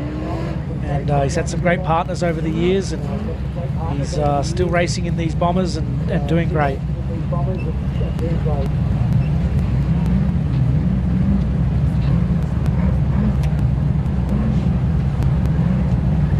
We have some great names still to come. We're closing in on Power Hour. We've got 2 more hours or an hour and a half more of qualifying, and then we have our 2 o'clock Power Hour. If you're down in town, make your way out here. Come on out, cheer your heroes on. We've got a great show for you this afternoon. Otherwise, grab a chair, sit in front of the Jumbotron, enjoy it. If you're at home, anywhere around the world, stay tuned, don't go away. We've got some great coverage coming up, and we're going to finish this qualifying strong with some amazing driving. Kind of surprised Dan Fresh's time doesn't relate to what we were watching. I thought he was going to be a lot quicker than he was according to the clock, but he looked strong, he looked consistent, not slow, not fast, but obviously mid-pack qualifying. But no, I'm kind of surprised when I look at the clock and it's just not showing it. Yeah, he lost a little bit of time in Chocolate Thunder, and then round through her problems, he didn't really push the car in a huge way, so he's just taking it safe and steady as he drops down our finish line. The others launched off there. He just eased himself off, and I think he's just taken it a bit more sensibly and looked after it. And now we've got Frank Vonderheide at the start line. He's from Arkansas. I believe that's a Jimmy's car. Scranton Truck and Trailer is his primary sponsor. And he's here we out go. Here, heading up to Chocolate Thunder. Dan's time was 3:33.9. Ironically enough, it puts him 33rd in the lineup as of right now. There we go. Yeah, Frank's driving at Jimmy's 4x4 podium chassis with Rogers Race Engines LS 441, so big motor. A lot of great parts on this car. He's our 2021 Eastern Series Championship, and he's been rock crawling since 2004. And he's been in a bunch of different series before coming to King of the Hammers. And he made easy work at Chocolate Thunder, made it look good. And he's out and heading up to the top of our course here.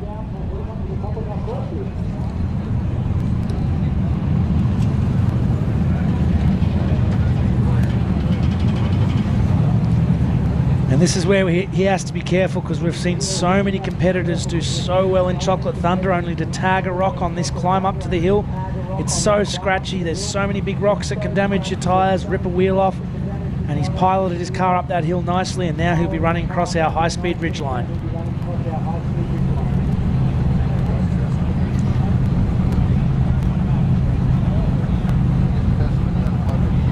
Yeah. Launches off that little jump on the ridge line. I think that's going to be pretty entertaining this afternoon. There'll be a lot of high-speed action on that ridge. You need to be confident where you're going. The guys have had the chance to pre-run a couple of times. They've seen the course. Sometimes they might have only been pre-running at night though, and then in the daytime it looks completely different. Comes into our big sandy turn.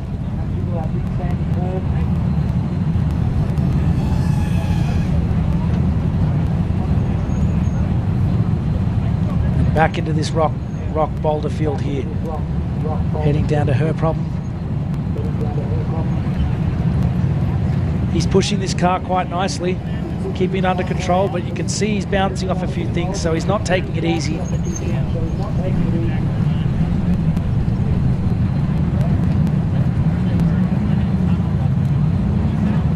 Gets quite tight here. You've got to be very accurate.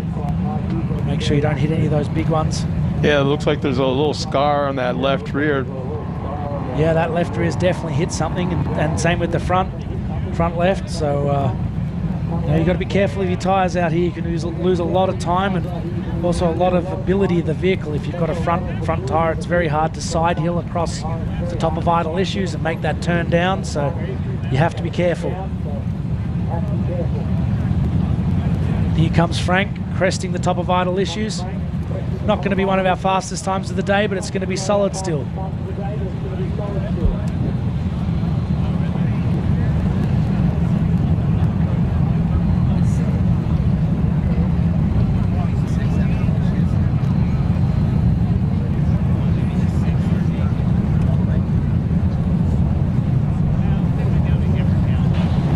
And there goes Frank across the finish line, blasting down. Yep, 3 minutes 22. Good solid finish there.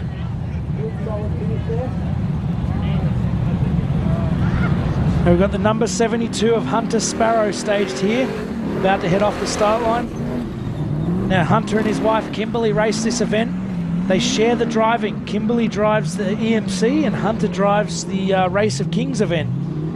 And husband and wife team out here. Sparrow Motorsports, if you want to follow them on social media.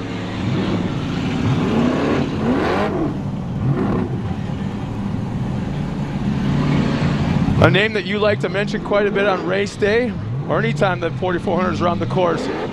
3 more drivers. We got Levi Shirley. Yeah, we've got some speed coming up and some of our favorites here. Hunter's just having a little bit of trouble making that climb there. Taking a reverse, getting a new look at it, seeing whether there's a better way to get this car up this hill. You really do have to commit to that climb. We've seen some people go to the right and do the pinch rock, that you can be a bit slower and sort of rock crawl and get the car on an angle. But otherwise you've got to absolutely smash it up that left line.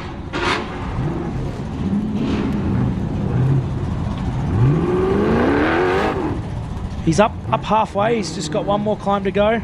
Trying to make it happen. Looks like all 4 wheels are still spinning, so he's just got to get it unstuck.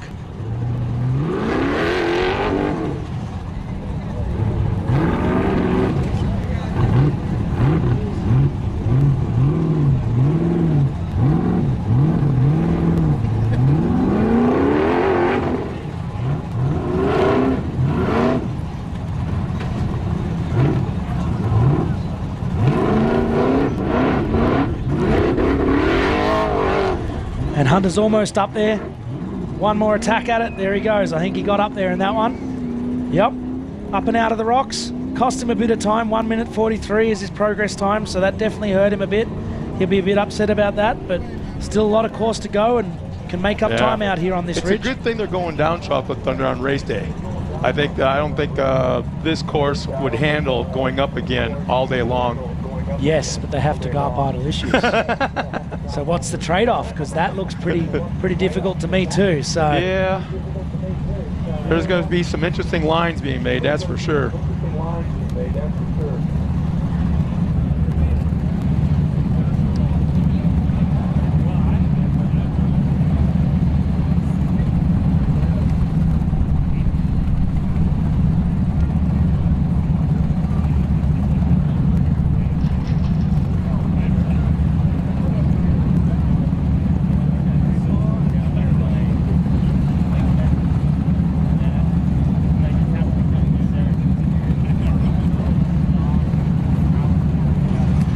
And there's Hunter Sparrow across our ridge here.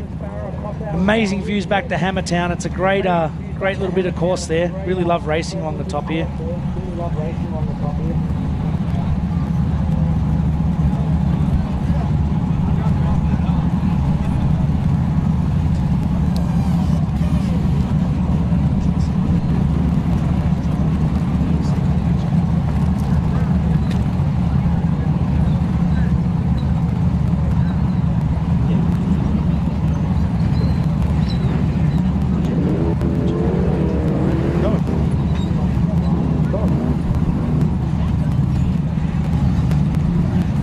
Now we see Hunter Sparrow making his way through the backside of the course. He'll be heading towards the ridge line to come into idle issues pretty shortly. Scott's going to step out of the booth, and we're going to have another motorsports hero. My son Matthew idolizes the truck that this guy drives, and especially the one that his dad and family have made famous. I've got Mr. Ryan Anderson here, son of a digger, grave digger family. Welcome to King of the Hammers. What do you think of this? Man, this is absolute madness. I love this. You know my crazy dad, Dennis Anderson, creator of Gravedigger. We are all about terrorizing things, tearing trucks up, but this is the epitome of that. I mean, it is insane. I have so many questions about everything as I watch. Yeah, it's pretty cool. Like, I've met you a few times over the years and never seen you out here. I know you've got an event on soon in Anaheim, but you came out and camped out here just so you could see this event. You're here as a spectator, checking it out. We've got Hunter Sparrow smashing his way down the finish line, come in for just over 4.5 minute time there. He got stuck at Chocolate Thunder at the beginning, but he's finished off strongly. Ryan, what's your favorite part here so far? I have absolutely loved Chocolate Thunder. I've been on the side of that mountain every night so far. That's why my voice is almost gone. Cheering people on, watching the craziness. I mean, it is just insane what everybody's putting their rigs through. Racers and just people here enjoying it is unlike anything else. Yeah, it's pretty cool. And we've got Joe Gatlin, number 4570, and man, that motor sounds good. He's just taken off up Chocolate Thunder. You're no stranger to big motors. That one sounds pretty cool. Hopefully you can make it work up this hill though. Yeah, I love hearing all the motors, man. A lot of guys with big horsepower. I love big horsepower. Our truck's 12,000 pounds with 1,500 horsepower. These things, they sound pretty healthy. What's normal horsepower numbers for these things? Yeah, most of these cars are running sort of 600-700 horsepower, but some of them can push into the 800, 850s. Some of these big boy things, especially when we go race some of the more short course style races, a lot of guys turn them down for this race because it's just so destructive on everything that if you run stupid horsepower, you're asking for a breakage. But these guys aren't afraid of the right foot. They aren't afraid to throw it up there. And man, it's cool to have you out here. It's awesome that you popped by our booth. It's awesome that different types of motorsports are coming out here. You've seen how big this is. Maybe next year we can add to our calendar. We'll have to talk to Dave Cole about that. But it's awesome to have you out here. Enjoy the spectating and enjoy the show, because it's just going to get more rowdy and faster. And stay around for Power Hour because it's going to be mad. That's what I'm here for, man. I cannot wait for Power Hour. I'm loving watching all these guys beat and bang up this hill. There's no chance I'm leaving Chocolate Thunder until everybody is done tonight. Awesome. Well, thank you for popping by our booth. Ryan Anderson, welcome to King of the Hammers. Enjoy yourself. Make yourself at home.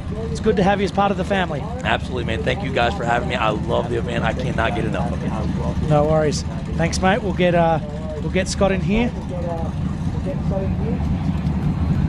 As we see Joe Gatlin across the ridgeline. He is pushing that car to the limit. I think that is a Miller Motorsports chassis. I can't quite make it out in the dust.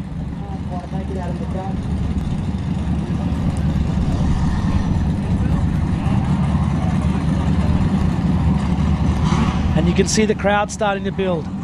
Get on over here, Chocolate Thunder. Her Problem's a great viewing area as well. Come on out, check it out, meet the drivers. They're all lining up down the bottom. We're going to be starting to fill up this staging area with some cars for the next couple of hours. And don't forget, Power Hour, 4 o'clock today. 2 o'clock today. 2 o'clock today, it's going to go off.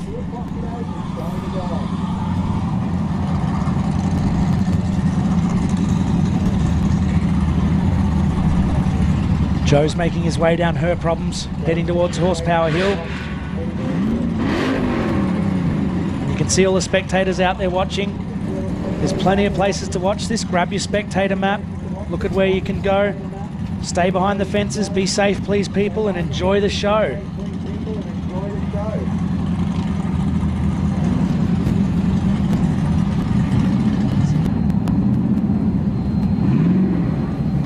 Okay, there's still plenty of action coming up in the 2023 Nitto Racer Kings Power by Optima Batteries qualifying. We're going to take a quick break as Joe Gatlin battles his way around the qualifying course. I'm Ben Napier. We'll be back shortly. Enjoy. Built for those who answer the call. This is the all-new Get It Done Nitto Recon Grappler. A true all-terrain for the job site or the campsite. Recon Grappler stands out as the new standard for all-terrain light truck tires.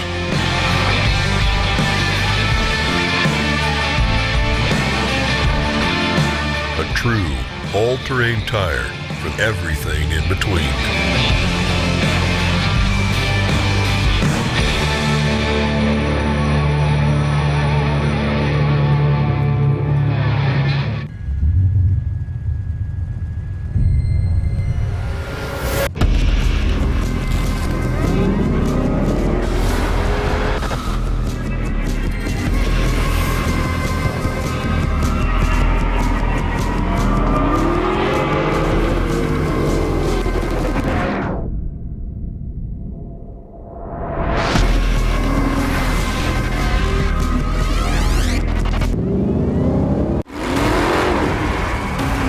Years of off-road racing dominance. Proprietary patented race technology. Proudly made in the USA. Unparalleled customer service and support.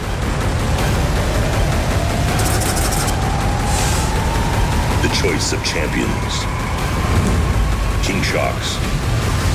The leader in off-road shock technology.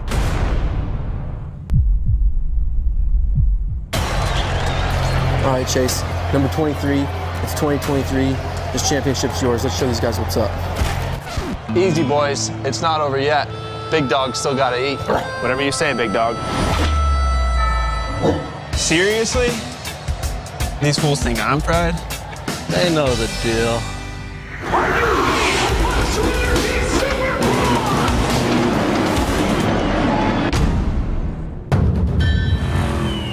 So it's decided. We'll park even deeper into parking spaces so people think they're open. Surprise! Can't hear you, Jerry. Sorry. Yeah, can we get a system where when someone's bike is in the shop, then we could borrow someone else's? No. Or you can get a quote with America's #1 motorcycle insurer and maybe save some money while you're at it. All in favor of that? There's a lot of buttons and knobs in here.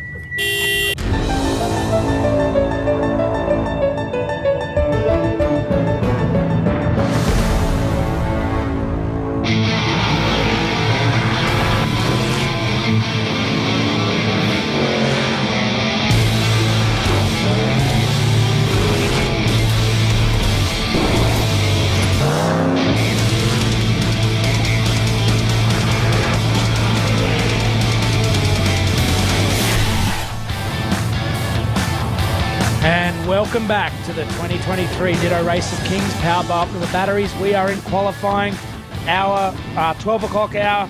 We've had some great finishes so far. We've had an amazing pole set by Brian Crofts this hour. It's been a big hour of qualifying. While we were taking a break from the action, Joe Gatlin, he smashed through our qualifying course, put in a good finish. I think that was a Jimmy's chassis that he was racing. And we've seen William McGibbon take off in the 461. He's out on the back side of our course. You can see him on screen now. He's JP Morin's teammate from Canada, racing in the TMR sponsored vehicle. And he cleaned Chocolate Thunder quite nicely. There were big cheers from the crowd, a lot of horsepower. And then he's on his way back into the idle issues to come down to our finish.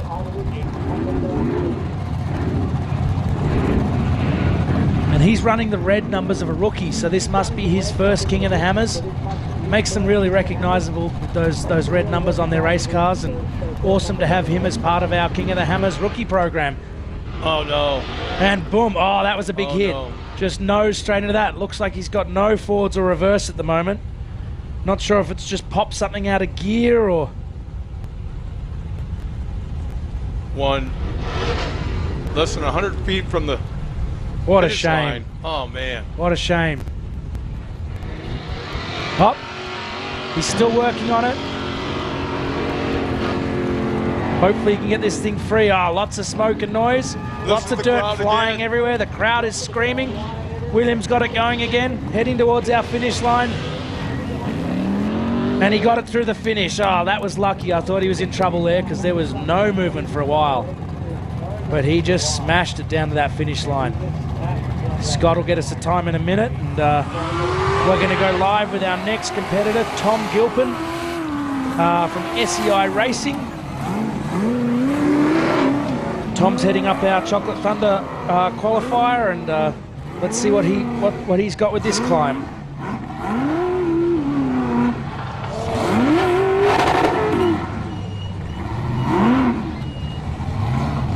So Tom's from Santa Claritas, California with SEI Racing, as I said. It's a Fishmouth Fab 2-seat car. Now that is a cool fabrication company. I really like the stuff that those guys build. They've been in our sport from the beginning, and they put out some really cool equipment. And he has just launched up Chocolate Thunder and then gone to exit and almost like over jumped the exit and ended up in the rocks, but he's got it back under control. And he is just roosting his way up that climb out of the valley here.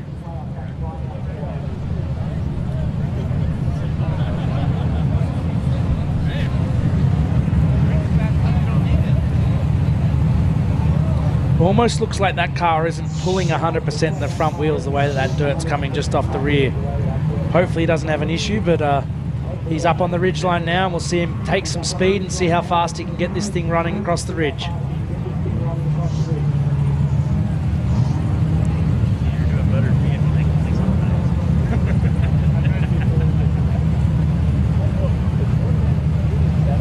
Great shot from our drones here. You can see just how exposed it is up on that ridge line. Rock trails down the back that we're going to be exploring throughout the rest of this week. Hammertown out the front as they make the turn in the big sand wash and head back into her problems. Tom's driving nice and clean, looking good. And we still have a lot of qualifying to come here. A lot of big names. They're all turning up now, getting ready as we head towards our 2 p.m. power hour. It's going to be a great afternoon. Stay tuned, stay online, enjoy the show.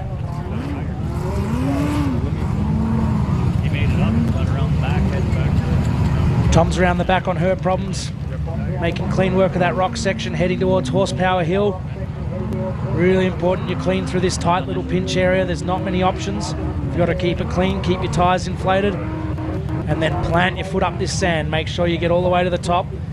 Look at that drone footage as it chases the car. Brilliant. And he clears Horsepower Hill.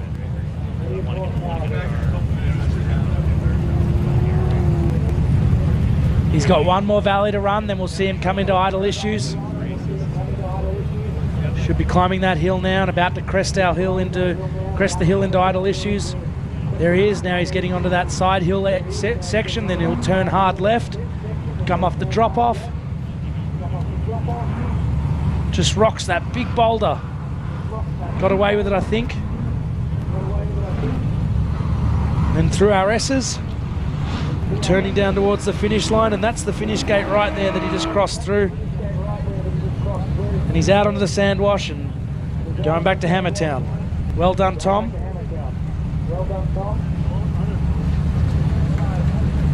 Now we've got another guy that is well known in this sport, Mr. Brent Gagabauer.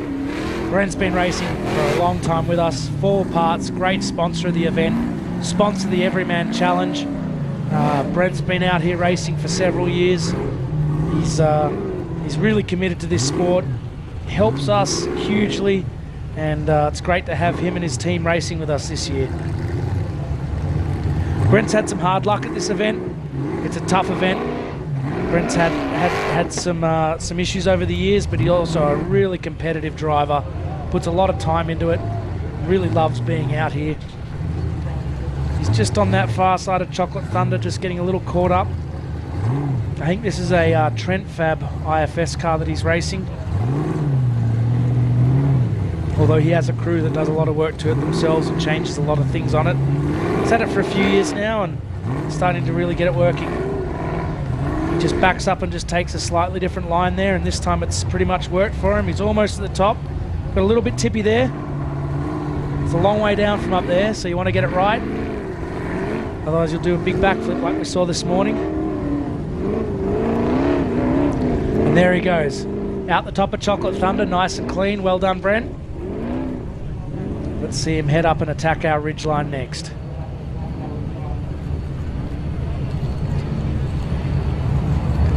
Now I'm looking at my start order and someone's missing. Levi Shirley. He's out of order. Maybe there's something happening. Not sure. I'm going to keep an eye out my window and see if he turns up. Really looking forward to see that new car of his running. So hopefully he sorts out whatever issues he's having and gets into qualifying, because I'd love to see him run today. Brent's up on our ridgeline. Nice and controlled.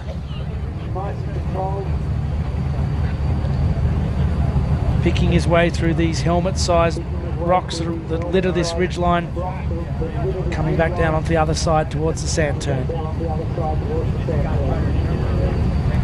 While Brent makes his way down, I'd like to thank our King of the Hammers 2023 sponsors: Can-Am, Ford, Bronco, Monster Energy, Optima Batteries, Nitto, Progressive Insurance, Toyo Tires, 4 Wheel Parts, as Brent here is racing, and Griffin Radiators. Tom and Steve Beebe and all the boys from there, it's great to have them out here again. And here comes Brent into her problems, making that car work. A little bit soft in the front end there. You've got to be careful in an IFS car when you're launching off things like that, because you can ground the center at the front, and it really hurts through the chassis there when it hits hard on a rock. So now he's making his way through there, making it look good. And I'll have to check my records, but Rob Bender Park used to ride with Brent, and he's got a lot of history in this sport. I'll have to see if Rob's riding this year, or maybe Brent's got someone new riding with him. But they're a great team. Sean McNamara is riding with Brent, and in their two-seat chassis, Trent Fab chassis. It's got a Danzio LS3, so big race motor in it. They've put a lot of effort into building this car, and it's got a lot of good parts on it. And he's been racing with us for a long time at KOH.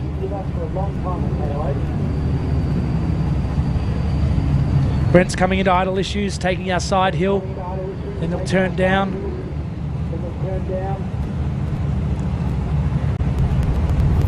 The good part about that turn there is you can look down it as the driver. You're on the left-hand side of the car.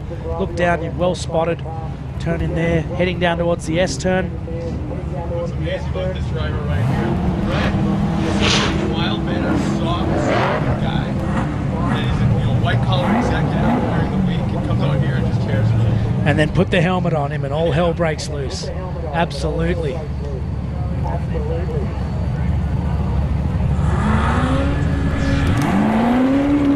Now we've got the 4401 about to take the start. Kirk Jensen out of Salt Lake City, Utah. He's part of Jensen Brothers Off-Road Racing Parts. And something a bit unusual about this car compared to most of our other Race of Kings cars, it runs an ORI strut rather than a bypass shock absorber and coilover. So a little bit different, but let's see how they go. Looks like he's a little bit stuck there, just trying to scratch his way up the left-hand side of Chocolate Thunder.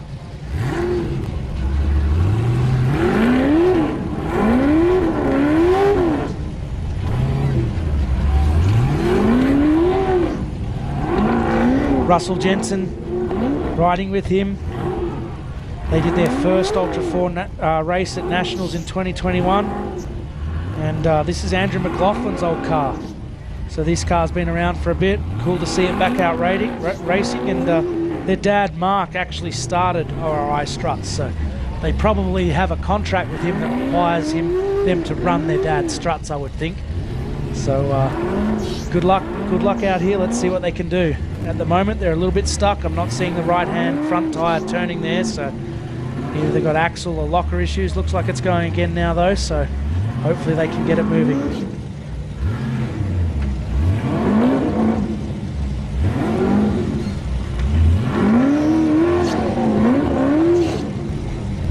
Still trying to make forward progress. We saw Jared Palin take a while to get out of here and just keep on keeping on. Let's see if these boys will do the same.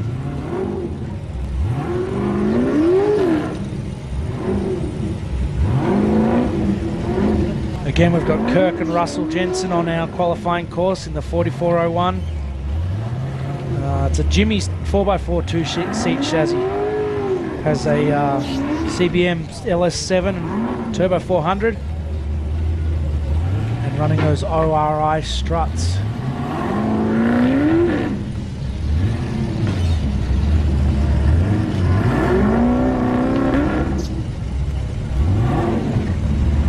And it definitely looks like they've got a mechanical issue with that front right wheel. Something's going on there, it's not turning. Not sure if they've blown an axle out or a locker. Hopefully it's not something as simple as the locker not being on. I'm sure they've checked that, double checked that. But yeah, they've definitely got an issue there, and now they're sitting on that rear link on that rock, and that's going to make it very hard to get going forwards or back.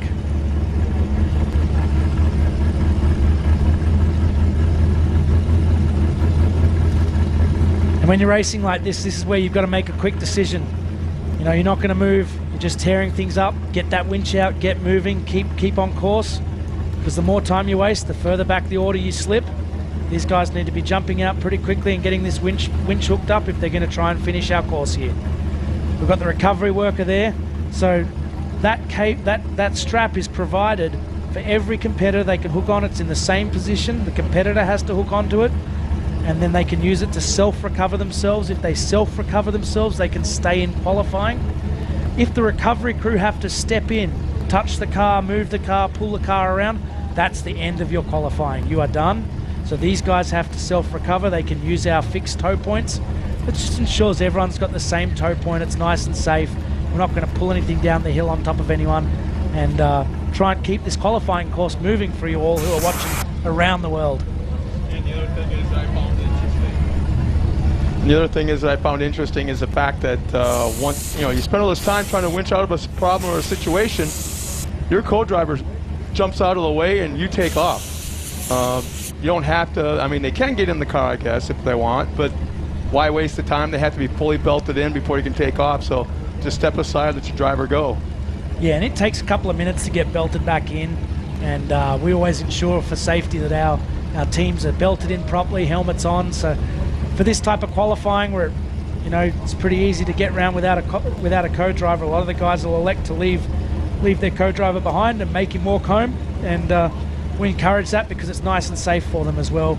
We don't have to worry about people getting strapped in while trying to take off, because we don't want that. Looks like they've got a bit of a problem with the winch. Hopefully the rope's long enough. Some of these Ultra 4 cars run very, very small winches because they're so confident in their driving, but when it goes wrong, you need a decent amount of cable to get all the way up to the recovery points. Maybe an extension strap. They might be going down to Hammertown later to hit up the guys at Factor 55 and Warren for some longer recovery gear. Yep, there we go. He's got an extension strap to try and get up to our recovery point.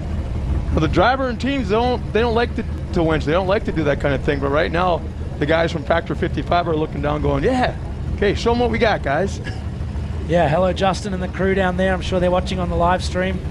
They've got some great gear, and it really makes winching safety much improved. And you're racing Racer Kings or any of our four-wheel parts, Everyman Challenge events, and you really don't want to winch, but it's really good to know how to, because when you have to, you need to make it happen.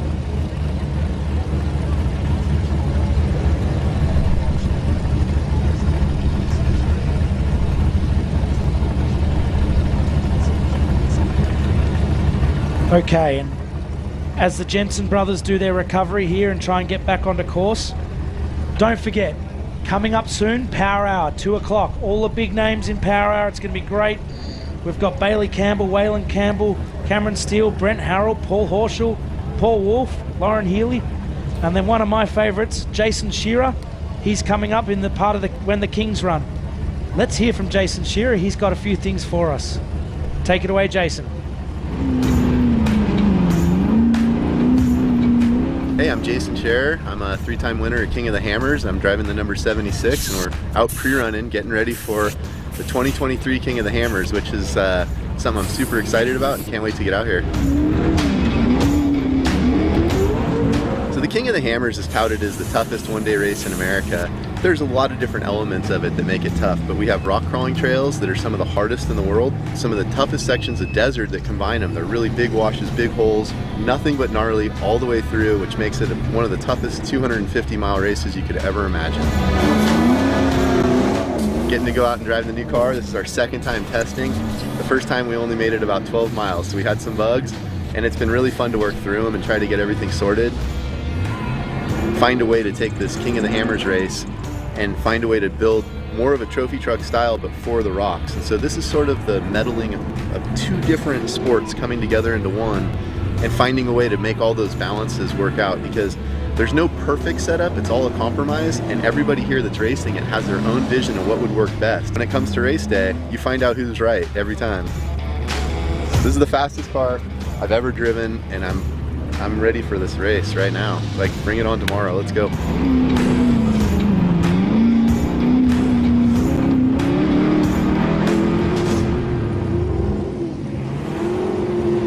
Thank you, Jason. That is an amazing new car he's built for this year. The Bronco sponsorship looks awesome on it. Ford have done a great job. Jason and his crew have done a great job. And it's going to be really cool seeing him later in Power Hour. And let's see if he can beat Brian's time. Brian Crofts, our current pole setter. And he threw down an absolute ripper of a time. And Jason and the rest of the Power Hour are really going to have to push themselves to match that. Now, earlier we were saying that Levi Shirley was missing from our order. I've had some hot tips. Unfortunately, he had some transmission problems this morning whilst getting ready for qualifying. Oh, no. And his crew are working their butts off to change that transmission over, get that car fixed, and we're going to slot him into qualifying when he's ready. When he gets up here, you know, we don't want to go without him. If you miss your spot, we don't sort of go, well, too bad, we want you to run, we'll get him in there. They're working their butts off to make it, so let's see him run a bit later. It's going to be great. If he doesn't get up here before Power Hour starts, is he still able to qualify? Will they put him in the Power Hour? You know what, I think he'd be happy to have Levi in the Power Hour. He's in that new off-road Armory built car from the UK. He's imported it. It's one of the first times I think I've seen an American buy a car from overseas. A lot of us internationals buy cars from America, but it's quite rare to actually see someone import a car to America to race. There's a lot of thought that went into that car. They've done a lot of space age things, and it'll be pretty cool to see him get it back together and get out here. He's so active on the social medias that I'm kind of thinking that he loves that car right now. Absolutely loves it. And my friend Jim Marsden, the English expert, has just whispered in my ear that there is a second off-road Armory car racing. Now, we've had one before, because wait. the owner of Off-Road Armory's been over Jim's and raced. a friend of yours? Well, somewhat. Colleague? Friend? Colleague? I'll say colleague, but hopefully he pays you well enough. And the Jensen brothers are still trying to get out of that hole. Not sure what's wrong with that car, but they're probably going to time out pretty quickly, and our recovery crew will have to get them moving and out of the way. We've got a lot of qualifying still to come, a lot of exciting drivers still to come. We've got a couple more lined up in this hour, and then we're into the 1 o'clock hour, and then following that, the 2 o'clock Power Hour. Get excited. But the 1 o'clock hour is full of big names as well. I'm scanning down this list for 1 o'clock. I see Cody Addington. He's in the Red Dragon that Lauren Healy used to drive. John Grounds, Jordan Pellegrino, John Webb, the guy with the speakers, JP Gomez, Cade Rod. There's some great names coming up in the next hour as well. And we still haven't finished this hour. We've got a few more people sitting on the line.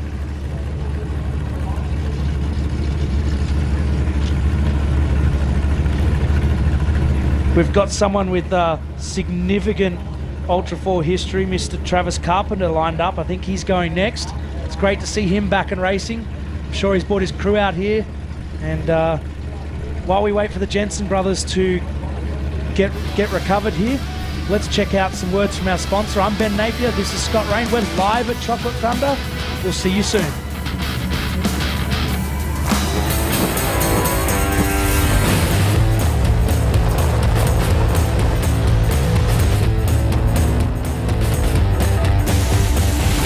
There's only one place to go to do your rig right, and that's at 4 Wheel Parts.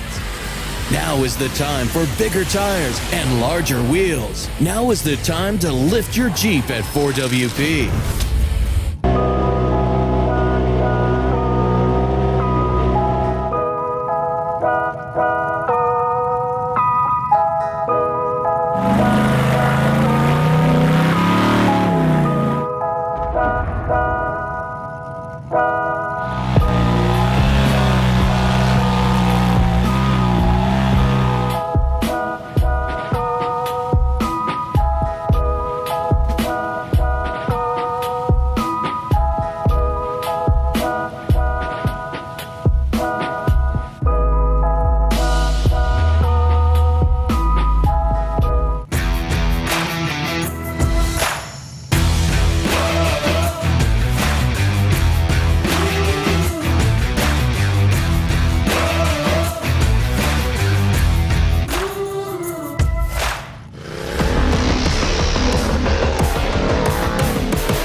Welcome back to our live coverage of the 2023 Nitto Racing Kings powered by Optima Batteries.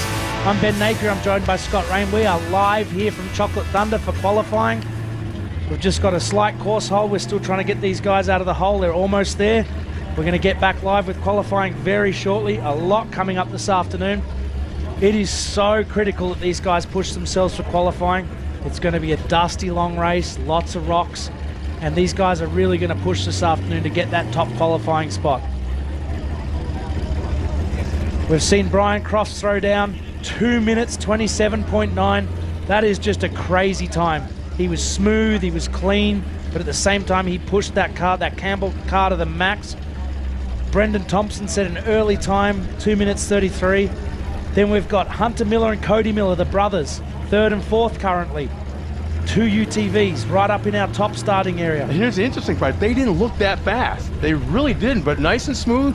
They kept a consistent speed throughout the whole run, and all of a sudden, boom, you find 2 UTVs right in the middle of all the 4,400 cars. But they're so light and nimble. They might be, you know, the Miller brothers, they're probably running 230 horsepower. I got a little hint for you. But I got a little side story for you. I heard through the grapevine a day and a half ago or 2 days ago that if the race tomorrow turns out favorable for CJ Greaves, we might see him in the 4,400 race on Sunday or Saturday. That'd be pretty cool. There's a couple of different tech things he'll have to make sure he's switched on, but it'd be pretty cool to see him start. It'll be a back start though, because he didn't turn up to qualifying, so he'll have a lot of dust to work his way through.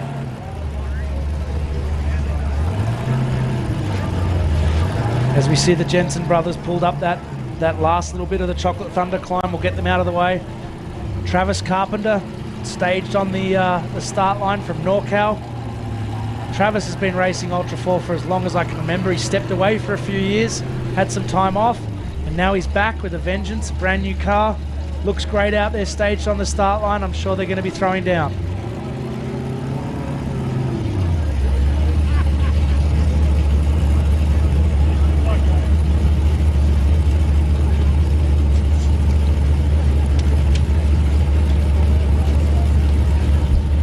Yeah, some of our sponsors behind the scenes that help bring this out here to the lake bed every single year, obviously, is going to be Can-Am, Ford, and Bronco, Monster Energy, Optima Batteries, Nitto, Progressive Insurance, Toyo Tires, 4-Wheel Parts, and Griffin Radiators. I seen the Griffin boys out here running around yesterday afternoon having a good time, checking things out, so it's good to see them here year after year after year supporting the King of the Hammers. And I've just checked my notes, and this is what happens when you think you know a lot about this sport, because Travis's number was 44-45 for years, but the driver of record and probably steering this thing is Gary Easley. So Gary, welcome to Ultra 4. You've got a great teammate with Travis there. A lot of history in that team, but Gary, let's see what you can do on this start line. Volvo sponsored, cool to bring a big industry sponsor like that into our sport, and hopefully you can do nicely on our qualifying course.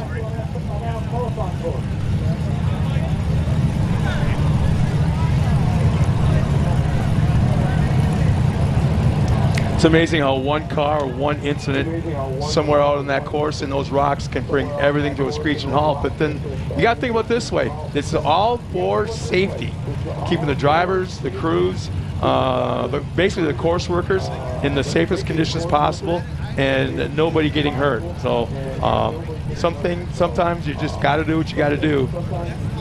It looks like Jensen is still struggling a little bit. And we have a great course crew out there, and they will try and get that car moved as quickly as possible, and also try and not damage the car any further, because these guys have a big race this weekend, and we can't just go ripping the car through. As much as we'd love to just tear it apart and get it off the course, we've got it out safely, and we're going hot. We've got Gary Easley taking off in the 44-45 Jimmy's chassis and heading up Chocolate Thunder. Let's see what he can do here. I think this car was finished by Get Bent Fab. LS7 427, so decent horsepower, turbo, maximum transmissions 400, Atlas, ADS, Spider Tracks, Gearworks, Raceline, BFG, Rigid, Warn. It's a great number of sponsors here, and Volvo and all-phase construction. Good to see these guys back at King of the Hammers, driving that left-hand line. You know, Ben, we kind of kicked the door open here to our announcing booth to get a little bit of cool breeze coming in here, but also on top of that, now we get to hear the fans. Fans, and they're reacting. The drivers out on the course. They get all excited when something happens and cheering on the drivers as they head up Chocolate Thunder. This is kind of cool out here. Yeah, the fans are here. They're enjoying the show. It's a great show here. They're cheering for their drivers. They're giving us a bit of heckling. We're going to fire them up for some more heckling because Jim and Miles are just around the corner. We can always lock the door. You know, there is that option. Just scrabbling around here, trying to find some traction and get themselves out.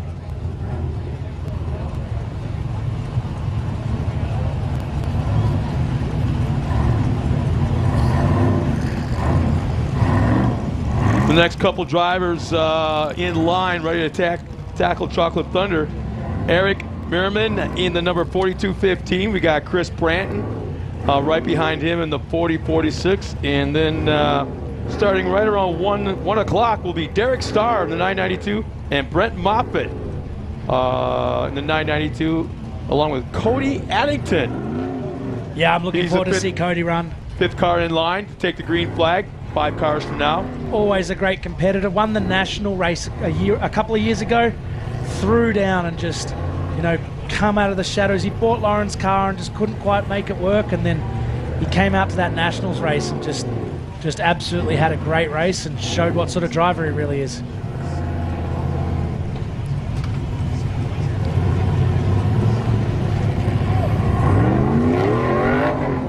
One thing I find interesting, Ben, is I look a little bit further down the line. Before, in the 1 o'clock hour, before power hour, is JP Gomez. Yeah. Not in power hour, but he's one of the last cars to go out in the 1 o'clock hour. You might want to grab a seat for that and hang on, because I have a funny feeling we're going to see something special right there. Yeah, we've already seen Darian Gomez qualify. We've got Marcus in the power, and then of course Raul going off last. So there's going to be some furious engines screaming here on UFOs this afternoon, and hopefully some really, really fast times set. Oh, now up goes the window net. We got some winching going on here. Yeah, we've got the co-driver jumping out of the car. Hopefully they can get that thing moving again pretty quickly. Spool that winch line out on Gary Easley's car. Pull him out of that top section. That's the 2nd car in a row to get stuck there. As the course evolves today and those holes get bigger and deeper, you've really got to commit to that line. You can't just land in there. You need to blast through it, carry the car with momentum up that hill, or you're going to get stuck in there. It's not somewhere you want to be. You need to It's a risk and reward situation. Absolutely. You got to risk it, then just nail it and kind of gas it out of there.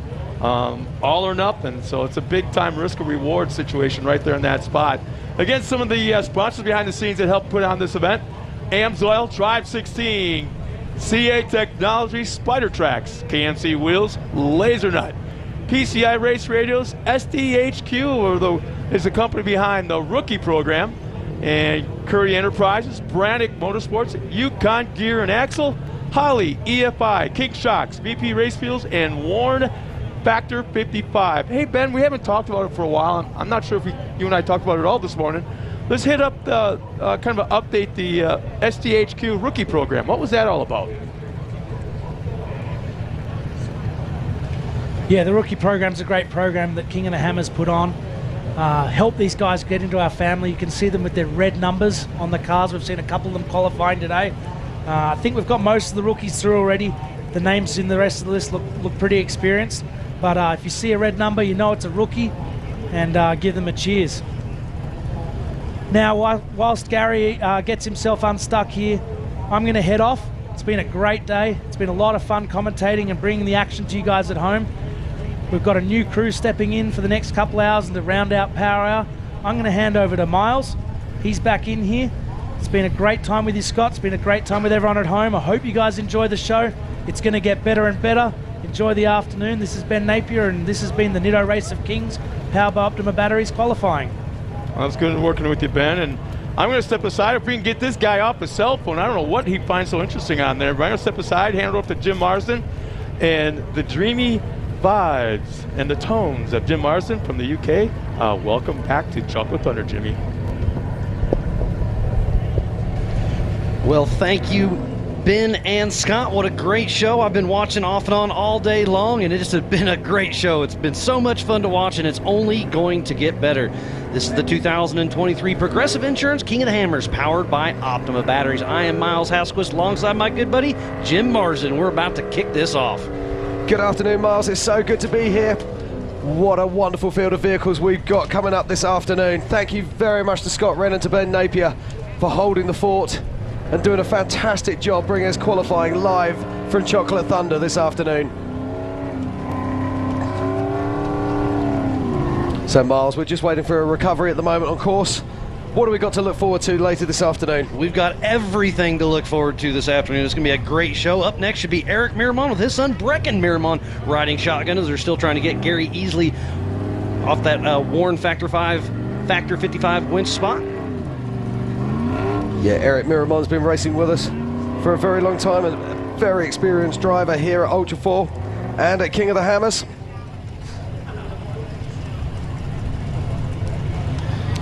And you and Pam kicked off the show this morning, and I was watching that this morning as well, and it was such a great flow, so much fun. The rock section is changing car after car. It's getting extremely dug out. The Holly EFI shootout last night was a lot of fun to watch, but it really tore this car up.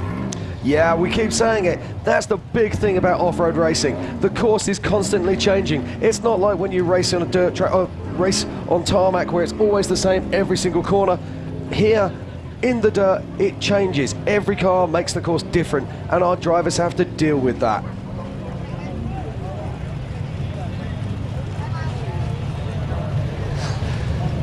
So we're qualifying here today at the 2023 Progressive Insurance King of the Hammers. And this is the qualifying for the Nitto Race of Kings. And we've got a lot of fast times going on today. The top 10 is Mark Welch with that 2:47. In 9th is Ron Prindle. 8th is Kyle Cheney. In 7th is Darian Gomez. 6th is Casey Gilbert. In 5th is Rusty Byler. 4th, Cody Miller. In 3rd, it's Hunter Miller. In 2nd is Brendan Thompson. And 1st place, this is a man who's no stranger to being in pole position here at King of the Hammers. It's Brian Crofts. We watched that together while we were eating lunch today, and we were just watching. It's like, this could do it. He could do it again. He could be on the pole setter once again, and he did it. We'll see. But we got Power Hour coming up here in just under an hour. We'll see exactly how that shakes out. But we've got a lot of fast guys and gals. We were talking about Bailey Campbell. We saw her car on a trailer heading out of Hammertown on the way up here to Chocolate Thunder. Yeah, so I think it's fair to say they're having some engine issues once again. Well, we don't know. We can only speculate. But it's fair to say that we're not going to see Bailey Campbell qualifying this afternoon, which is really unfortunate. So off the line right now is Eric and Brecken Miramon, the number 4215 out of Auburn, California with EM Motorsports. They are in a no-limit solid axle chassis, LS2, Turbo 400, Atlas, Spider Tracks, Gearworks, King, BFG, and Method. Great to see them back racing with us. They took a year or two off, but the father and son duo is back on the course here on Chocolate Thunder. Relation to Phil Blurton. We've seen him race earlier in the week, and we'll see him race tomorrow in the Can-Am UTV Hammers Championship. So here we are at Chocolate Thunder. We're about a mile outside of Hammertown, and this is the first time we've used this course in around about 10 years for qualifying. And it's great to see. It's a real driver's course. It really does test man and machine, and lady and machine, should I say, as we do have a few female drivers joining us this week. And there's nearly 1,000 teams racing here at the 2023 Progressive Insurance King of the Hammers. How insane is that? We are qualifying for the Nitto Race of Kings. So much going on, Jim. Love being here. Wouldn't want to be anywhere else. Chocolate Thunder going up, going down, idle issues. Just over a mile of a qualifier, getting everything tuned up for the main race on Saturday. One of my favorite things about this course, Miles, is that there are so many different lines and options up there. You really can take any line that you want. Dave said, you want to drive it? Drive it. You want to drive it? Drive it. And normally we kind of do a lot of short course qualifying with a little bit of rocks. Now we're doing a lot of rocks and a little bit of go fast, so it's kind of fun to switch things up a little bit. Off the line now is the number 4046 of Christopher Branton and Ryan Webb out of Bossier City, Louisiana with Upside Down Racing. They're in a Jimmy's 2C IFS chassis, LSX 427, Maximum Turbo 400, SCS, Kryptonite Custom, Spider Tracks, Raceline, Fox, USD Stickies, and Liqui Moly. Now, Christopher Branton was our fastest qualifier at the Legends of the Fall race back in September, or October, should I say. What can he do here? Can he qualify fastest today? We've got 3 cars on the course as we speak. Gary Inslee is easily about to finish up, then Eric Miramon right behind him, and then it's Christopher Branton. Yeah, Gary Easley, he's just moved a huge rock as he makes his way down through idle issues. This is what we're saying, the course is always changing. Make sure you go to the King of the Hammers official YouTube channel, subscribe, get that premiere package, and you get all the behind scenes. Tonight, 6 p.m. is the kids KOH race. That's going to be really fun to watch. That's something new we've also added this year. So much great stuff. Don't forget the outpost out by the welcome gate. They've been open all week long, having a lot of fun out there. Got 4 different bars and breweries with some food out there as well. But I'm stuck in Hammertown. I'm still loving that. I had a Dang Brothers Pizza last night. There's so much going on. Be sure to check out all of our marketing partners. Oh, look at this. Miramon takes a tumble. Oh, that's a big tumble there That's for a Eric Miramon. huge roll. Rolled it, saved it, rolled again. So all over the throttle. Our safety crew is coming in to make sure everything is okay. Now, these cars are built to last. They have exceptional safety cages.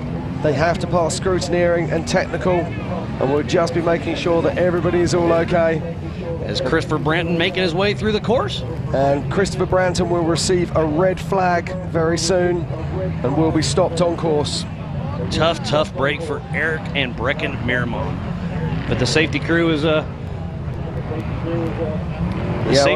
on site. Just saying a little bit. And I just got a thumbs up from Phil Blurton Sr. So a thumbs up from the cab of the car. Everything is okay. Great to see that. Yeah, we were just saying earlier that Gary Easley, he moved a huge rock as he came down through idle issues, and it looked like that Eric Miramon picked up that rock. And this is what we were saying moments ago. The course is constantly changing. And just like you said, Jim, we got a red flag, safety issues, because he's right at the bottom of the finish line. So there's no way for him to actually come down the course in a safe manner. Absolutely. So we have marshals all around our course and marshal points. Then we have radios. We use our PCI race radios to be able to contact our marshals and be able to control.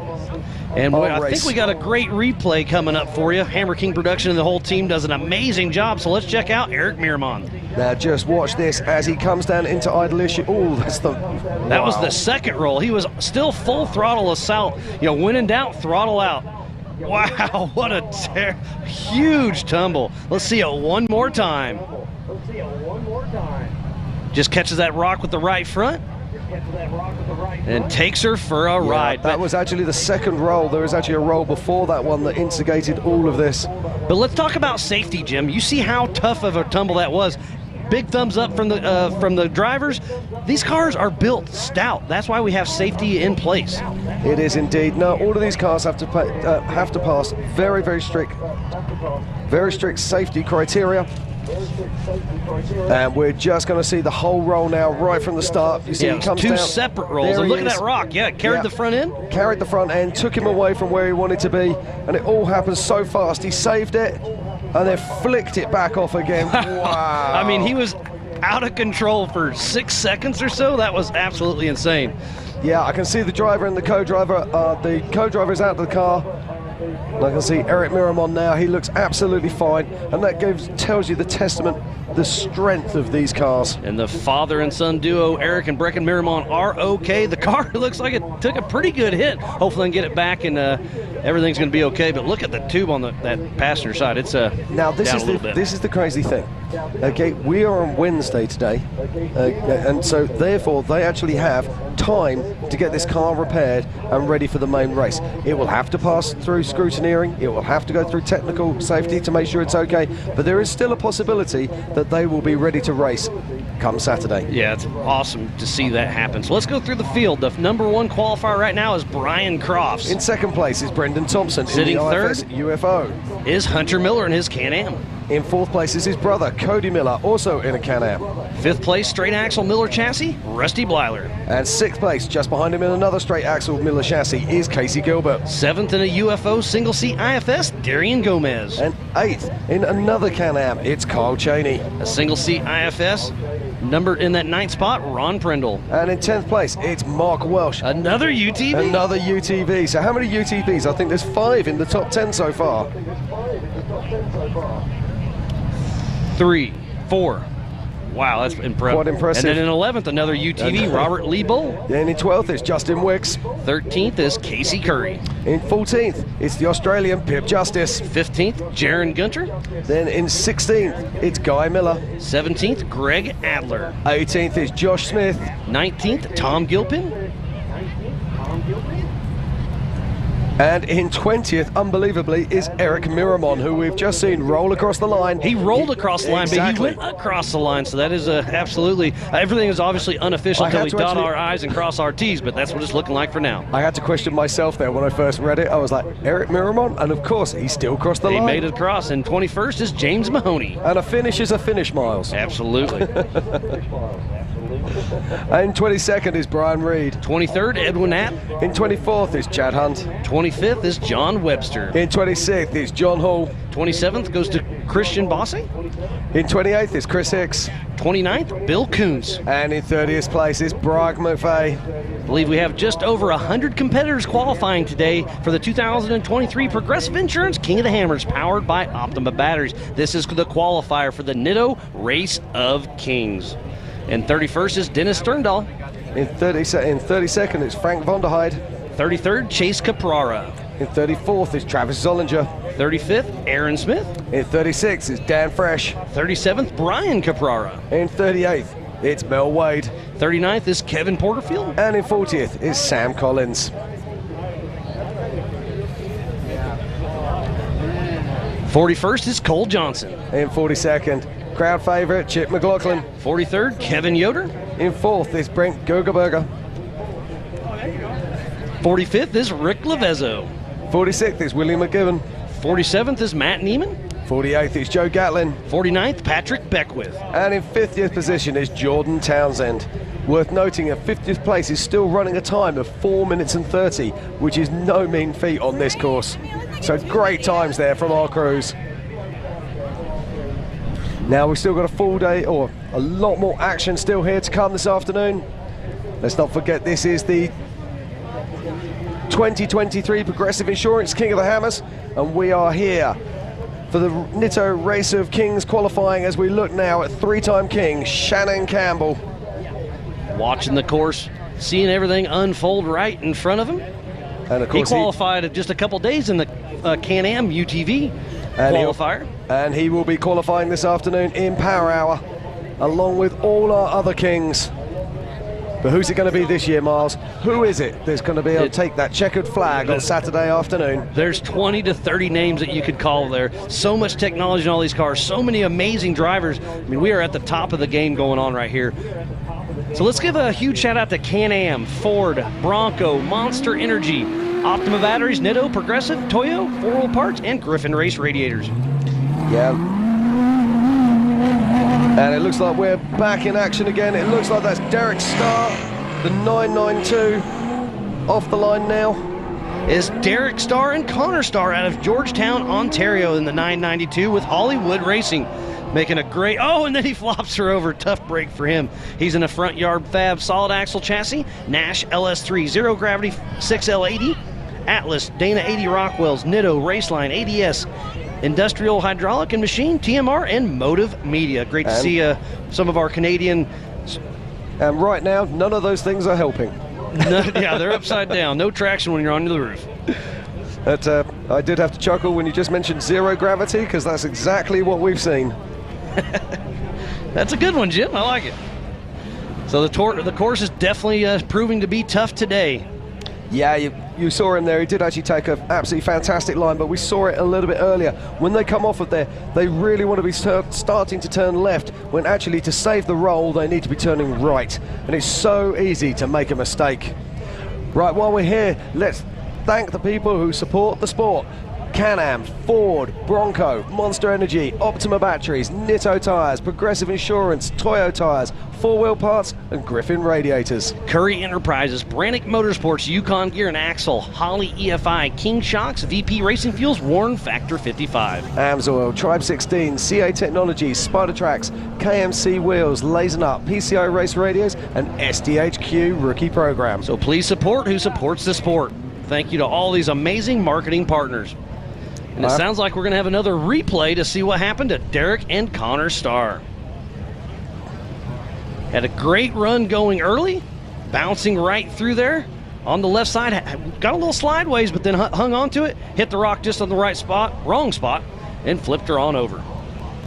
Yeah, you can see how he's just trying to make that turn there to make the save, to try and work his way onto that rock trail. Picked up that tire and flipped him over. Everything happens in literally a split second. But we still have so many heavy hitters to come this afternoon, as our safety workers just worked to remove Derek Starr from our course. And let's not forget, we're going to probably see Christopher Branton taking a second run. I was just going to bring that up, yeah, because he got stopped when Miramon took a tumble.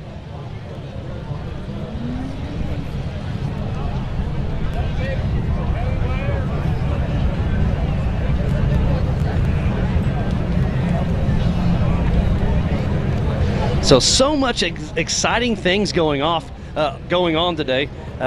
Dana Spicer electrified. We finally have the EV car out here running. It's running strong. You can't hear it moving much, but we'll shoot a picture of it here very soon.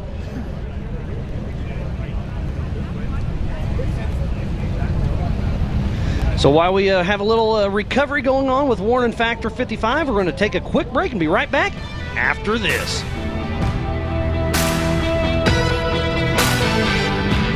Renowned worldwide for reliability, the ARB air locker is a must-have for off-road drivers, including rock crawlers, overlanders, and racers. With over 100 applications, ARB air lockers gives your vehicle the traction you need to tackle virtually any challenge with the flip of a switch.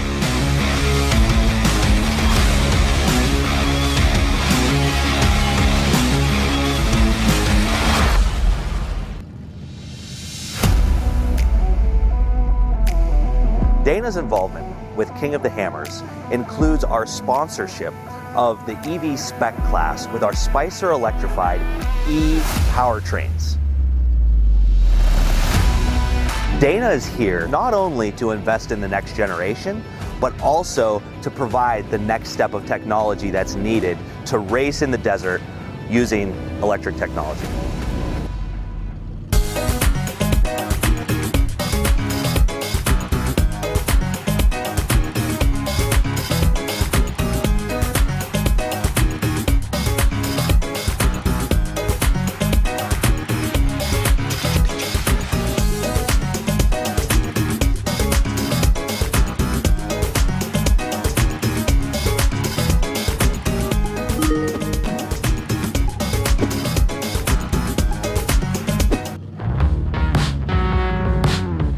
Curry Enterprises has over 60 years of off-road knowledge. From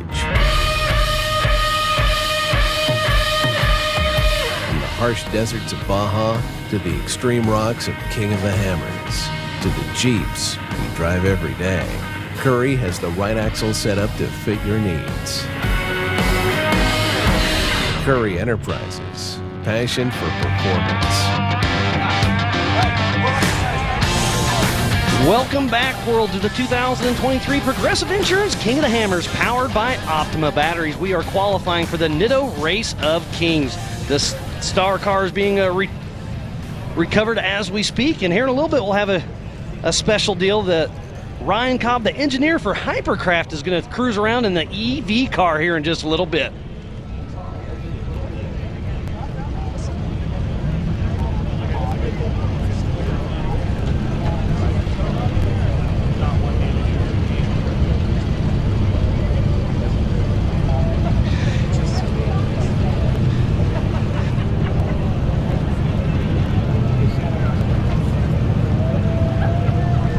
So just got an update from Brian Shirley. Levi's on his way up. He got the transmission fixed, and he will be out there.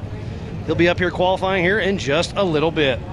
That's fantastic news. Levi has so many fans around the world. He came to race in Europe right back in 2014. Collected a whole bunch of fans over there, and they still follow him to this day. Levi's going to be in the new off-road armory Eurofighter, and it's an absolute weapon, so it's going to be fantastic to see what that has to offer. Ben mentioned it earlier. It's not very many times that you will see someone from America buy a car from overseas and bring it over here to race. So it's going to be really interesting to see how Levi gets on, and it's great news that he's managed to fix the transmission.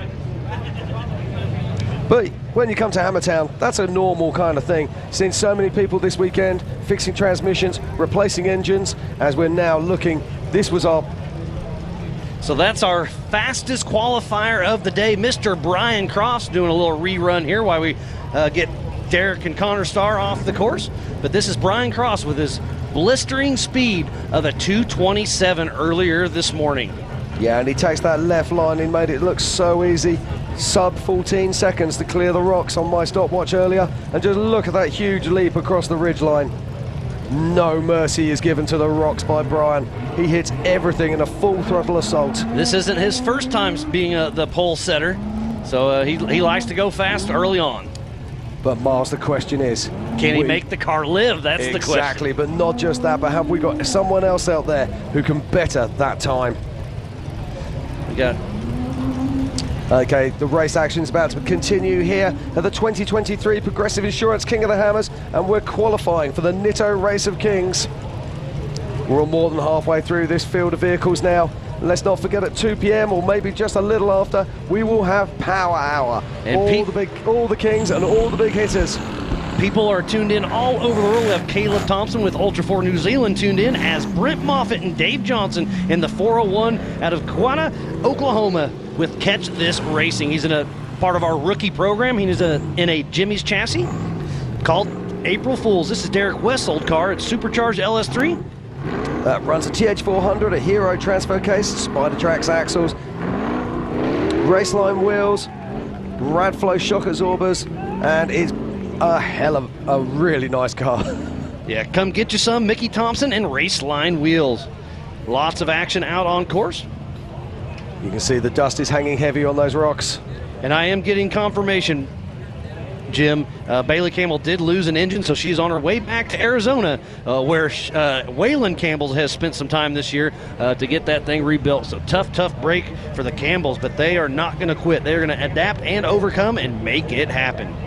Yeah, I heard she was having some problems earlier in the week, so very upsetting, but the good news is we've still got a few days before the main race. Yeah, they still have 3 days before they need to be back here. So obviously Bailey Campbell will take a rear start with Ryan Miller riding shotgun. Tough break for them, but they've got what it takes. If they can have a good, clean desert run, they will be set up. Because remember, this race will be on adjusted time. Exactly, and it's Brent Moffitt making his way down the ridgeline now.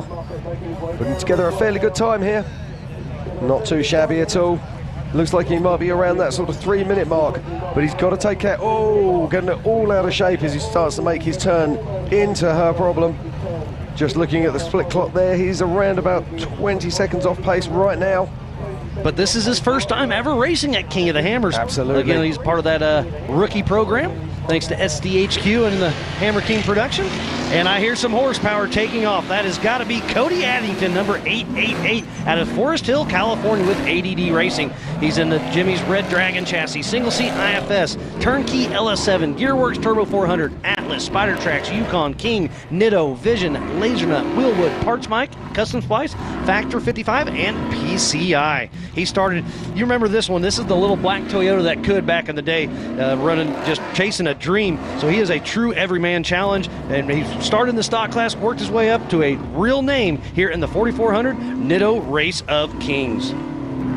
Yeah, now this is a car that many people remember, as it used to belong to Lauren Healy back in the day. And the only race this car did not win is King of the Hammers. And just looking here now at Cody, he looks to be high-centered, and it looks like he's got something right. Yeah, You can see here, Miles, he's broken his tail shaft. If you just see underneath there, see the remnants of it spinning round. Yeah, tough break for Cody Addington. You hit that rock just wrong and spit out the rear drive shaft, or tail shaft, or what do you call it? Prop shaft. Prop shaft, all right. In the real world, it's called a prop shaft. And the 401 here of Brent Muffet making his way down through idle issues. Seemingly, he's avoided that big rock that caused such problems for Eric Miramon. And remember, Cody Addington is in a single seat, so if he has to get out of the car, he has no co-driver to help. So for winching and all that other situations, it makes for a tough go for Cody Addington. Yeah, Cody's not going anywhere. Hate to see that for him. He's such a great competitor. Yeah, he's such a nice guy. And he puts so much effort into this car. Larry Gibson is tuned in, checking everything out. He's raced King of the Hammers quite often, but he's missed the last. Okay, as we watch Cody Addington being recovered here, I'm joined in the booth by a good friend of mine. It's Levi Shirley. Levi, how are we doing? I'm doing a lot better now. Practicing this morning, I lost reverse in the transmission and didn't have a spare. So I called my transmission guy at Zero Gravity Performance in Phoenix, and because he had the spare tire, and transmission. Sorry, that's how flustered I am right now.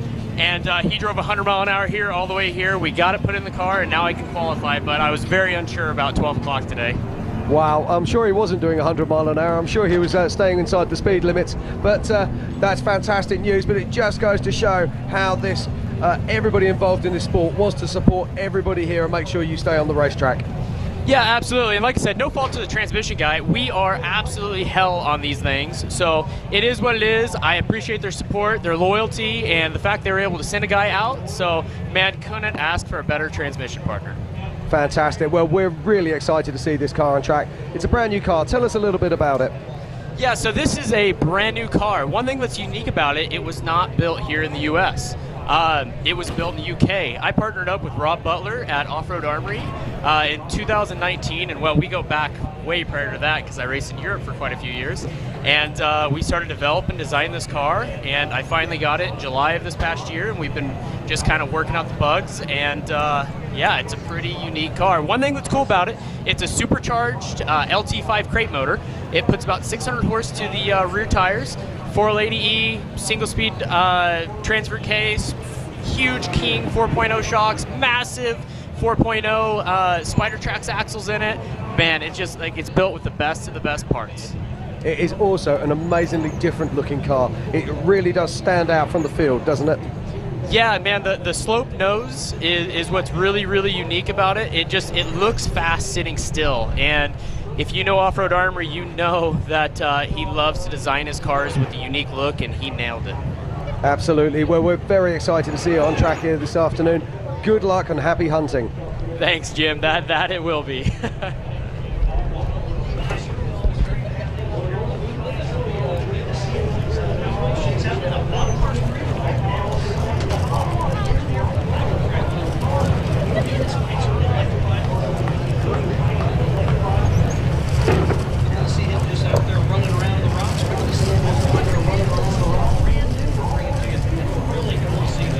It is indeed. We've had an electric class here at King of the Hammers for the last couple of years.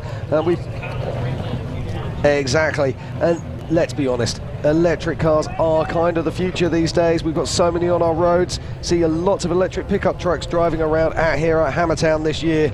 And so it was only a matter of time until we started to see electric vehicles on the racecourse.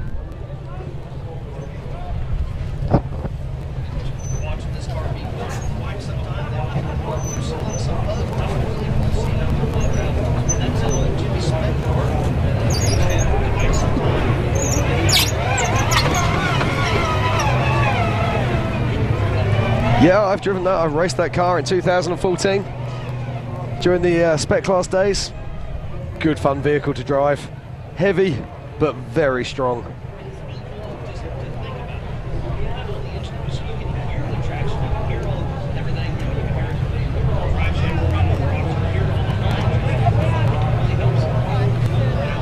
You can also, when you take your foot off the accelerator, I suppose that's what we're calling it, the car stops. You don't need to brake, it just stops. It is quite a remarkable feeling to do. You also still have a brake pedal, but the whole driving experience of an electric off-roader is quite different.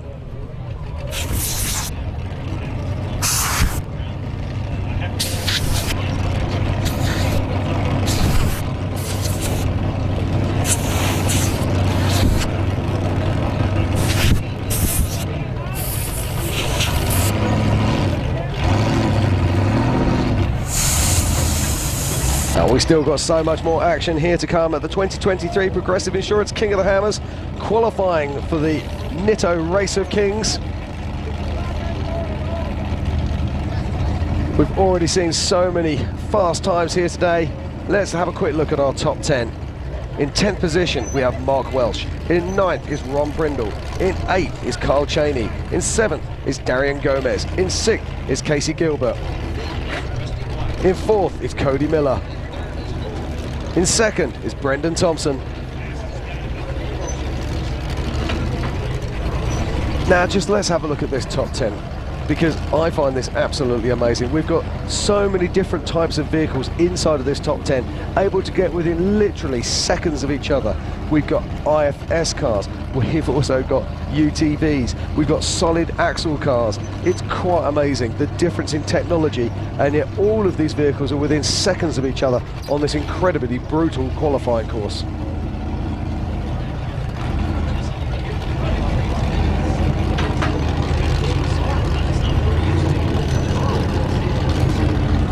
You know what, I think John Webb would love this. He'd be able to hear his music a little easier.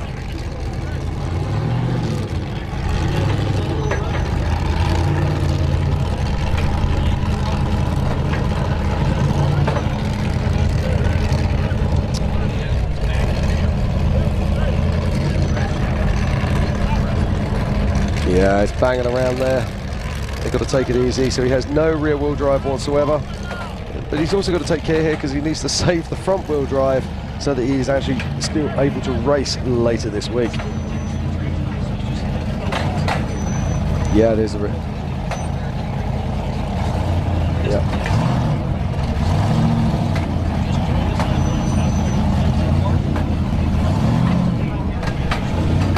You can see it.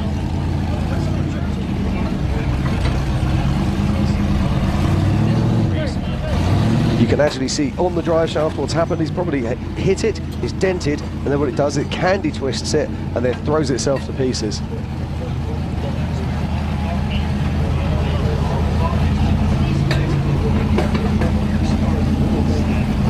Yeah, tough break there for Cody. Certainly not the start he wanted for the 2023 King of the Hammers.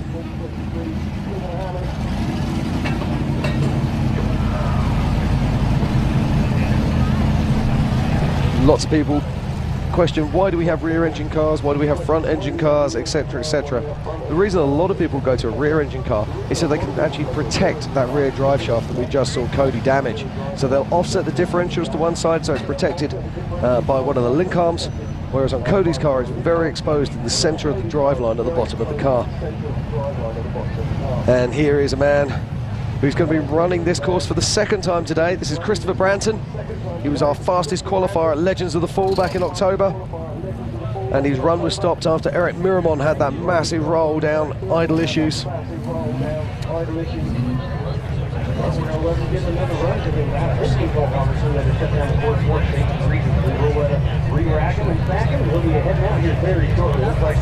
So the action is off course, so Christopher Branton, Ryan Webb will be taking off very soon.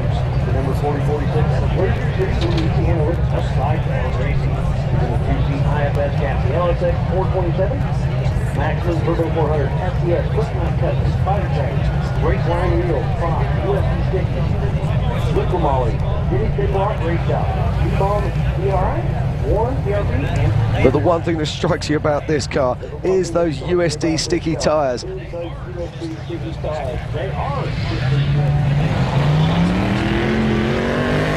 And he's off the line. Here we go. What's Christopher Branton got for us? He cleared the rocks with ease last time. Can he do it again today?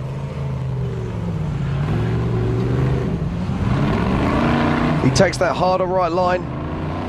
What's he got for us? Can he make this work? We just saw Cody Addington having problems. Will Christopher Branton clear the rocks?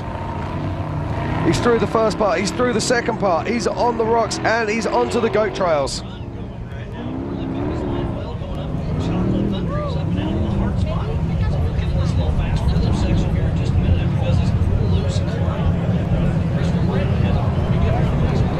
Yeah, and you can see there on our drone shot the multiple lines that they can take as they make their way to the top of the ridge line. And just look at the silt. Clouds of it billowing out behind Christopher as he makes his way up onto the ridge. Soon he'll be making his way across here. The rocks up here are enormous. Got to be so careful not to get a flat tire. Will he jump the ditch? Yes, he will.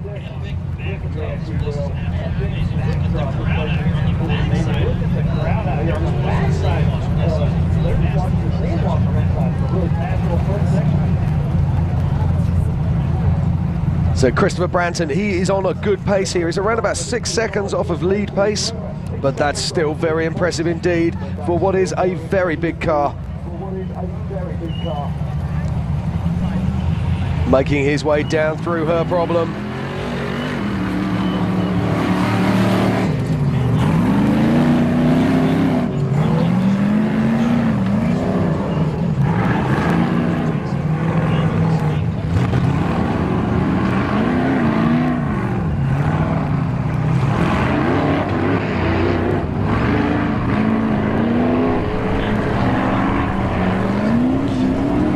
Okay, so it's Christopher Branton making his way to the top of the secondary sand wash and working his way towards idle issues. And as he makes his way through the last sand wash, he's still holding a really good time here. He is still at less than 2:20. What's he got for us? Can he sneak it into the top 10? To get into the top 10, he needs to beat 2:47. Let's not forget there's that big rock that was dislodged earlier that caused Eric Miramont all those problems. But Christopher Branton's working this nicely. Looking good as he comes down.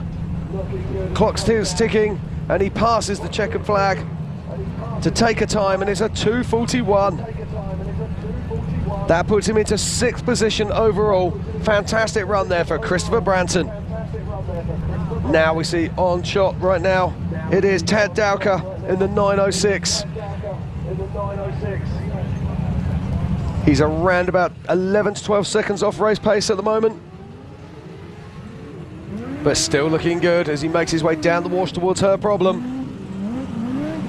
And it's the 4:24 of Tyson Shell that's now leaving the line and making his way up towards the rocks in his Trent Fab car. What a beautiful looking vehicle this is. What can he do here? Takes that left-hand line. Oh, sits down on one of those big boulders in the center. Backs up, gets ready to go. As we watch Tad Dowker making his way through the washes.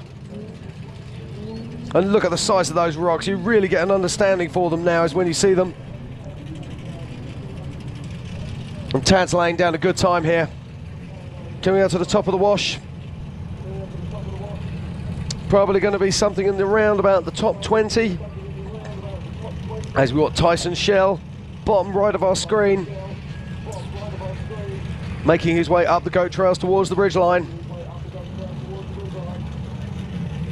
Tad Dowker at 2 minutes 30 into idle issues.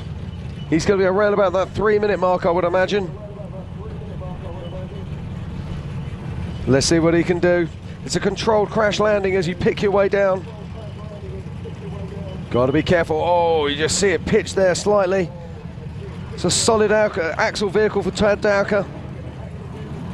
And he looks good as he crosses the line.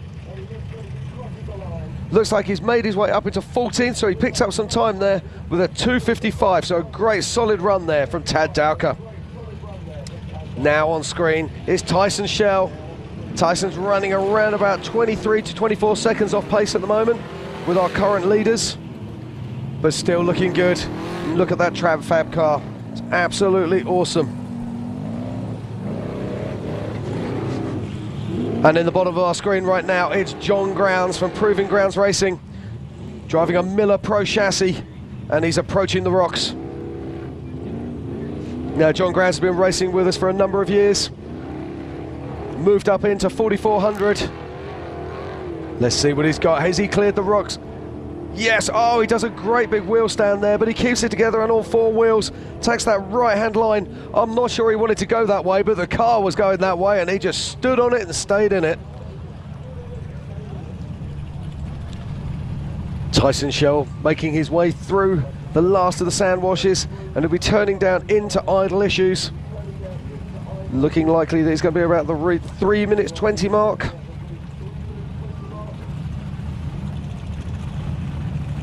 This is a Trem Fab IFS car. Very nice looking vehicle indeed. 40-inch tyres, sticky compound, comedy size V8 engine, automatic transmission.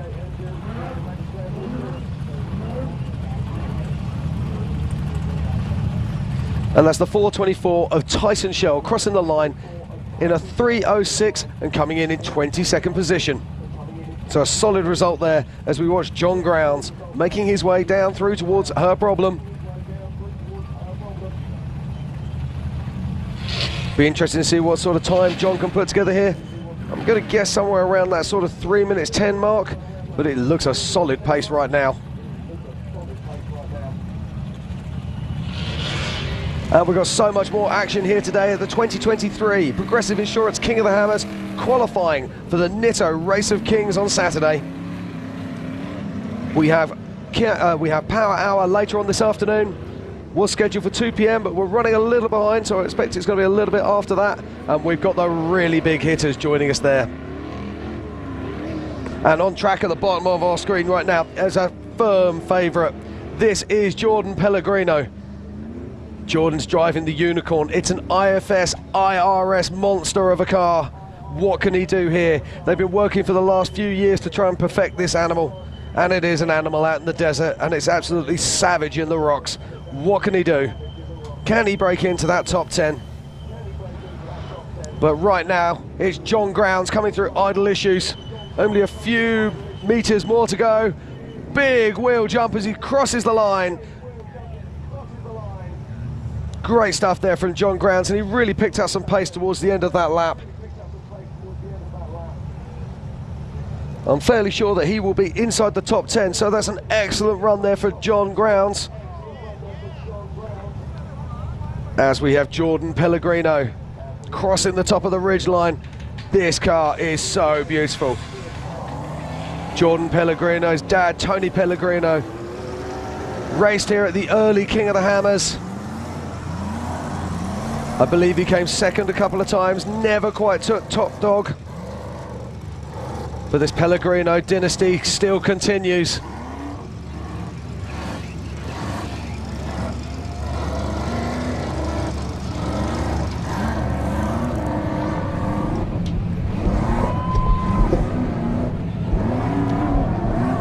So it's Jordan Pellegrino making his way through.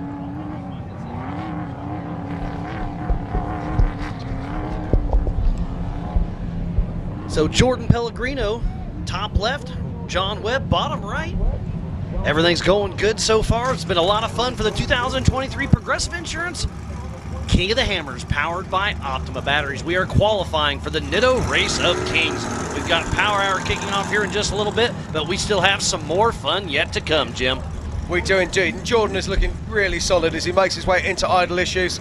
And bottom right of our screen is John Webb. Now John Webb is a firm crowd favourite. He's the man with the sounds. He's the man who brings the party to Hammertown. Lots of fun. We see the Lamborghini with the Genrite machine. IFS IRS has lots of test time this season. Be interesting to see how it shakes out. And the man with the speakers, John Webb, bottom right, and that fish mouth built machine running strong. And up next be the 133 of Sky Johnson with Juan Camarino.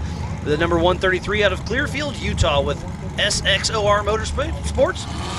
And a 2014 SXOR solid axle machine, LS3, Turbo 350, Atlas, Spider-Trax Fox, BFG, and Vision Wheels. Their family has been involved with Ultra Force since 2008.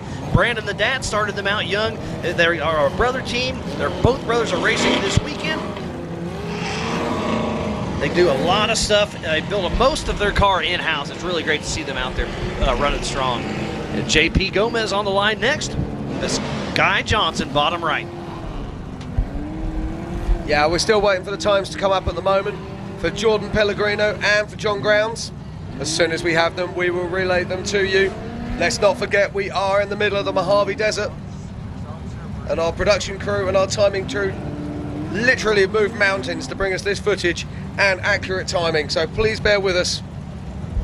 Remember, you can go to live.ultra4racing.com to have the same timing we have here up in the studio. Remember, everything is unofficial till we dot our I's and cross our T's. And we're watching Sky Johnson in the bottom right-hand corner, and he's fighting with those massive rocks here in Chocolate Thunder. As we watch the 4468 of John Webb, you can hear him before you see him as he comes down Idle Issues. I can hear the music pumping right now. Love this guy. Always out here having fun in that Poly Performance machine. As he comes down, he'll break the beam. Here he is. We'll get a time for him here shortly. And FK, some of the biggest and brightest laughs of our sport. Love the Gomez Brothers Racing. Cole Johnson going across the ridge. These drone operators are doing an amazing job out there. The entire Hammer King production is throwing this all together and making it happen.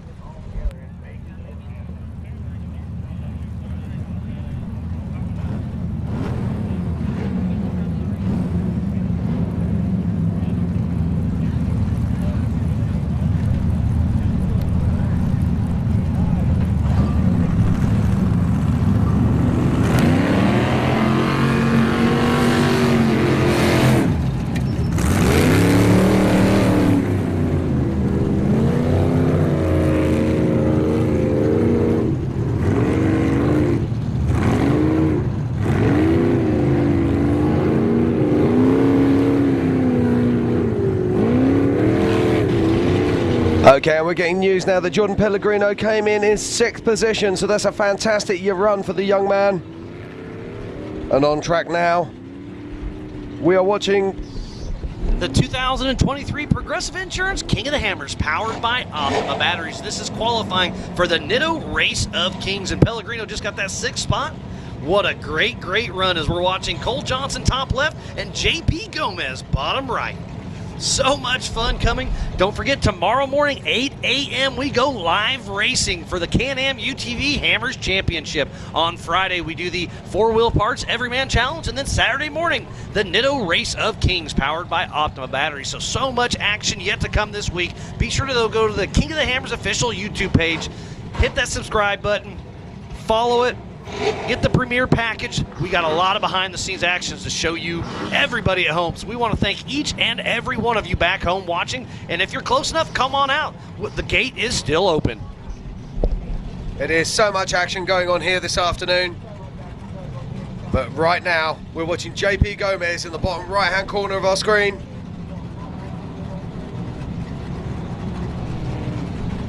And the 133 is Sky Johnson. Makes his way down Idle Issues to cross the line.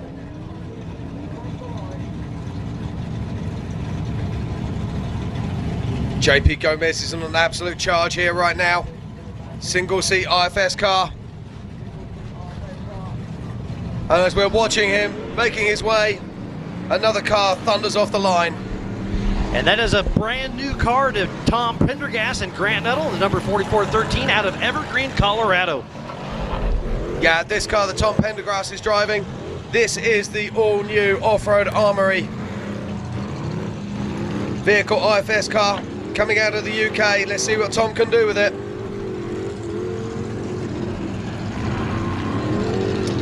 Off-Road Army Eurofighter, 2-seat IFS LS3, 4L85 transmission, SCS transfer case, Spider Trax axles, King shocks, BFG tyres. This vehicle has a little bit of everything going on, and it's great to see a UK-built car here racing in the USA. Oh no, but what's this, Miles? This is JP Gomez. He's backing down the sound wash. What's happened? Yeah, something's going on because JP normally obviously wouldn't back down, so I'm not sure what's going on with old JP. I hate seeing that for him. Hopefully he can get it squared away and at least get a qualifying time so he doesn't have to take a complete rear start.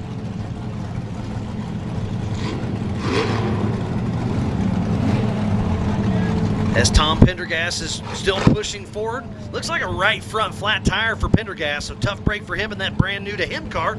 Got that from Rob Butler here soon. That off-road armory machine. Great looking ride. That's very identical to Levi Shirley's new car. Very, very similar. Yeah, very similar. Levi is running the LT5 supercharged engine. And we just heard from him earlier, he had some transmission worries, but they've managed to get it fixed. And it will be on track later this afternoon. But look at this, top left-hand corner, that is JP Gomez. Stationary on track. This is not what the Gomez brothers wanted to see. I know Jill's watching back home, just heartbroken right now. But hey, you know the Gomez crew will get this car back together. He will take a rear start more than likely, and on race day he'll have adjusted time on his side. Remember, we are qualifying for the Nitto Race of Kings right now, but on race day, technically you're racing yourself. All the competitors are on there, but remember, it is on adjusted time. So if you start in 30th row, that's going to be roughly 15 minutes behind the first place. So you have that on your side. Yeah, I was watching Tom Pendergrast here. Now he's having to nurse the car as he's lost a tyre. And I just saw something fly out there. Now maybe it was part of a rim. I'm really not sure. But this is tough luck here for Tom Pendergrast. He should be coming into screen where JP Gomez is, if I'm not mistaken. So we'll see what's going on with him. But yeah, that right front is really taking a beating for Pendergast. That right front tire is really causing him some issues. And there is JP Gomez, so Tom Prendergast will be passing him here momentarily. I can't quite tell how wide it is, but it looks like it's got a little bit of room. Oh, hits a bump and has to back up.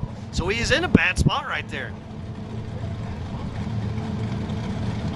But dives back in, so Tom Prendergast still running strong. Tough break for that right front flat tire. Hopefully it stays together on this nasty rock section coming down idle issues.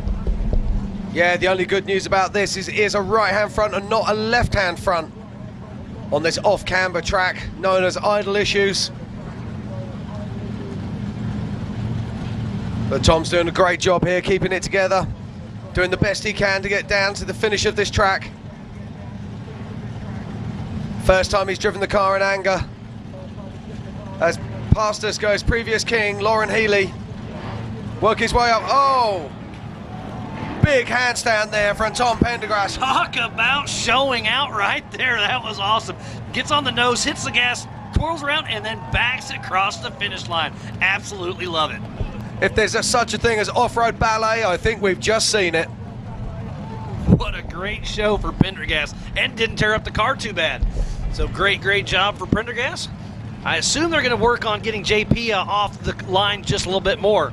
But up next, a brand new car of Cade Rod. Yeah, this car out of the Jimmy's 4x4 stable. Cade Rod, of course, son of Randy Rod. And I can't wait to see this. We've watched this young man's career blossom through the years. He's worked his way up from 4800. He's now in the big dog class. Proved himself in a solid axle car. And he's now lining up today in this all-new IFS machine.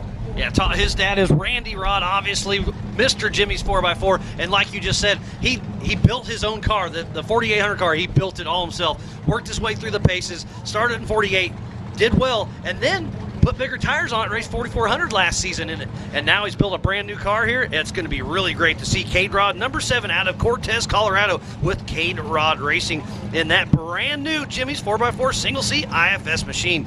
It has a Mast LS, ATI transmission, SCS, Spider Tracks, Nitto, Vision, and Bilstein. He's patiently awaiting, so let's give a huge shout out to Can-Am, Ford, Bronco, Monster Energy, Optima Batteries, Nitto, Progressive Insurance, Toyota Tires, 4-Wheel Parts, Griffin Race Radiators. AMSOIL, Tribe 16, CA Technologies, Spider Tracks, KMC Wheels, Laser Nut, PCI Race Radios, and SDHQ Rookie Program. Curry Enterprises, Brannick Motorsports, Yukon Gear and Axle, Holly EFI, King Shocks, VP Racing Fuels, Warren Factor 55. ARB, SRT Off-Road Moto, Share My Coach, Dana Spicer Electrified, Axel RC Cars, Action Sports Canopies, and Nacho Lights. The Terra Crew, Onyx Off-Road, Recaro Seats, Empy, Pro Eagle, Baja Vita Beef Jerky, and Buggy Whip. So please support who supports the sport. I stole your line earlier today, Miles. I will not lie. but we're still waiting here, and there's lots of action still to come today. Let's not forget, schedule's power hour for 2 p.m, but we're running a little bit behind schedule. We have about 5 more cars to go before we break into the big dogs. But these 5 cars might as well be in Power Hour. We got some great names coming up. And let's talk about Power Hour coming up here shortly. We'll have Ryan Rockhold. Bailey Campbell. Bailey Campbell lost that engine, so she won't be running. Waylon Campbell has had some engine issues, but he's up here. Vaughn Gittin Jr. Marcos Gomez. Cameron Steele. Brett Harrell.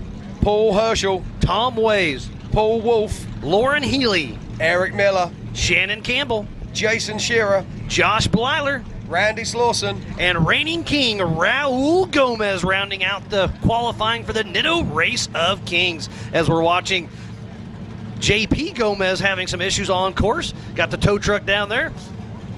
Had to call in some help, so tough break for JP Gomez, but hopefully we can get him off course and get this party started once again.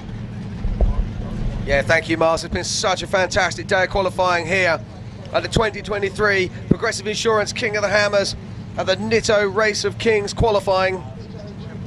So much action, so much to see, so many impressive stories. And let's have a quick look at our top 10. Currently in 10th position is Kyle Cheney in the Can-Am. 9th is Darian Gomez. In 8th is Casey Gilbert in the Solid Axle Miller. 7th is Christopher Branton. In 6th is Jordan Pellegrino in the IRS and IFS. In 5th, the Happy Pappy, Rusty Blyler. In 4th, it's another Can-Am, Cody Miller. And his brother right in front of him in 3rd spot is Hunter Miller. And our pole sitter for quite some time was Brendan Thompson in his single-seat UFO. But the man to beat today is, with the 227.9 is Brian Crofts. Yeah, that's an astonishing time there, 227. And earlier on today, Pam Hall, who was up in the booth with me, she said that she thought that the fastest time was going to be a 2:25. Doesn't look like she's going to be too far wrong with that guess. So our recovery assets are at the moment trying to remove JP Gomez from course. Looks like he's nearly off the racing line. As soon as he is, we will be releasing Cade Rod onto track in his brand new IFS car.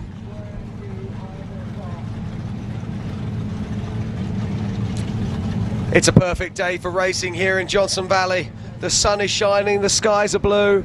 We've got a decent amount of wind to take the dust off the course. It really doesn't get any better than this, does it, Miles? It is absolutely amazing here in Johnson Valley, California. For the 2023 Progressive Insurance King of the Hammers, powered by Optima Batteries, we are qualifying for the Nitto Race of Kings. Jim, I couldn't think of a better place to be right now. Qualifying up Chocolate Thunder, down Idle Issues. Chocolate Thunder has proven to be really tricky, but you got to play it safe coming down Idle Issues. We've had quite a few people showing out right at the end, trying to make it across that finish line.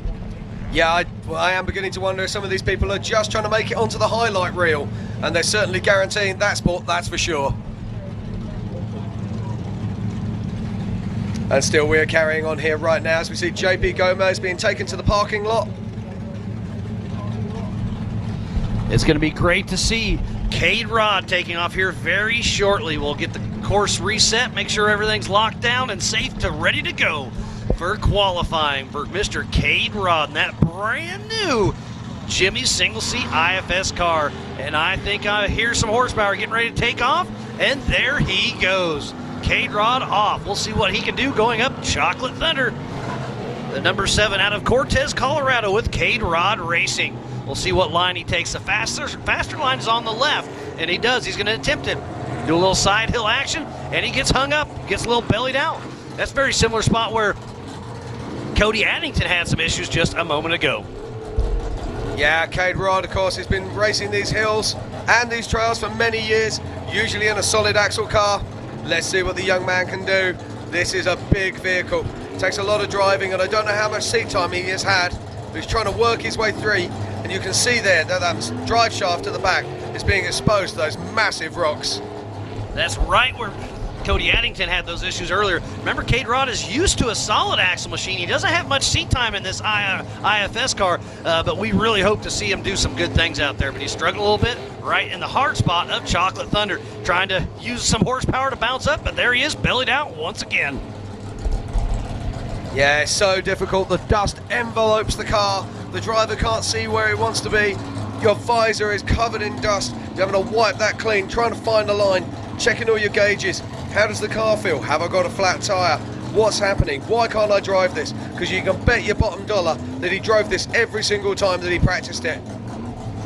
Yeah, tough break to see him up there, but hopefully he can get some tires on the ground.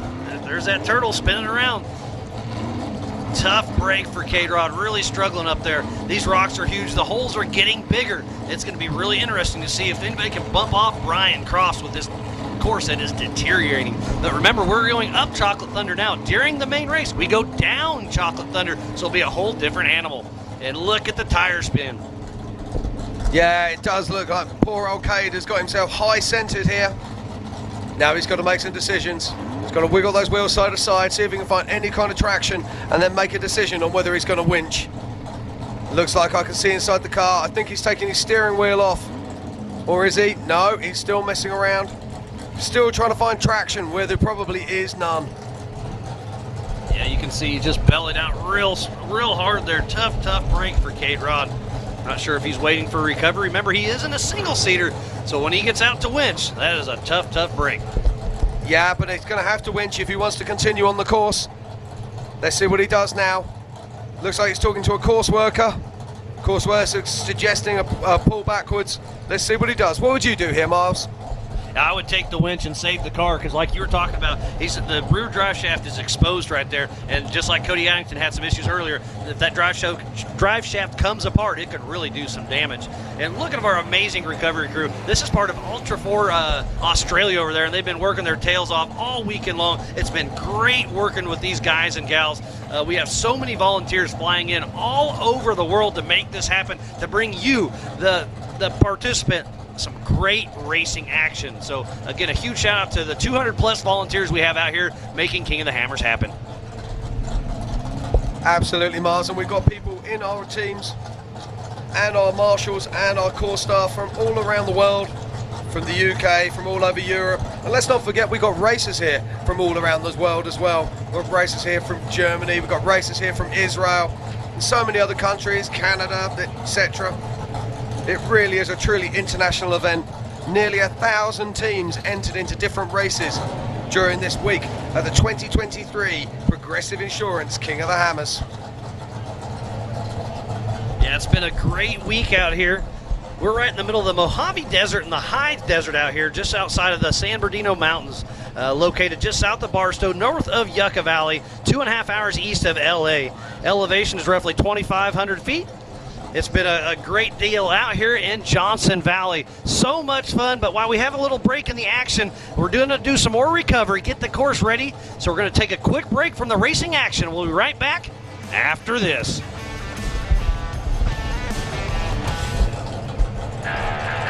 PCI Race Radio is the leader in off-road communications since 1972. Our equipment was developed for racing in Baja, perfected for enjoying the weekend with family and friends.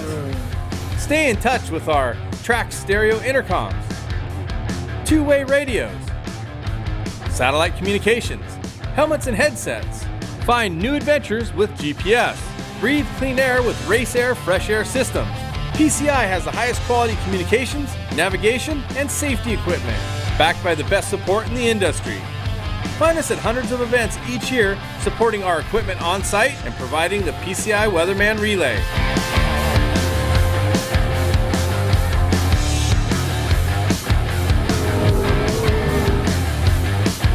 See you in the desert.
Hammers. It's the toughest one-day race in the world as far as I'm concerned.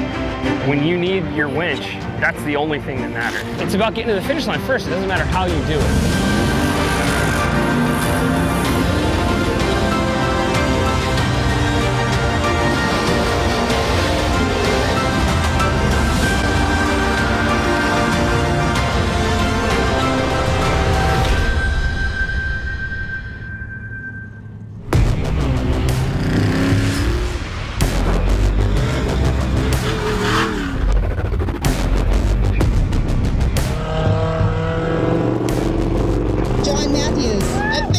First place in the 4500 Yukon.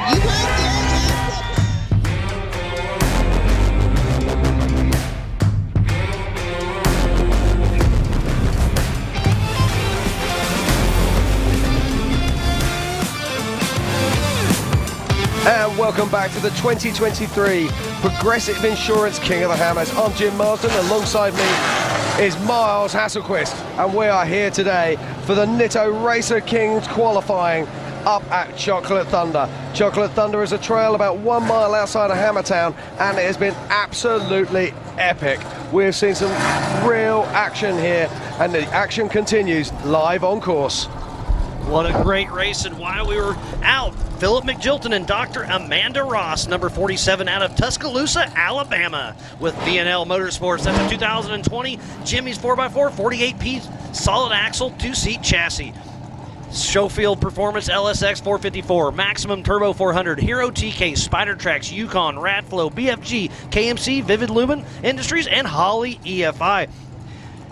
Philip McJilton's first Ultra 4 race was King of the Hammers back in 2016. He also used to race ARCA Craftsman Truck Series with NASCAR. This is Derek West's old car. Great to see that car still running around out here. And I hear a lot of horsepower getting lined up as we speak. Up next should be Brent Burton as we're watching Philip McJilton across the top. Yeah, so many fantastic cars here.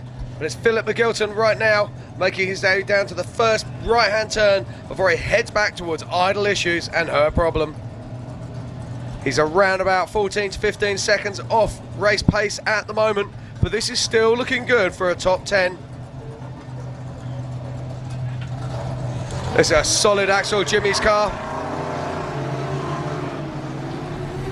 And off the line right now is Brent Burton and Jacob Smith, the number 4406 out of Colstrip, Montana, with CEI Racing and a Trent Fab 2-seat IFS machine, LS3, Turbo 400, Atlas, Spider 9s, King BFG, and Raceline. His first Ultra 4 race was in Montana 2021. So Philip McJilton and Brent Burton on the screen. Yeah, Brent Burton getting caught on that left-hand line again, but he does a big wheel stand, pushes it hard across, and onwards up he goes. Now, we've had some people asking, where did John Grounds finish? I can tell you, John Grounds came in with a 248 and in his 11th position in his Miller Pro chassis. A great run there from John Grounds in his solid axle vehicle. And in the bottom right of our screen, we can see Brent Burton, but at the moment, it is all about Philip McJilton, who's making his way down through Idle Issues, looking across the line, and this is looking like a solid time here from Philip McJilton. What a great run in that solid axle Jimmy's chassis. Philip McJilton will get a time for him. Yeah, Philip McJilton is coming in 9th position with a 243, so fantastic run there from Phil McJilton. So we have lots of solid axles, lots of IFS, and a few UTVs up in the top 10. I love the different mixture. It's going to be very interesting to see how it shakes out in the 3-lap race on Saturday. And let's not forget, we've got some real big horsepower just about to come up. Lining up on the line at the moment is Jason Blanton in his big block Jimmy's IFS car. And just behind him is race favourite Levi Shirley in his brand spanking new Off-Road Armory car with that comedy-sized LT5 supercharged engine. So we're watching Brent Burton now, working his way through.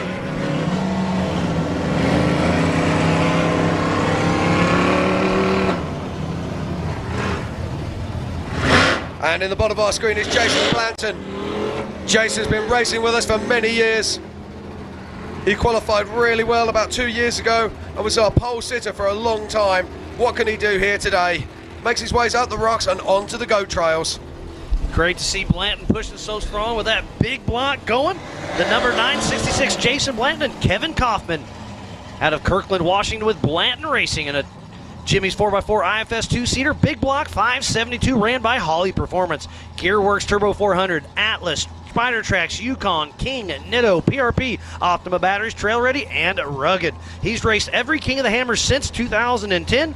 Finished third in Nationals points back in 2013. Great to see Jason Blanton still racing and pushing strong with us. Yeah, Jason's doing ever so well, but let's look to the top left of our screen as Brent Burton comes down through idle issues. Looking for a solid time here around the 3-minute mark. And we're just waiting for timing on him as we watch Jason Blanton. And Jason's putting together a great run here. Look at the speed, Miles, as he makes his way into the right-hand turn, heading down to her problem. What a great run Blanton has under his belt. He'll be very excited.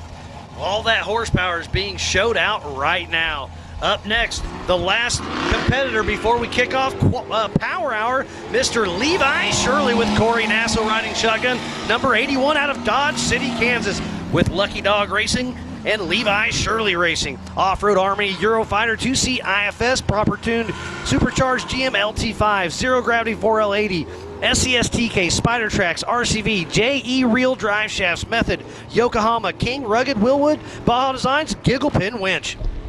Yeah, Levi Shirley makes a fantastic job there in the Off-Road Armory car. He absolutely slays those rocks.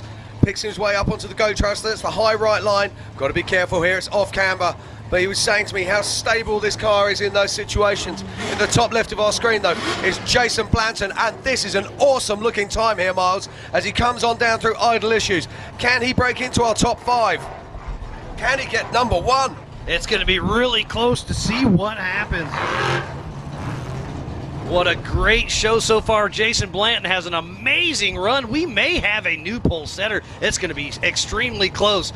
No, it is 4 seconds off pace. Jason Blanton just moves into second position behind Brian Crofts. It's a fantastic time, and it's all change here in Hammertown. Out in Chocolate Thunder, our new top 10 is in 10th place, it's Philip McGilton. In 9th is Casey Gilbert. In 8th is Christopher Branson. 7th, Jordan Pellegrino. 6th, Rusty Byler. 5th, Cody Miller. 4th, Hunter Miller.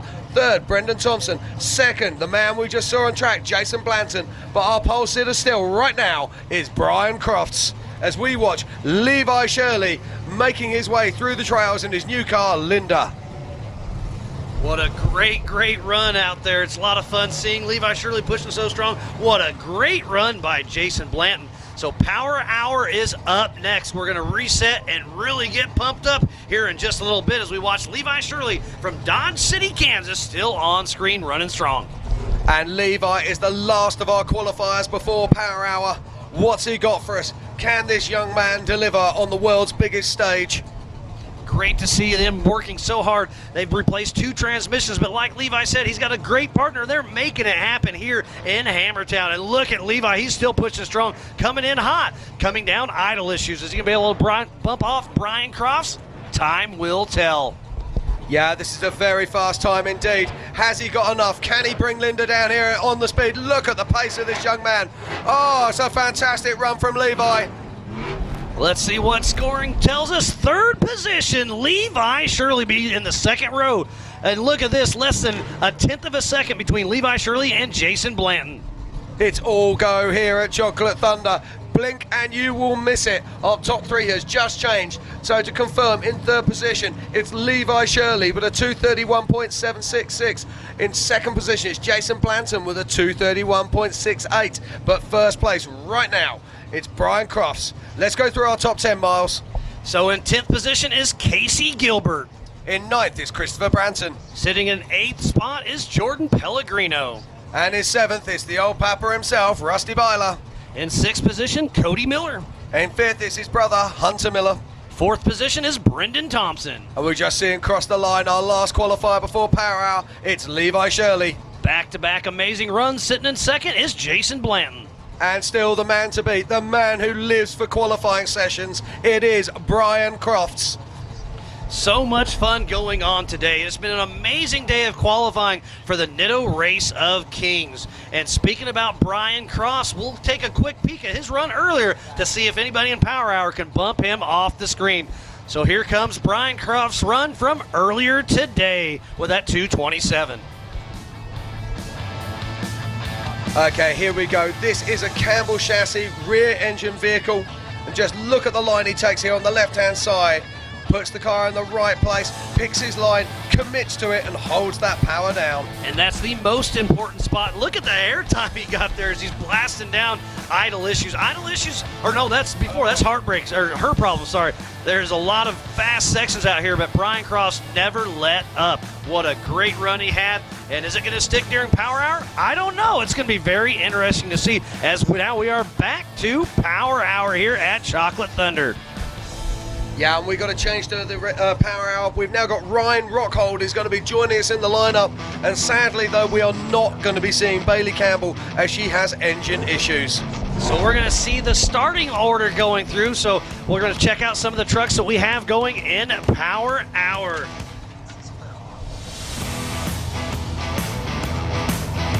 And it looks like we are ready to go racing for Power Hour. Up first is going to be Wayland Campbell, number 3 out of Gilbert, Arizona with Campbell Racing. He's in a 2020 Campbell Enterprise chassis single-seater IFS, proper tuned LS 490, Hughes Turbo 400, trailworthy Hero case, Curry axles, Method race wheels, Monster Energy, Nitto, Fox, Impact, Warn, ARB, Motive Gear, RCV, Brannick, Howe, and Ron Davis. Wayland Campbell is a Dirt Sports Rookie of the Year, Off-Road Hall of Fame Rising Star, and Impact Award. Multiple podiums and championships along the way. Yeah, he was a set man to be winning at Legends of the Fall, but a flat tyre took him out of the race right on the last lap. This is a man in the waiting. This is a man who could be king. What has he got for us this afternoon? He's already had problems. I believe he's on his 3rd engine since arriving here in Hammertown. Yeah, tough break for him, but he is ready, and we should be going live racing any moment. And I just got an update from Chip McLaughlin that Ryan Rockhold just blew another engine, so he is not going to qualify. Hopefully he can source another one, and he'll take a rear start. But I think we're about to go live racing here at Chocolate Thunder for the Nitto Race of Kings qualifier. Who's going to be able to bump off Brian Crofts? Oh man, this is so exciting. This is the part of the year I live for. Let's see what we've got. What can Wayland deliver in his Campbell IFS chassis? And it looks like the green flag is up and it's down. We are live racing. Wayland Campbell trying to chase down Brian Crofts. Time to beat of 2:27.9. It's going to be a great day. This is the most important part of his run. He goes wide right. He's going to turn left and try to shoot right between those rocks. We'll see how it shakes out for Wayland Campbell. Yeah, Wayland's getting caught there. Can he just push that through? This is a very similar car to Brian Croft's vehicle. Both Campbell chassis, both single-seat IFS, and both built by the same hands. Is he going to bump off his brother-in-law, Brian Crofts? Time will tell. I think Brian had a little smoother run, but Wayland has a great run going. This is this could be a top 20 for sure, unless he really picks it up. Yeah, at the moment I estimate that he's around about 7 to 8 seconds behind Brian at this moment in time, so he's going to have to stand on that skinny pedal if he stands any chance of getting on the top spot. So much action yet to come today. This is Power Hour, the biggest and baddest names in the sport. We have all of the reigning kings will be qualifying later on in Power Hour. Our reigning king right now, Raul Gomez, will round out the field. And look at Hammertown in the background. Look how amazingly huge this event is. And those Campbell cars, you cannot mistake them. They are so iconic, so different to everything else out there on our race course. Wayland Campbell, of course, has podiumed at this event in the past. His father is a 3-time king. Is it time for this young man to go from prince to king as he makes the turn, working his way down to her problem? Looking at my unofficial race clock, I can tell you I think he's around about 15 seconds behind pace right now. But it's still a great run he's got. He's about halfway through the mark. We'll see how this all shakes out. But Wayland Campbell still pushing strong, trying to get a good time to start for the Nitto Race of Kings. Coming up on Saturday, if you are just joining us, this is Power Hour during the 2023 Progressive Insurance King of the Hammers, powered by Optima Batteries. And just look at these rocks, Miles. Fantastic images from our drones out in the back of these sand washes, and you can see the depth of these ruts as Wayland powers his way up towards us. One more sand wash. One more sand wash, and he'll be working his way down into idle issues and making the suicide drop down towards the timing beam. But he's off pace at the moment. We're at about 20 seconds behind where he needs to be a pole sitter, but he's still looking strong to be in the top 15. It's going to be a great run by Waylon Campbell. He's got about 10 more seconds to go, so he's, I'm going to say a top 20 go at it. Can he keep it together coming down idle issues? And it looks like he is going to make it safe and sound right around that 244 mark. So that should put him top 15 or so. Yes, he is in 14th position, Waylon Campbell. Up next, number 25. Vaughn Gittin Jr. and his best buddy Eric Davis riding shotgun out of Concord, North Carolina with Fun Haver Off-Road Team in a Triton Engineering 2C IFS Brocky 2.0. Ford Performance 460 D3 Jeff Ginter race engine, 780 horsepower. Gearworks Turbo 400. Atlas Spider Tracks RCV with 74 weld portals. Fox Live Valve shocks, RTR wheels, Nitto, Monster Energy, Optima, MBRP, rugged radios, Pennzoil, Project X Lights, Recaro seats, RTR vehicles, and NGK. He was in 2018. He was the 4500 Eastern champion. In 2021, he was the 4400 national champion. He is a drifter by trade, but he has really stepped his way up in the King of the Hammers world. And look at this, Vaughn Gittin Jr. laying down an awesome time here. 40 seconds to the top of the goat trails and breaking out onto the ridgeline. Look at these images right now. Absolutely fantastic stuff here from Vaughn Gittin Jr. in his Bronco. We saw him qualifying during the 4600 Curry Enterprise stock class just a couple days, or just yesterday. It's starting to blur together. Hammer Week is amazing, but it's a lot going on. So be sure to go to the King of the Hammers website, check out the schedule. We've got music, we've got racing. Tonight at 6 p.m. is the Kids KOH race. That's going to be a fun addition we have. Tomorrow night we have Sublime. Saturday night we have Chase Beckham. It's going to be amazing to see everything come together here at Hammertown in Johnson Valley, California. Well, looking at my unofficial race clock here, Miles, and Vaughn Gittin Jr. is putting together a very good time indeed. This is going to be certainly looking like a top 5 right now. He's just making his way through the sand washes. Got to avoid those big rocks in the bottom there, and then lay down those big horses, trying to get to the top of these hills. Cannot tell you how much power you need to break free of this sand. I believe he's running the 42-inch Nitto tires on this truck. Get him a little more ground clearance. See how these Nitto tires can work. The Monster Energy athlete of Vaughn Gittin Jr. is pushing strong. We see him cresting up over. We'll have him down here at the finish line here in just a little bit. How's his time going to stack up? He might be able to bump off Brian Crofts. He's got about 10 more seconds to go. It's going to be really close.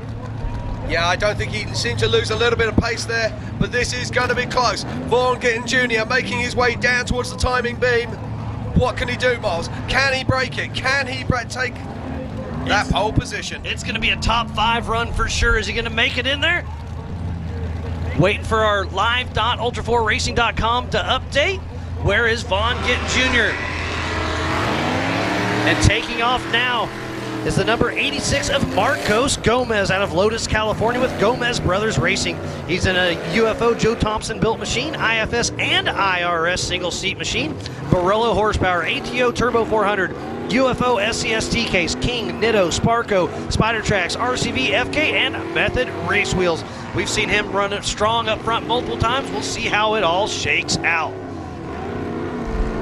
So Marcos Gomez is attacking the rocks now, breaks free, works his way onto the goat trails. Solid run now. This is a really interesting car, Miles. This is a UFO single seat IRS and IFS. If you look at the back axle, it's almost like the rear axle has been cut in half and allowed then to flex in either direction. A unique design from Joe Thompson at UFO. Yeah, it's a great car to see. His other brothers have brand new cars. He's like, I'm still going to run this thing and see what happens. He's got an identical, he bought an identical car for Mike Bergman last year for a pre-runner, so they are taking this extremely serious. And it's fun. I caught up with him earlier in the week, and chatted with Marcos, and he is ready to shut his brother up. They talk so much smack between each other, and he's like, every meeting we have, he always says, hey, who's the king in this room? And he's hoping to back that up. He is indeed. As we watch Marcus just coming down across that line now, he looks to be a little bit behind pace, if I'm honest, but let's see, you never know, and Marcus never surrenders. Our top 10 currently, Casey Gilbert. As Marcus Gomez makes his way down into the sandwash towards her problem. Lots of action up here at Chocolate Thunder. A lot of fun going on as Marcos Gomez in the IFS IRS UFO machine. See those orange RCV boots in the corners? Keeping everything rotating. Nitto tires putting that traction to the ground. And up next, racing almost every single race out there, number 48 of Cameron Steele and Brian Wood. Marcos Gomez still pushing strong. We'll see what kind of time he can throw down. Yeah, and our current top 10 at the moment, in 10th position is Casey Gilbert. In 9th is Christopher Branton. In 8th is Jordan Pellegrino. 7th, the Happy Pappy, Rusty Blyler. In 6th is Cody Miller. 5th, Hunter Miller. In 4th is Brendan Thompson. 3rd, Levi Shirley. In 2nd is Jason Blanton. And the fastest guy of the day so far is Brian Cross with that 2:27. But I believe Vaughn Gittin Jr. is in here, so everything is unofficial right now. I still think he'll be a top 5. Absolutely, as we're now watching Marcos Gomez making his way down to idle issues. Doing a great job here, the elder of the 3 Gomez brothers. What's he got for us? This is a very respectful run for Marcos Gomez. I think it was just a couple years ago he was running way out front at the end of the race and lost a A-arm. They completely redesigned him. Now they're billet A-arms. They have issues, they find issues, they fix issues. And there's the number 48 of Cameron Steele. Out of San Clemente, California with Dever Assassin and Laser Nut Racing. Okay, and I have news, Miles. Vaughn Gittin Jr. goes into 6th position with a 2:35. So a fantastic run there from Vaughn Gittin Jr. as we're watching Cameron Steele in this incredible Triton Engineering IRS IFS car belonging to Cody Wagner. He's already made his way through the rocks. He's working his way up the go trails. We're watching Cameron Steele practicing the other day, and this car is just simply unbelievable. It has portal axles on each of the hubs, which gives extra ground clearance. This car has nearly won this race 3 times. Maybe he can do it this time. I had a fun chat with him about a month ago about this car. They have completely rebuilt this laser nut machine with Armada Engineering IFS IRS with portals. Dugan's race engine, just like in his T1 truck, a 4L80E Wiseman transfer case, Raceline, BFG, PRP, Baja HQ, Fox Live Valve, VP, and he is a monster athlete. He is in the Off-Road Motorsports Hall of Fame. Cameron Steele, a great ambassador of off-road. Great to see him racing every single race except for the 4-wheel parts Everyman Challenge. Cameron Steele is hungry for a win out here at King of the Hammers. They are qualifying for the Nitto Race of Kings, and this is Power Hour, the biggest and baddest names of our sport. Yeah, just watching his progress here, and it's a solid time here for Cameron Steele.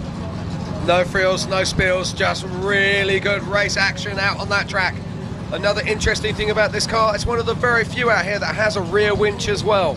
So let's hope he doesn't need it, but he likes to cover every single base when they're prepping this vehicle. That Monster Energy machine is running strong out there. It's an absolute work of art. If you ever have a chance to go up and close, most everybody down here in Hammertown will let you crawl around the car and check it out. It is a beautiful, beautiful car that's out here racing with us for the 2023 Progressive Insurance King of the Hammers, powered by Optima Batteries. I am Miles Hasquist alongside my buddy Jim Marsden, and we are having some fun. Okay, he's around about 3 seconds off race pace at the moment, but he's looking really solid for a top 5 here. What has Cameron Steele got? Can he deliver on these last few yards as he makes his way down through idle issues? This is going to be really, really close to bump off Brian Crofts. He may have just done it. Unofficially, it's going to be super close. So Cameron Steele just moves into 2nd position with a 2:30. So 3 basically 2 seconds off of Brian Crofts. Cameron Steele is on the front line right now. Up next is the number 4456 of Brett Harrell with Justin from Tube Works riding shotgun out of Almsville, Oregon with changeover. This is an older Paul Horschel built 2C IFS machine. Danzio LS7, 750 horsepower. Tubeworks Turbo 400, Wiseman T-Case, Fox, Max tie downs, Nitto Obstacle, Trail Ready, Rigid, and TMR. He is fresh off his win at the Nationals. So last time he raced this car, he won. So we'll see if this Nitto Obstacle machine can make it up. Chocolate Thunder. Looks like the left front may not have been pulling. Yeah, I was chatting to Brett last night. He's super stoked to be here in Power Hour, but I've got a feeling that left front isn't pulling, Miles. I think you called it right. So we're just going to have to see what he can do, but just looking at the way the car is behaving, it doesn't look like that left front is pulling at all. So real tough luck here for Brett. No. There's a visual. Yep, left front is not pulling, so not sure what's going on there for him. Tough break for Brett Harrell, but he's still powering through, up and through Chocolate Thunder. He makes it. That's impressive stuff in three-wheel drive to work your way through those rocks. But can Brett Harrell bring it to the finish? Let's see what he got. You can see how the car just wants to dig in, Miles. It doesn't want to provide traction. I've got a feeling he's lost the whole front end now. Tough break, because yeah, this is a pretty steep, pretty loose little section, and if he can't make it up here, he's going to have some problems. Tough break for Brett Harrell. We saw his son, Brent Harrell, no four-wheel drive right now, so he's a two-wheel peel. He's entering a burnout contest as we speak. He is indeed. Right now, he's a drag racer. Time to get off our track. And that just goes to show how tough this is. His last race, he won. Comes out here, barely gone 150 yards, and he's already in pieces. Yeah, like we always talk about, prep. You can do absolutely everything perfect at home, but there's something about hammers. Once you get here, it throws all the curveballs at you. So he's got the window down, the window net down. He is a frustrated individual. Tough break for Brett Harrell. Such a great competitor. But hey, they'll get it back to camp. They got a few days to get that thing fixed, and he'll be good. You can see Justin gives him the cutoff. Something's broke up front. He knows it.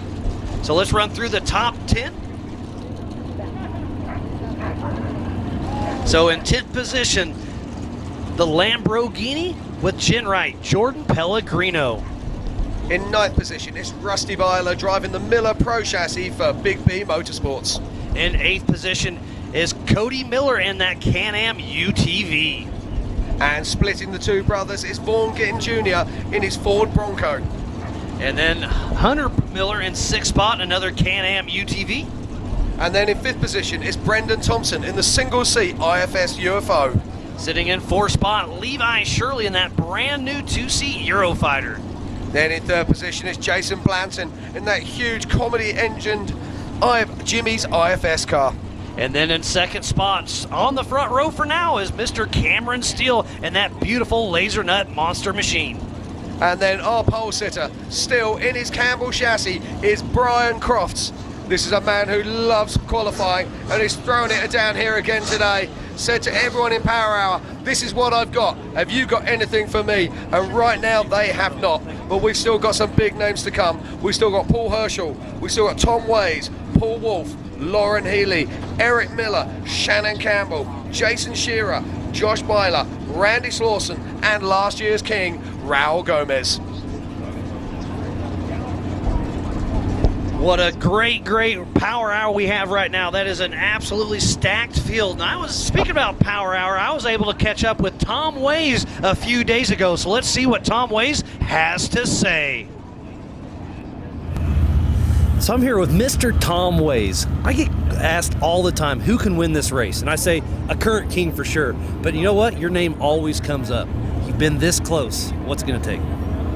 Having a good, clean day, I think, would be really helpful. I think the more rock trails, the harder rock trails, it'll definitely help for someone with a good rock crawling background. So I think it's going to be tough for everybody, but you like the harder trail. I mean, you talk about IFS versus straight axle, and usually rocks favor the straight axle, but you're excited about the IFS car out there? I think IFS cars are great in the rocks. I think the misconceptions that IFS cars aren't great in the rocks comes from cars that are really big and really wide, which mine's neither. So Okay, all right. I like that. It's more of the size of the car, I think, that makes a difference in hammers. I mean, there's some places that it might be a little more unstable, but this thing's little, so it's not really like a huge wide car. So some side hill stuff in rock trails is more stable because the chassis doesn't move with an IFS car. There's some things straight axle cars can definitely do better in the rocks. I mean, I think, I don't know, I think there's legitimately 15, 20 guys that are legitimately fast now that can win this thing. And yeah, it used to just be a handful. Now, like you're saying, there's 15, 20. I think you have to be pretty cold-hearted to to only go to 15. And you're right on that, for sure. And you're hurting people's feelings. If they heard you say that list, they'd want to choke you out. That's why I don't talk about it. We'll just leave that alone. But no, seriously though, I think my car feels great. Not being proud. If it's going to be time to pull rope, we're gonna winch. My Warren works great for that. It's all those things. I'm going to try to drive it like I don't want to work on it, but hard enough. Save the car. And then it was a couple of years ago. You and I were chatting, and we were talking about average time. Yeah, Last average year, speed. Average speed. Yeah. Last year it was right around 33 miles per hour. There's more rock trails, so I think that'll go down a little bit. But you really got me thinking. Average speed. That's a big deal to talk about. No, average speed's everything in this race, and it's something that really hasn't been talked about. And I know I pushed on you hard to pay attention to it. But what's interesting is like you can only go so fast up rock trails. So, okay, now how fast you going to go down rock trails? And like I remember a few years ago, I was doing like. Look down, I'm doing like 20, 25 going down Chocolate Thunder. And then you look down and you're like, okay, I'm going 8 miles an hour up Spooners. And you're like, really? And then 130 across the lake. Exactly. So you can only go that fast, for me anyway, till I hit my drive shaft, and then I have to slow down a little bit. It's always then fun it's catching up driving. with the one and only. It's always fun catching up with Mr. Tom Ways. What a great chat I always have with him. But off the line right now, back to live racing is Paul Horsel with Mitchell Sweat. Number 19 out of Park City, Utah with Horsel Motorsports. He's been fine-tuning this car all year long. He debuted it here at King of the Hammers 1 year ago. This is a Horsel-built 2C IFS and IRS Ford Bronco with rear steering. Danzio P600 big block, 967 horsepower. Gearworks Turbo 400. 8 SCS TK, Spider Tracks, Nitto, PRP, Fox Live Valve, Trail Ready Wheels, Obstacle, TMR, Nitto, Rigid, TubeWorks, PCI, RCV, Warren ARB, and Power Tank. Paul Horsel is a genius behind the scenes, but he puts a helmet on. He's an absolute animal, and he makes really quick work going up Chocolate Thunder. Yeah, Paul showing great pace there. Really did put the schooling on those rocks. But what's he got? Can he hold it together? This car is amazing. Proper crazy scientist stuff. The rear wheel steer has to be seen to be believed. He launched this car last year, had some minor problems that kept him from finishing. Has he got what it takes this year to bring it home? He has led this race on so many occasions, laying down fantastic times, usually failing or something happening on lap 2 that puts him out. Can he string together the perfect race this time here at the 2023 Progressive Insurance King of the Hammers? Paul Horsel is one of those people, just like Tom Waynes. Any current king can win for sure, but those two names always get brought up in the conversation, and that's why they are in Power Hour. Paul Horsel with a great run, and that car is probably one of the most advanced cars out there. Like I said, it's got rear steer, it's got the line valve. This car is absolutely amazing, and he's going to be pushing just right around 1,000 horsepower. Yeah, and if you look under the front of this car, look at the incredible amount of ground clearance that he has. And he's just pushing hard now, working it through. He's a little bit behind pace right now. I predict, looking at this, he's around about 30 seconds behind where he needs to be, but he's not worried about that. He just needs to get on those front rows of the grid.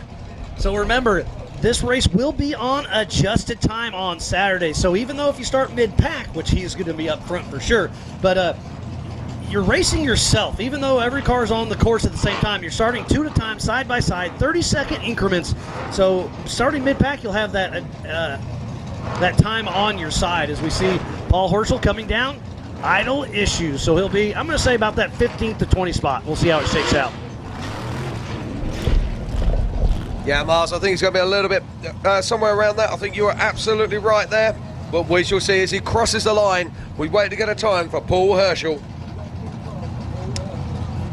And Paul Herschel comes in 14th position with a 2:43.39. And earlier on we saw Waylon Campbell. He's currently in 17th position with a 2:47. And taking off the line right now, the number 321 of Tom Ways, with Brian Trotter riding shotgun out of Olympic Valley, California, with Tom Ways Racing. He's in a Get Bent Fab 2C IFS chassis, Redline, Showfield LS7, Gearworks Turbo 400, Atlas, Spider Tracks, Icon, BFG, Baja Designs, Warn, CNH Motor Park, and FK. His first King of the Hammers was back in 08. Great to see Tom Ways still racing strong with us. Yeah, Tom making short work of the rocks there, picking his way onto the goat trails and making his way up to the ridge line. Tom is so popular out here, has fans around the world, world renowned for his Tash, which is now missing. Has he got what it takes? Will the new styling make him faster? It's going to be hard to tell. There's a stacked field. I've got a great story from Tom Ways. My first year on the live show was back in 2012, and we were right here up at Chocolate Thunder. I was with Jim Holtis at the time, and he comes up over idle issues and then stops right here at the bottom, right where the start line is. He had a Jeep-based machine back then. He had a driveline issue. I crawled under the car while he's working on it, trades in a drive shaft. I interviewed him, and I've been a fanboy ever since. Tom Ways is a man on a mission. Yeah, we saw his old car being driven by Ron Prindle today. I believe that's still sitting inside the top 20. Yes, it is, in 19th place. So what can Tom do in his all-new car? When I say all-new, it's around about 3 years old now. Built by Keith Bim from Get Bent Off-Road Fab. A man who has designed so many of the machines that are out here this weekend. And we'll see another one shortly on track when we see Jason Shearer in his brand new car. Very similar frame design to Tom Ways, but a more modern version as we watch Tom picking his way through the wash, making his way towards us and idle issues. He'll be cruising through that fast little sand wash section, really stretching his legs here, and we'll have him coming down idle issues in just a little bit. So he's going to be, I'm going to say, in that top 30 spot. And he's fast in the desert, so adjusted time will be on his time Saturday morning. This is the Nitto Race of Kings qualifier during the 2023 Progressive Insurance King of the Hammers, powered by Optima batteries. Tom Ways is coming down idle issues, little off pace, but like I said, he'll still be top 20, top 30, I believe. Jim, this is Power Hour, and this is what it's all about. Yeah, this is a car that is designed for King of the Hammers, and Tom has matured over his years as a racer.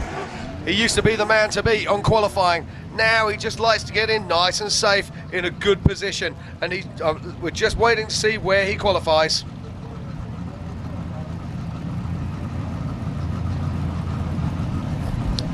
And we're watching all of this, the field waiting to go. It's a stacked field of talent here. We're looking at Paul Wolf now. Now Paul Wolf won the Holly EFI shootout last night.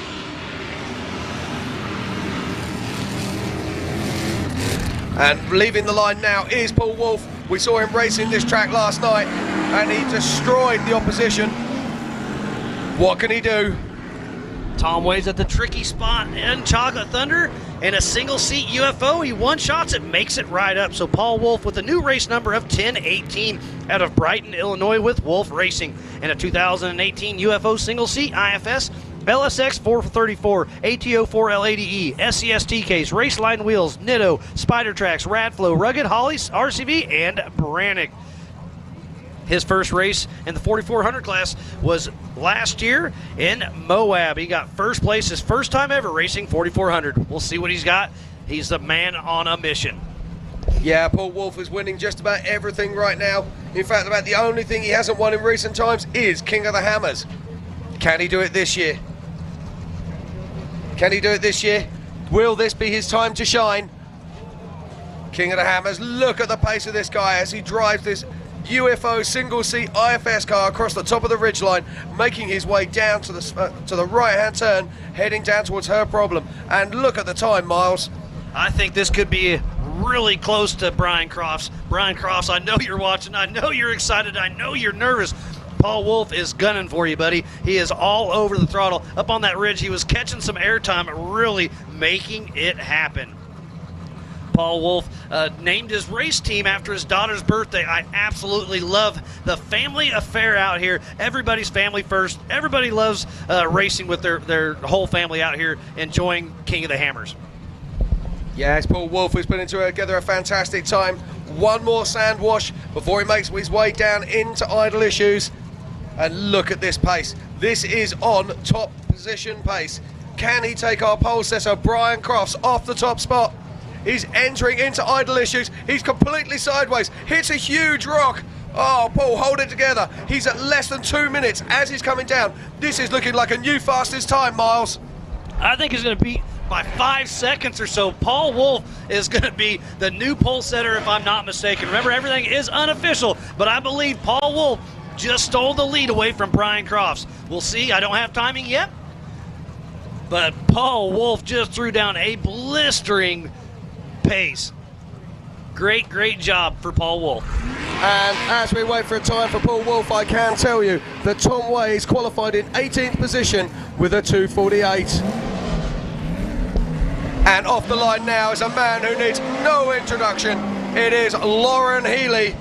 And Lauren Healy is making his way up through the rocks at Chocolate Thunder. And as Lauren Healy powers his Ford Bronco through the rocks, I can tell you that Brian Crofts is officially now second, and Paul Wolf is our current race leader with a 2:18. So almost 10 seconds faster than Brian Crofts. Paul Wolf, our new pole setter, absolutely amazing. So on screen right now is Lauren Healy and Jesse Amex, number 67 out of Farmington, New Mexico, with Fun Haver Off-Road Team and a Triton Engineering 2C IFS and IRS Bronco performance. 460 D3 Jeff Ginter race engine, 780 horsepower. Gearworks Turbo 400, Atlas, Spider Tracks, TubeWorks, RCV, 74 weld portals, Fox live valve, centerline wheels, Nitto, Monster, Optima, MBRP, Rugged, Pennzoil, Project X lights, Recaro seats, RTR vehicles, and NGK. So the two-time king is trying to make it happen. Yeah, this car is more of a spaceship than a car. There is so much technology in this vehicle. The Fox live valve suspension talks to the brakes, it talks to the engine, it talks to the transmission, changing the shock valving over 1,000 times a second as he's on the course. It's incredible technology. What can he do here? It has portal hubs on the front, it has portal hubs on the rear, it has IRS on the rear and IFS on the front. And look at the pace of this car, Miles. Lauren's got a great run going, but is he going to be able to catch up with Paul Wolf? Paul Wolf just threw down an amazing run, getting the new pole setter with a 2:18.746. What a great run. And an interesting thing I'm seeing right now, Eric Miller is not in the lineup for Power Hour. I heard he had issues in the trail legit yesterday. The front end, he blew the front end completely apart, so obviously they're still having some issues getting him back together. I know they'll make it happen, but it looks like he is going to miss qualifying, so I believe two-time king Eric Miller will take a rear start. Yeah, that's a tough luck for Eric Miller. He loves this race so much, commits his year to it. As Lauren Healy comes over the top, I don't think he's got pace for Paul Wolf, but I think he has got a possible pace for a second place at a front row on the grid. What can Lauren do as he works his way down through idle issues? I love this Bronco, Miles. It's an absolutely beautiful car. He's got to cross the line. What's he got? What a great run, like we were talking about Vaughn's car earlier. They're almost identical, except for Vaughn has a straight axle, Lauren has a IRS on it. So Lauren Healy moves into the second row in fourth position with a 2:30. So Lauren Healy sitting in fourth spot. So off the line next, Off-Road Hall of Famer number 5, Shannon Campbell out of Gilbert, Arizona with Campbell Racing. He's in the Dragon Slayer, a single C IFS Campbell chassis, proper tuning LS 490, Hughes Turbo 400, Hero TKs, Curry axles, ARB, Monster Energy, Method race wheels, Nitto, Fox, Impact seats, Warn, Motive Gear, Amsoil, Rugged, RCV, Power Tank, and Trailworthy Fab. Shannon Campbell is up and through Chocolate Thunder. Oh, look at this man go. Shannon Campbell, he never says no, never says and does not understand the word surrender. The pace of this man as he works his way through Chocolate Thunder is absolutely inspirational. Can he do something special here today, Miles? I think he's going to have a great run. We'll see how it shakes out. We've got a lot of great action yet to come, so be sure to stay tuned in. This is Power Hour. Everybody's super stoked to see what happens. Shannon Campbell on screen about halfway through the course with a great run. Yeah, I was chatting to Shannon earlier the other day, and he was saying that this might be the... Oh, look at that massive air for Shannon as he wakes his way across the ridgeline. Checks a little bit. Oh no, oh no, no, no, no, no, no, no, no, Miles, look at this. What's happening? Shannon Campbell is coming to a stop on the top of the ridge. He's slowed down. We saw him just take that huge jump and then coming to a stop. I can see the lights flickering on the front of the vehicle. Perhaps it's cut out. It's hard to tell, can only guess at this stage. But he had an astonishing run going here, Miles. And when you come to a complete stop, you know that's not good. Remember, he's all by himself out there as well. He has no co-driver to help him. So tough break for three-time King Off-Road Hall of Famer Shannon Campbell at a complete stop for qualifying during the Nitto Race of Kings. If you're just tuning in, this entire week has been brought to you by the 2023 Progressive Insurance King of the Hammers, powered by Optima batteries. So let's give a huge... And Shannon Campbell's back in action. So was it transfer case, transmission? Did the engine die? I have no clue, but at least he's back moving. So let's give a huge shout out to Can-Am, Ford, Bronco, Monster Energy, Optima batteries, Nitto, Progressive Insurance, Toyo tires, 4-wheel parts, Griffin race radiators. AMSOIL, Tribe 16, CA Technologies, Spider Tracks, KMC Wheels, Laser Nut, PCI Race Radios, and STHQ Rookie Program. So Shannon Campbell running strong still. Like I said, that probably cost him, what do you think, about 15 seconds or so? Maybe more. So tough break for Shannon Campbell, but he is still moving. So he could still have a mid-pack start. And remember, this race is on adjusted time. So we'll see how it all shakes out. But Shannon Campbell's still on the gas. Yeah, that looked like a power reset issue to me. I've got a feeling something cut out and he's had to shut the whole car down and restart it. Again, I'm only guessing, but you can see the lights flickering on the front of the car like he was trying to do a hard reset. And Shannon Campbell is going to be making his way down. Idle issues at any moment. Oh no! Oh no! Look at Shannon, a complete roll, lands on the tires and keeps on going. If you're not going to get first place, you're going to make the highlight reel. Exactly, and we keep saying it. Spectacular failure is better than dismal success, and Shannon has shown us why he's such a crowd favourite around the world. Making his way down idle issues. Has to give it a bit more throttle to keep it straight. Look at that, wheels in the air. I said before, this man does not know the word surrender. And he has something broke on the front end, a right front flat tire, it looks like. Not sure what happened, but towards the end, I'm telling you, this has been one heck of a show. Shannon Campbell still makes it happen. Off the line next, taking the green flag as we speak, is Jason Shear with Jason Berger riding shotgun number 76 out of Danville, California, with Rageforth and Rock Royalty. He's in a brand new Get Bent Fab 2C IFS Bronco with 74 Weld portals, Dugan's Performance Race Engine, Reed Transmission, SCS, Spider Tracks, ARB, 4-wheel parts, Fox Live Valve, BFG, Vision Wheels, Warren, Power Tank, Redline Oil, TubeWorks, High Angle Driveline, and FK. He is the only back-to-back king out here. Okay, I can tell you that Shannon Campbell has crossed the line in 54th position with a 3 minutes 28 after the ride of his life as he makes his way through the 2023 Progressive Insurance King of the Hammers qualifying here at Chocolate Thunder. Let's not forget that we are racing here for the Race of Kings, Nitto Race of Kings, which will be starting at Saturday morning at 8 a.m. And live on track now, it is three-time King Jason Shearer. Could we have a 4-time king this year? Is it going to be somebody new, or is it going to be a 3-time king that runs this? Man, it's going to be so exciting on race day. So much action yet to come. Don't forget to get on the King of the Hammers official YouTube. Hit that subscribe. Get all the premium content. This is going to be an amazing race week. The race starts tomorrow morning for the Can-Am UTV Hammers Championship. But tonight at 6 p.m. is the KOH Kids race. So lots of action yet to come as Jason Shear on course, still running strong. Yeah, just watching on my unofficial clock here. Looks like Jason is a little bit down on the pole setting time at the moment, but he's still putting together a great time that would put him in the top 5.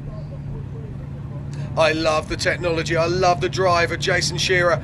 This new car built by Keith Beam at Keith Beam at Get Bent Fab is absolutely incredible. If you get a chance, check it out in the pits. So much new technology, so many thoughts gone into this car, and it has one aim and one aim only, and that is to win King of the Hammers. That's everybody's dream out here, and Jason Shear's been there and done that. He's got what it's take, but are we going to see the new car blues? Last year, Raul debuted a brand new car, won it. Jason Shear's got a brand new car. Does he have what it takes? Jason Shear does. We'll see if he can make it happen on race day. Yeah, he had a change of transmission yesterday, so we talk about new car blues. Oh, and look at this, Miles. He's powering down through idle issues here. This could be a really fast time. I believe this will be top 5 for sure. Does he have what it takes? He just moves into second place. So on the front row next to Paul Wolf in second place is Jason Shear with a 2:26. Yeah, 1 second ahead of our previous pole sitter, Brian Crofts, who moves into third place and the second row of the grid. But off the line now, it is a one-time king. This is Josh Byler from Big B Motorsports. He won this race back in 2020. Josh Byler and Jared Erdman, number 41 out of Klingerstown, Pennsylvania, with Big B Motorsports. He's in a Miller Motorsports Pro chassis, Matco LS7, Gearworks Turbo 400, Dynamic, Atlas, Spider Tracks, Method, Nitto, Fox, Sparco, Yukon, FK, OK Four-Wheel Drive, Never Lift Engineering, and Line Mountain Racing. Can he win King of the Hammers for a second time? We'll find out. Now, I've seen Josh practicing this trail 100 times, and I've never seen him back up in that location before. And just goes to show this course is constantly changing. The rocks are shifting, the dirt is moving, and he's had to take a couple of small shunts there, which is going to hurt his time. But this is the Solid Axle Mafia. They want to get it close to the front as they can. They know they can't beat the IFS cars in the desert, but once they get to the rock trails, that's where these guys come alive. And this is an extremely tough course. It'll be 3 laps, just shy of 200 miles on race day. Can't wait to get that one started. This is Power Hour for the Nitto Race of Kings. And I love that little jump right there on the top of that ridge. They're getting a little hang time out there. And look at Hammertown in the distance. This place is absolutely amazing. It is so much bigger than it has been in the past. Yeah, every year King of the Hammers grows. And here we are at the 2023 Progressive Insurance King of the Hammers, qualifying for the Nitto Race of Kings. One-time king Josh Byler is on course right now and are running a pace that will put him in around about the top 6 at the moment. Josh Byler, number 41 with Big B Motorsports. His dad's in the top 10. No, he got bumped down to 12, so it'll be fun to have a little friendly rivalry against Rusty Byler. Yeah, Rusty Byler put in a time of 2:41 and was sitting in the top 4 for a long time today. But right now it's this man, it's Josh Byler. He would love to win this event again. Always there, always so close. Can it be his year? Only one way to find out. It will be a race to the finish. I think he's going to have a top 20 run. He definitely doesn't have anything for Paul Wolf or Jason Shear. So Paul Wolf has never won this race, but he's up front. Jason Shear has won this race. He's starting side by side right now. That's going to be a drag race. Yes, but we still got more runners and riders to come. We still got 3-time king Randy Slauson, and behind him, last year's king Raul Gomez. As we watch Josh Byler coming down to cross the line. So two more cars yet to go. 3-time king Randy Slauson won it in 13, 15, and 2021. We'll see if he can make it stick. Jim, do you have some time updates? Yeah, and Josh Byler moves Rusty Byler from 12th place to 13th as Josh Byler occupies the 12th position with a 2:39 just in front of his dad, Rusty Byler, who's on 2:41. What a great race. So on screen right now is Randy Slauson and Dustin Emick, the number 44-48 out of Gardnerville, Nevada, with Bomber Fabrication. He's in a Bomber Fab 2-seat solid axle chassis, 440 LS7, 4L80E, Atlas, Spider Tracks, King, PRP, BFG, Trail Ready wheels. Great to see Randy Slauson. This is one of his... We keep talking this race is going to be tough. So solid axle versus IFS. We heard what Tom Ways had to say earlier, but then you talk to Randy Slauson, he says the exact opposite. I love the debate, IFS versus solid axle. Last year's average speed was right around 33 miles an hour. I think it's going to be a little bit lower than that with the added rock mileage. It's going to be pretty cool to see how it shakes out. But Randy Slauson On course, taking that right line, heading up and out. Nearing the 1 minute mark. 3-time king Randy Slauson, that bomber fabrication machine. Look at the dust trails in the background. This place is absolutely beautiful here in Johnson Valley, California. For the 2023 Progressive Insurance King of the Hammers, powered by Optima Battery. This is qualifying for the Nitto Race of Kings. Jim's doing a little homework over here, getting some stats for us. Look at the crowd out here on the backside around the corner from Chocolate Thunder. Chocolate Thunder's got a lot of crowd out here as well, but this will be the last time out here at Chocolate Thunder. We'll be calling the rest of the show from there in Hammertown the rest of the week. So Randy Slauson on course right now, and up next is our current king, number 83, Raul Gomez. So much fun going out here. Thank you, each and every one of you, for staying tuned in all day long to the King of the Hammers official YouTube. Hit that subscribe. Get that premiere package. There is so much behind the scenes you do not want to miss out. It's definitely the best way to watch the King of the Hammers. Jim, what do you got for us, buddy? I'm just looking here at the different manufacturers in our current top 10, and we have no fewer than 7 different vehicle manufacturers' vehicles in the current top 10. How incredible is that? That's pretty wild, yeah. And there's all sorts of different disciplines. We have straight axle, we got IFS, we got UTVs. Give us a rundown. Yeah, let's watch this 3-time king Randy Slauson in his bomber car. Now, is there a man who is the epitome of King of the Hammers spirit? It's got to be Randy Slauson. He builds cars to sell, to fund his career racing King of the Hammers.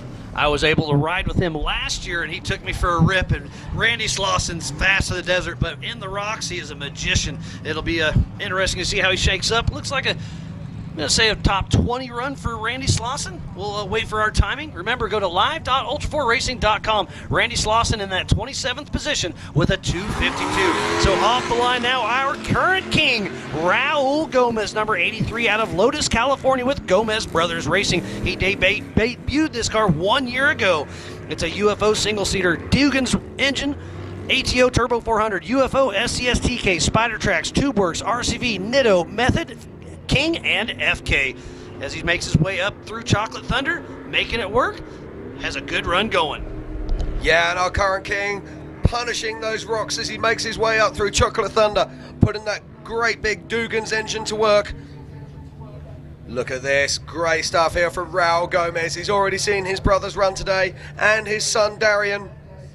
JP Gomez came to a stop on the track, but Marquez Gomez went really strong. What can Raul do? Can he upset the apple cart? Can he put it on the front row of the grid today? It's only one way to find out. He's got a great run going thus far, but it is not over yet. We have a drone chasing a drone right now. The Hammer King production crew has been doing an amazing job all weekend long, and we have 3 more big days of racing yet to come. Raul really pushing strong, getting a little hang time on the top of that ridge. That King machine soaking up the bumps for sure. Nitto tires putting the traction to the ground. Jim, this has been one heck of a power hour. I absolutely love it. Yep, you're going to struggle to believe this, but right now our highest placed Gomez brother, or actually Gomez should I say, is Raul's son Darian in 19th position. So can Raul Gomez put his car into the top 10? It's an absolute beautiful machine, that UFO Joe Thompson built rig out on course just over the halfway mark. We'll see what kind of time he can shake up, but right now it is Paul Wolf out front with a 2:18. Side by side next to him is going to be in second position, Jason Shearer. Yeah, then on the second row of the grid will be Brian Cross and Cameron Steele. And then Lauren Healy, Jason Blanton. Then in 7th is Levi Shirley and Brendan Thompson. And 9th and 10th is Hunter Miller next to Vaughn Gittin Jr. So it's a solid top 10 there as we watch Raul Gomez making his way to the top of Idle Issues. He is our last runner here today at the 2023 Progressive Insurance King of the Hammers, and we are here for the Nitto Racer Kings qualifying. This is Power Hour. This is what King of the Hammers is all about. And Raul is pushing strong all the way to the finish line, coming down idle issues. We are about 5 seconds away from wrapping up Power Hour. So we will wait to get his time. Remember, go to live.ultra4racing.com. All these times are unofficial until we dot our I's and cross our T's. But Raul Gomez with a very stout run. Well, is he going to be in the top 10? We're about to find out. We're shooting internet all over the place. The dust is a little bit thick, but we're doing the best we can to bring you the best racing action possible. Don't forget, tonight at 6 p.m. is the KOH Kids Race there on the infield. It's going to be a fun little race. Great to have the kids involved with that. And then tomorrow at 8 a.m. we'll kick off with the Can-Am UTV Hammers Championship presented by Progressive Insurance. Let's have a look at the current fastest time while we wait on Raul. So we've got Paul's time on the lap because we may not get Raul's score as we find out. So stand by with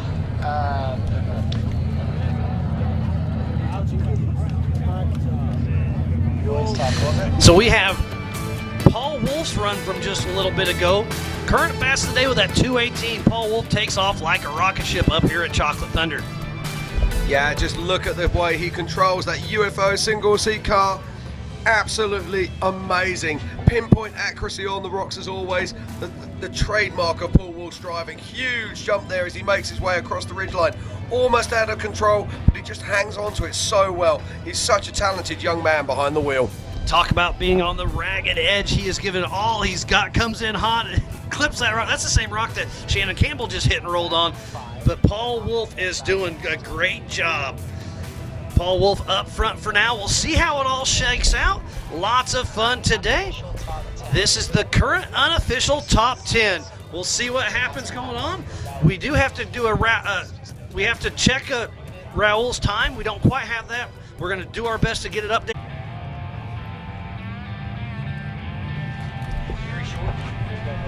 So in 10th spot is Vaughn Gittin Jr. And then in 9th position in his Can-Am,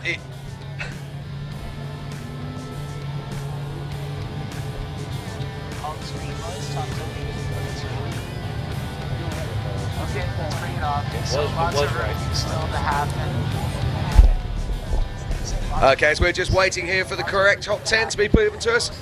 We are still waiting for the time for last year's King, Raul Gomez. And in 10th position, it is Vaughn Gittin Jr. in his Ford Bronco. So here's unofficial 9th is Hunter Miller. And in 8th position is Brendan Thompson, who was pole sitter for a long time in his single-seat UFO. In 7th spot, Levi Shirley. In 6th position is Jason Blanton in his IFS Jimmy's car.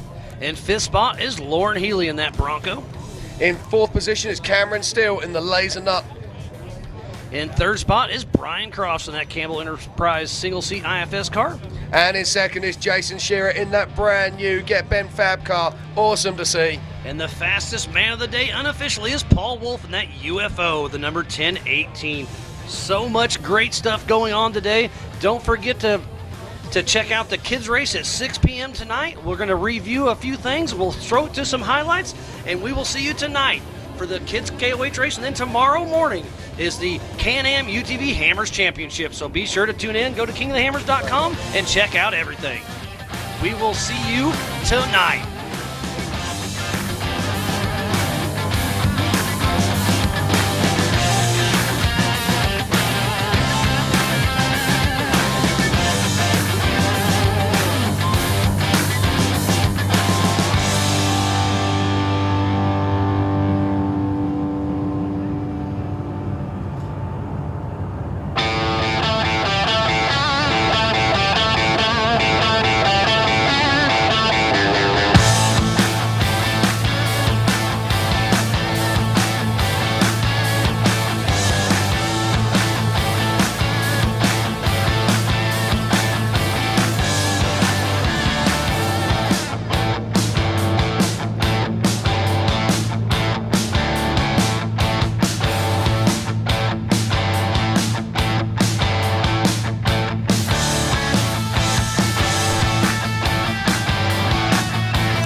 Okay, and welcome back to the Progressive Insurance 2023 King of the Hammers. We are here for the Nitto Racer Kings qualifying, and we have some news for you. Our top 10 has changed. Our top 10 position at the moment is Hunter Miller.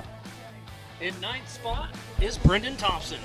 In 8th spot, it's Levi Shirley. In 7th spot is Jason Blanton. In 6th position, it's Lauren Healy. In 5th spot is Cameron Steele. And then, just moving into the 4th spot is Raul Gomez, last year's king. In 3rd position is Brian Crofts. And in 2nd position, it is Jason Shearer. And 1st is Paul Wolf. So that is our unofficial top 10 for the Nitto Race of Kings Saturday morning. So join us later on today as the action continues live in Hammertown. I've been Jim Marsden. He's been Miles Hasquist, and we will see you later on in the week.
Introducing Nitto's all-new Nomad Grappler crossover terrain. Built for the adventurous types, on-road or off. Nomad Grappler brings with it legendary Nitto toughness, while providing a smooth, forgiving ride for the path less traveled. Stand strong where the pavement ends.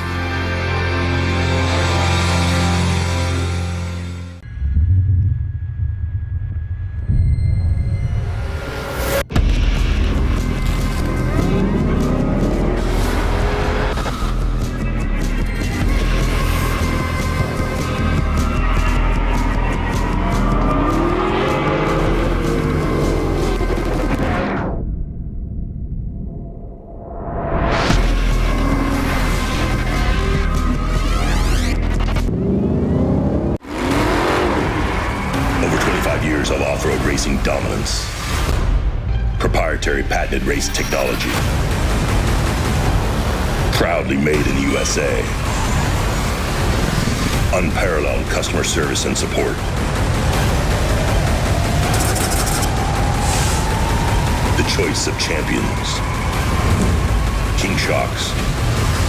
The leader in off-road shock technology.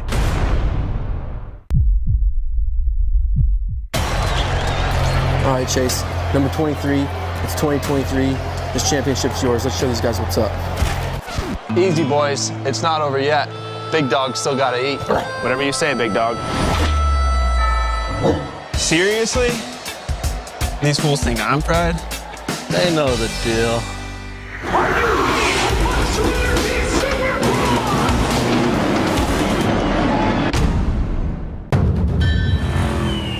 So it's decided. we'll park even deeper into parking spaces so people think they're open. Surprise! Can't hear you, Jerry. Sorry. Yeah, can we get a system where when someone's bike is in the shop, then we could borrow someone else's? No. Or you can get a quote with America's #1 motorcycle insurer and maybe save some money while you're at it. All in favor of that? There's a lot of buttons and knobs in here.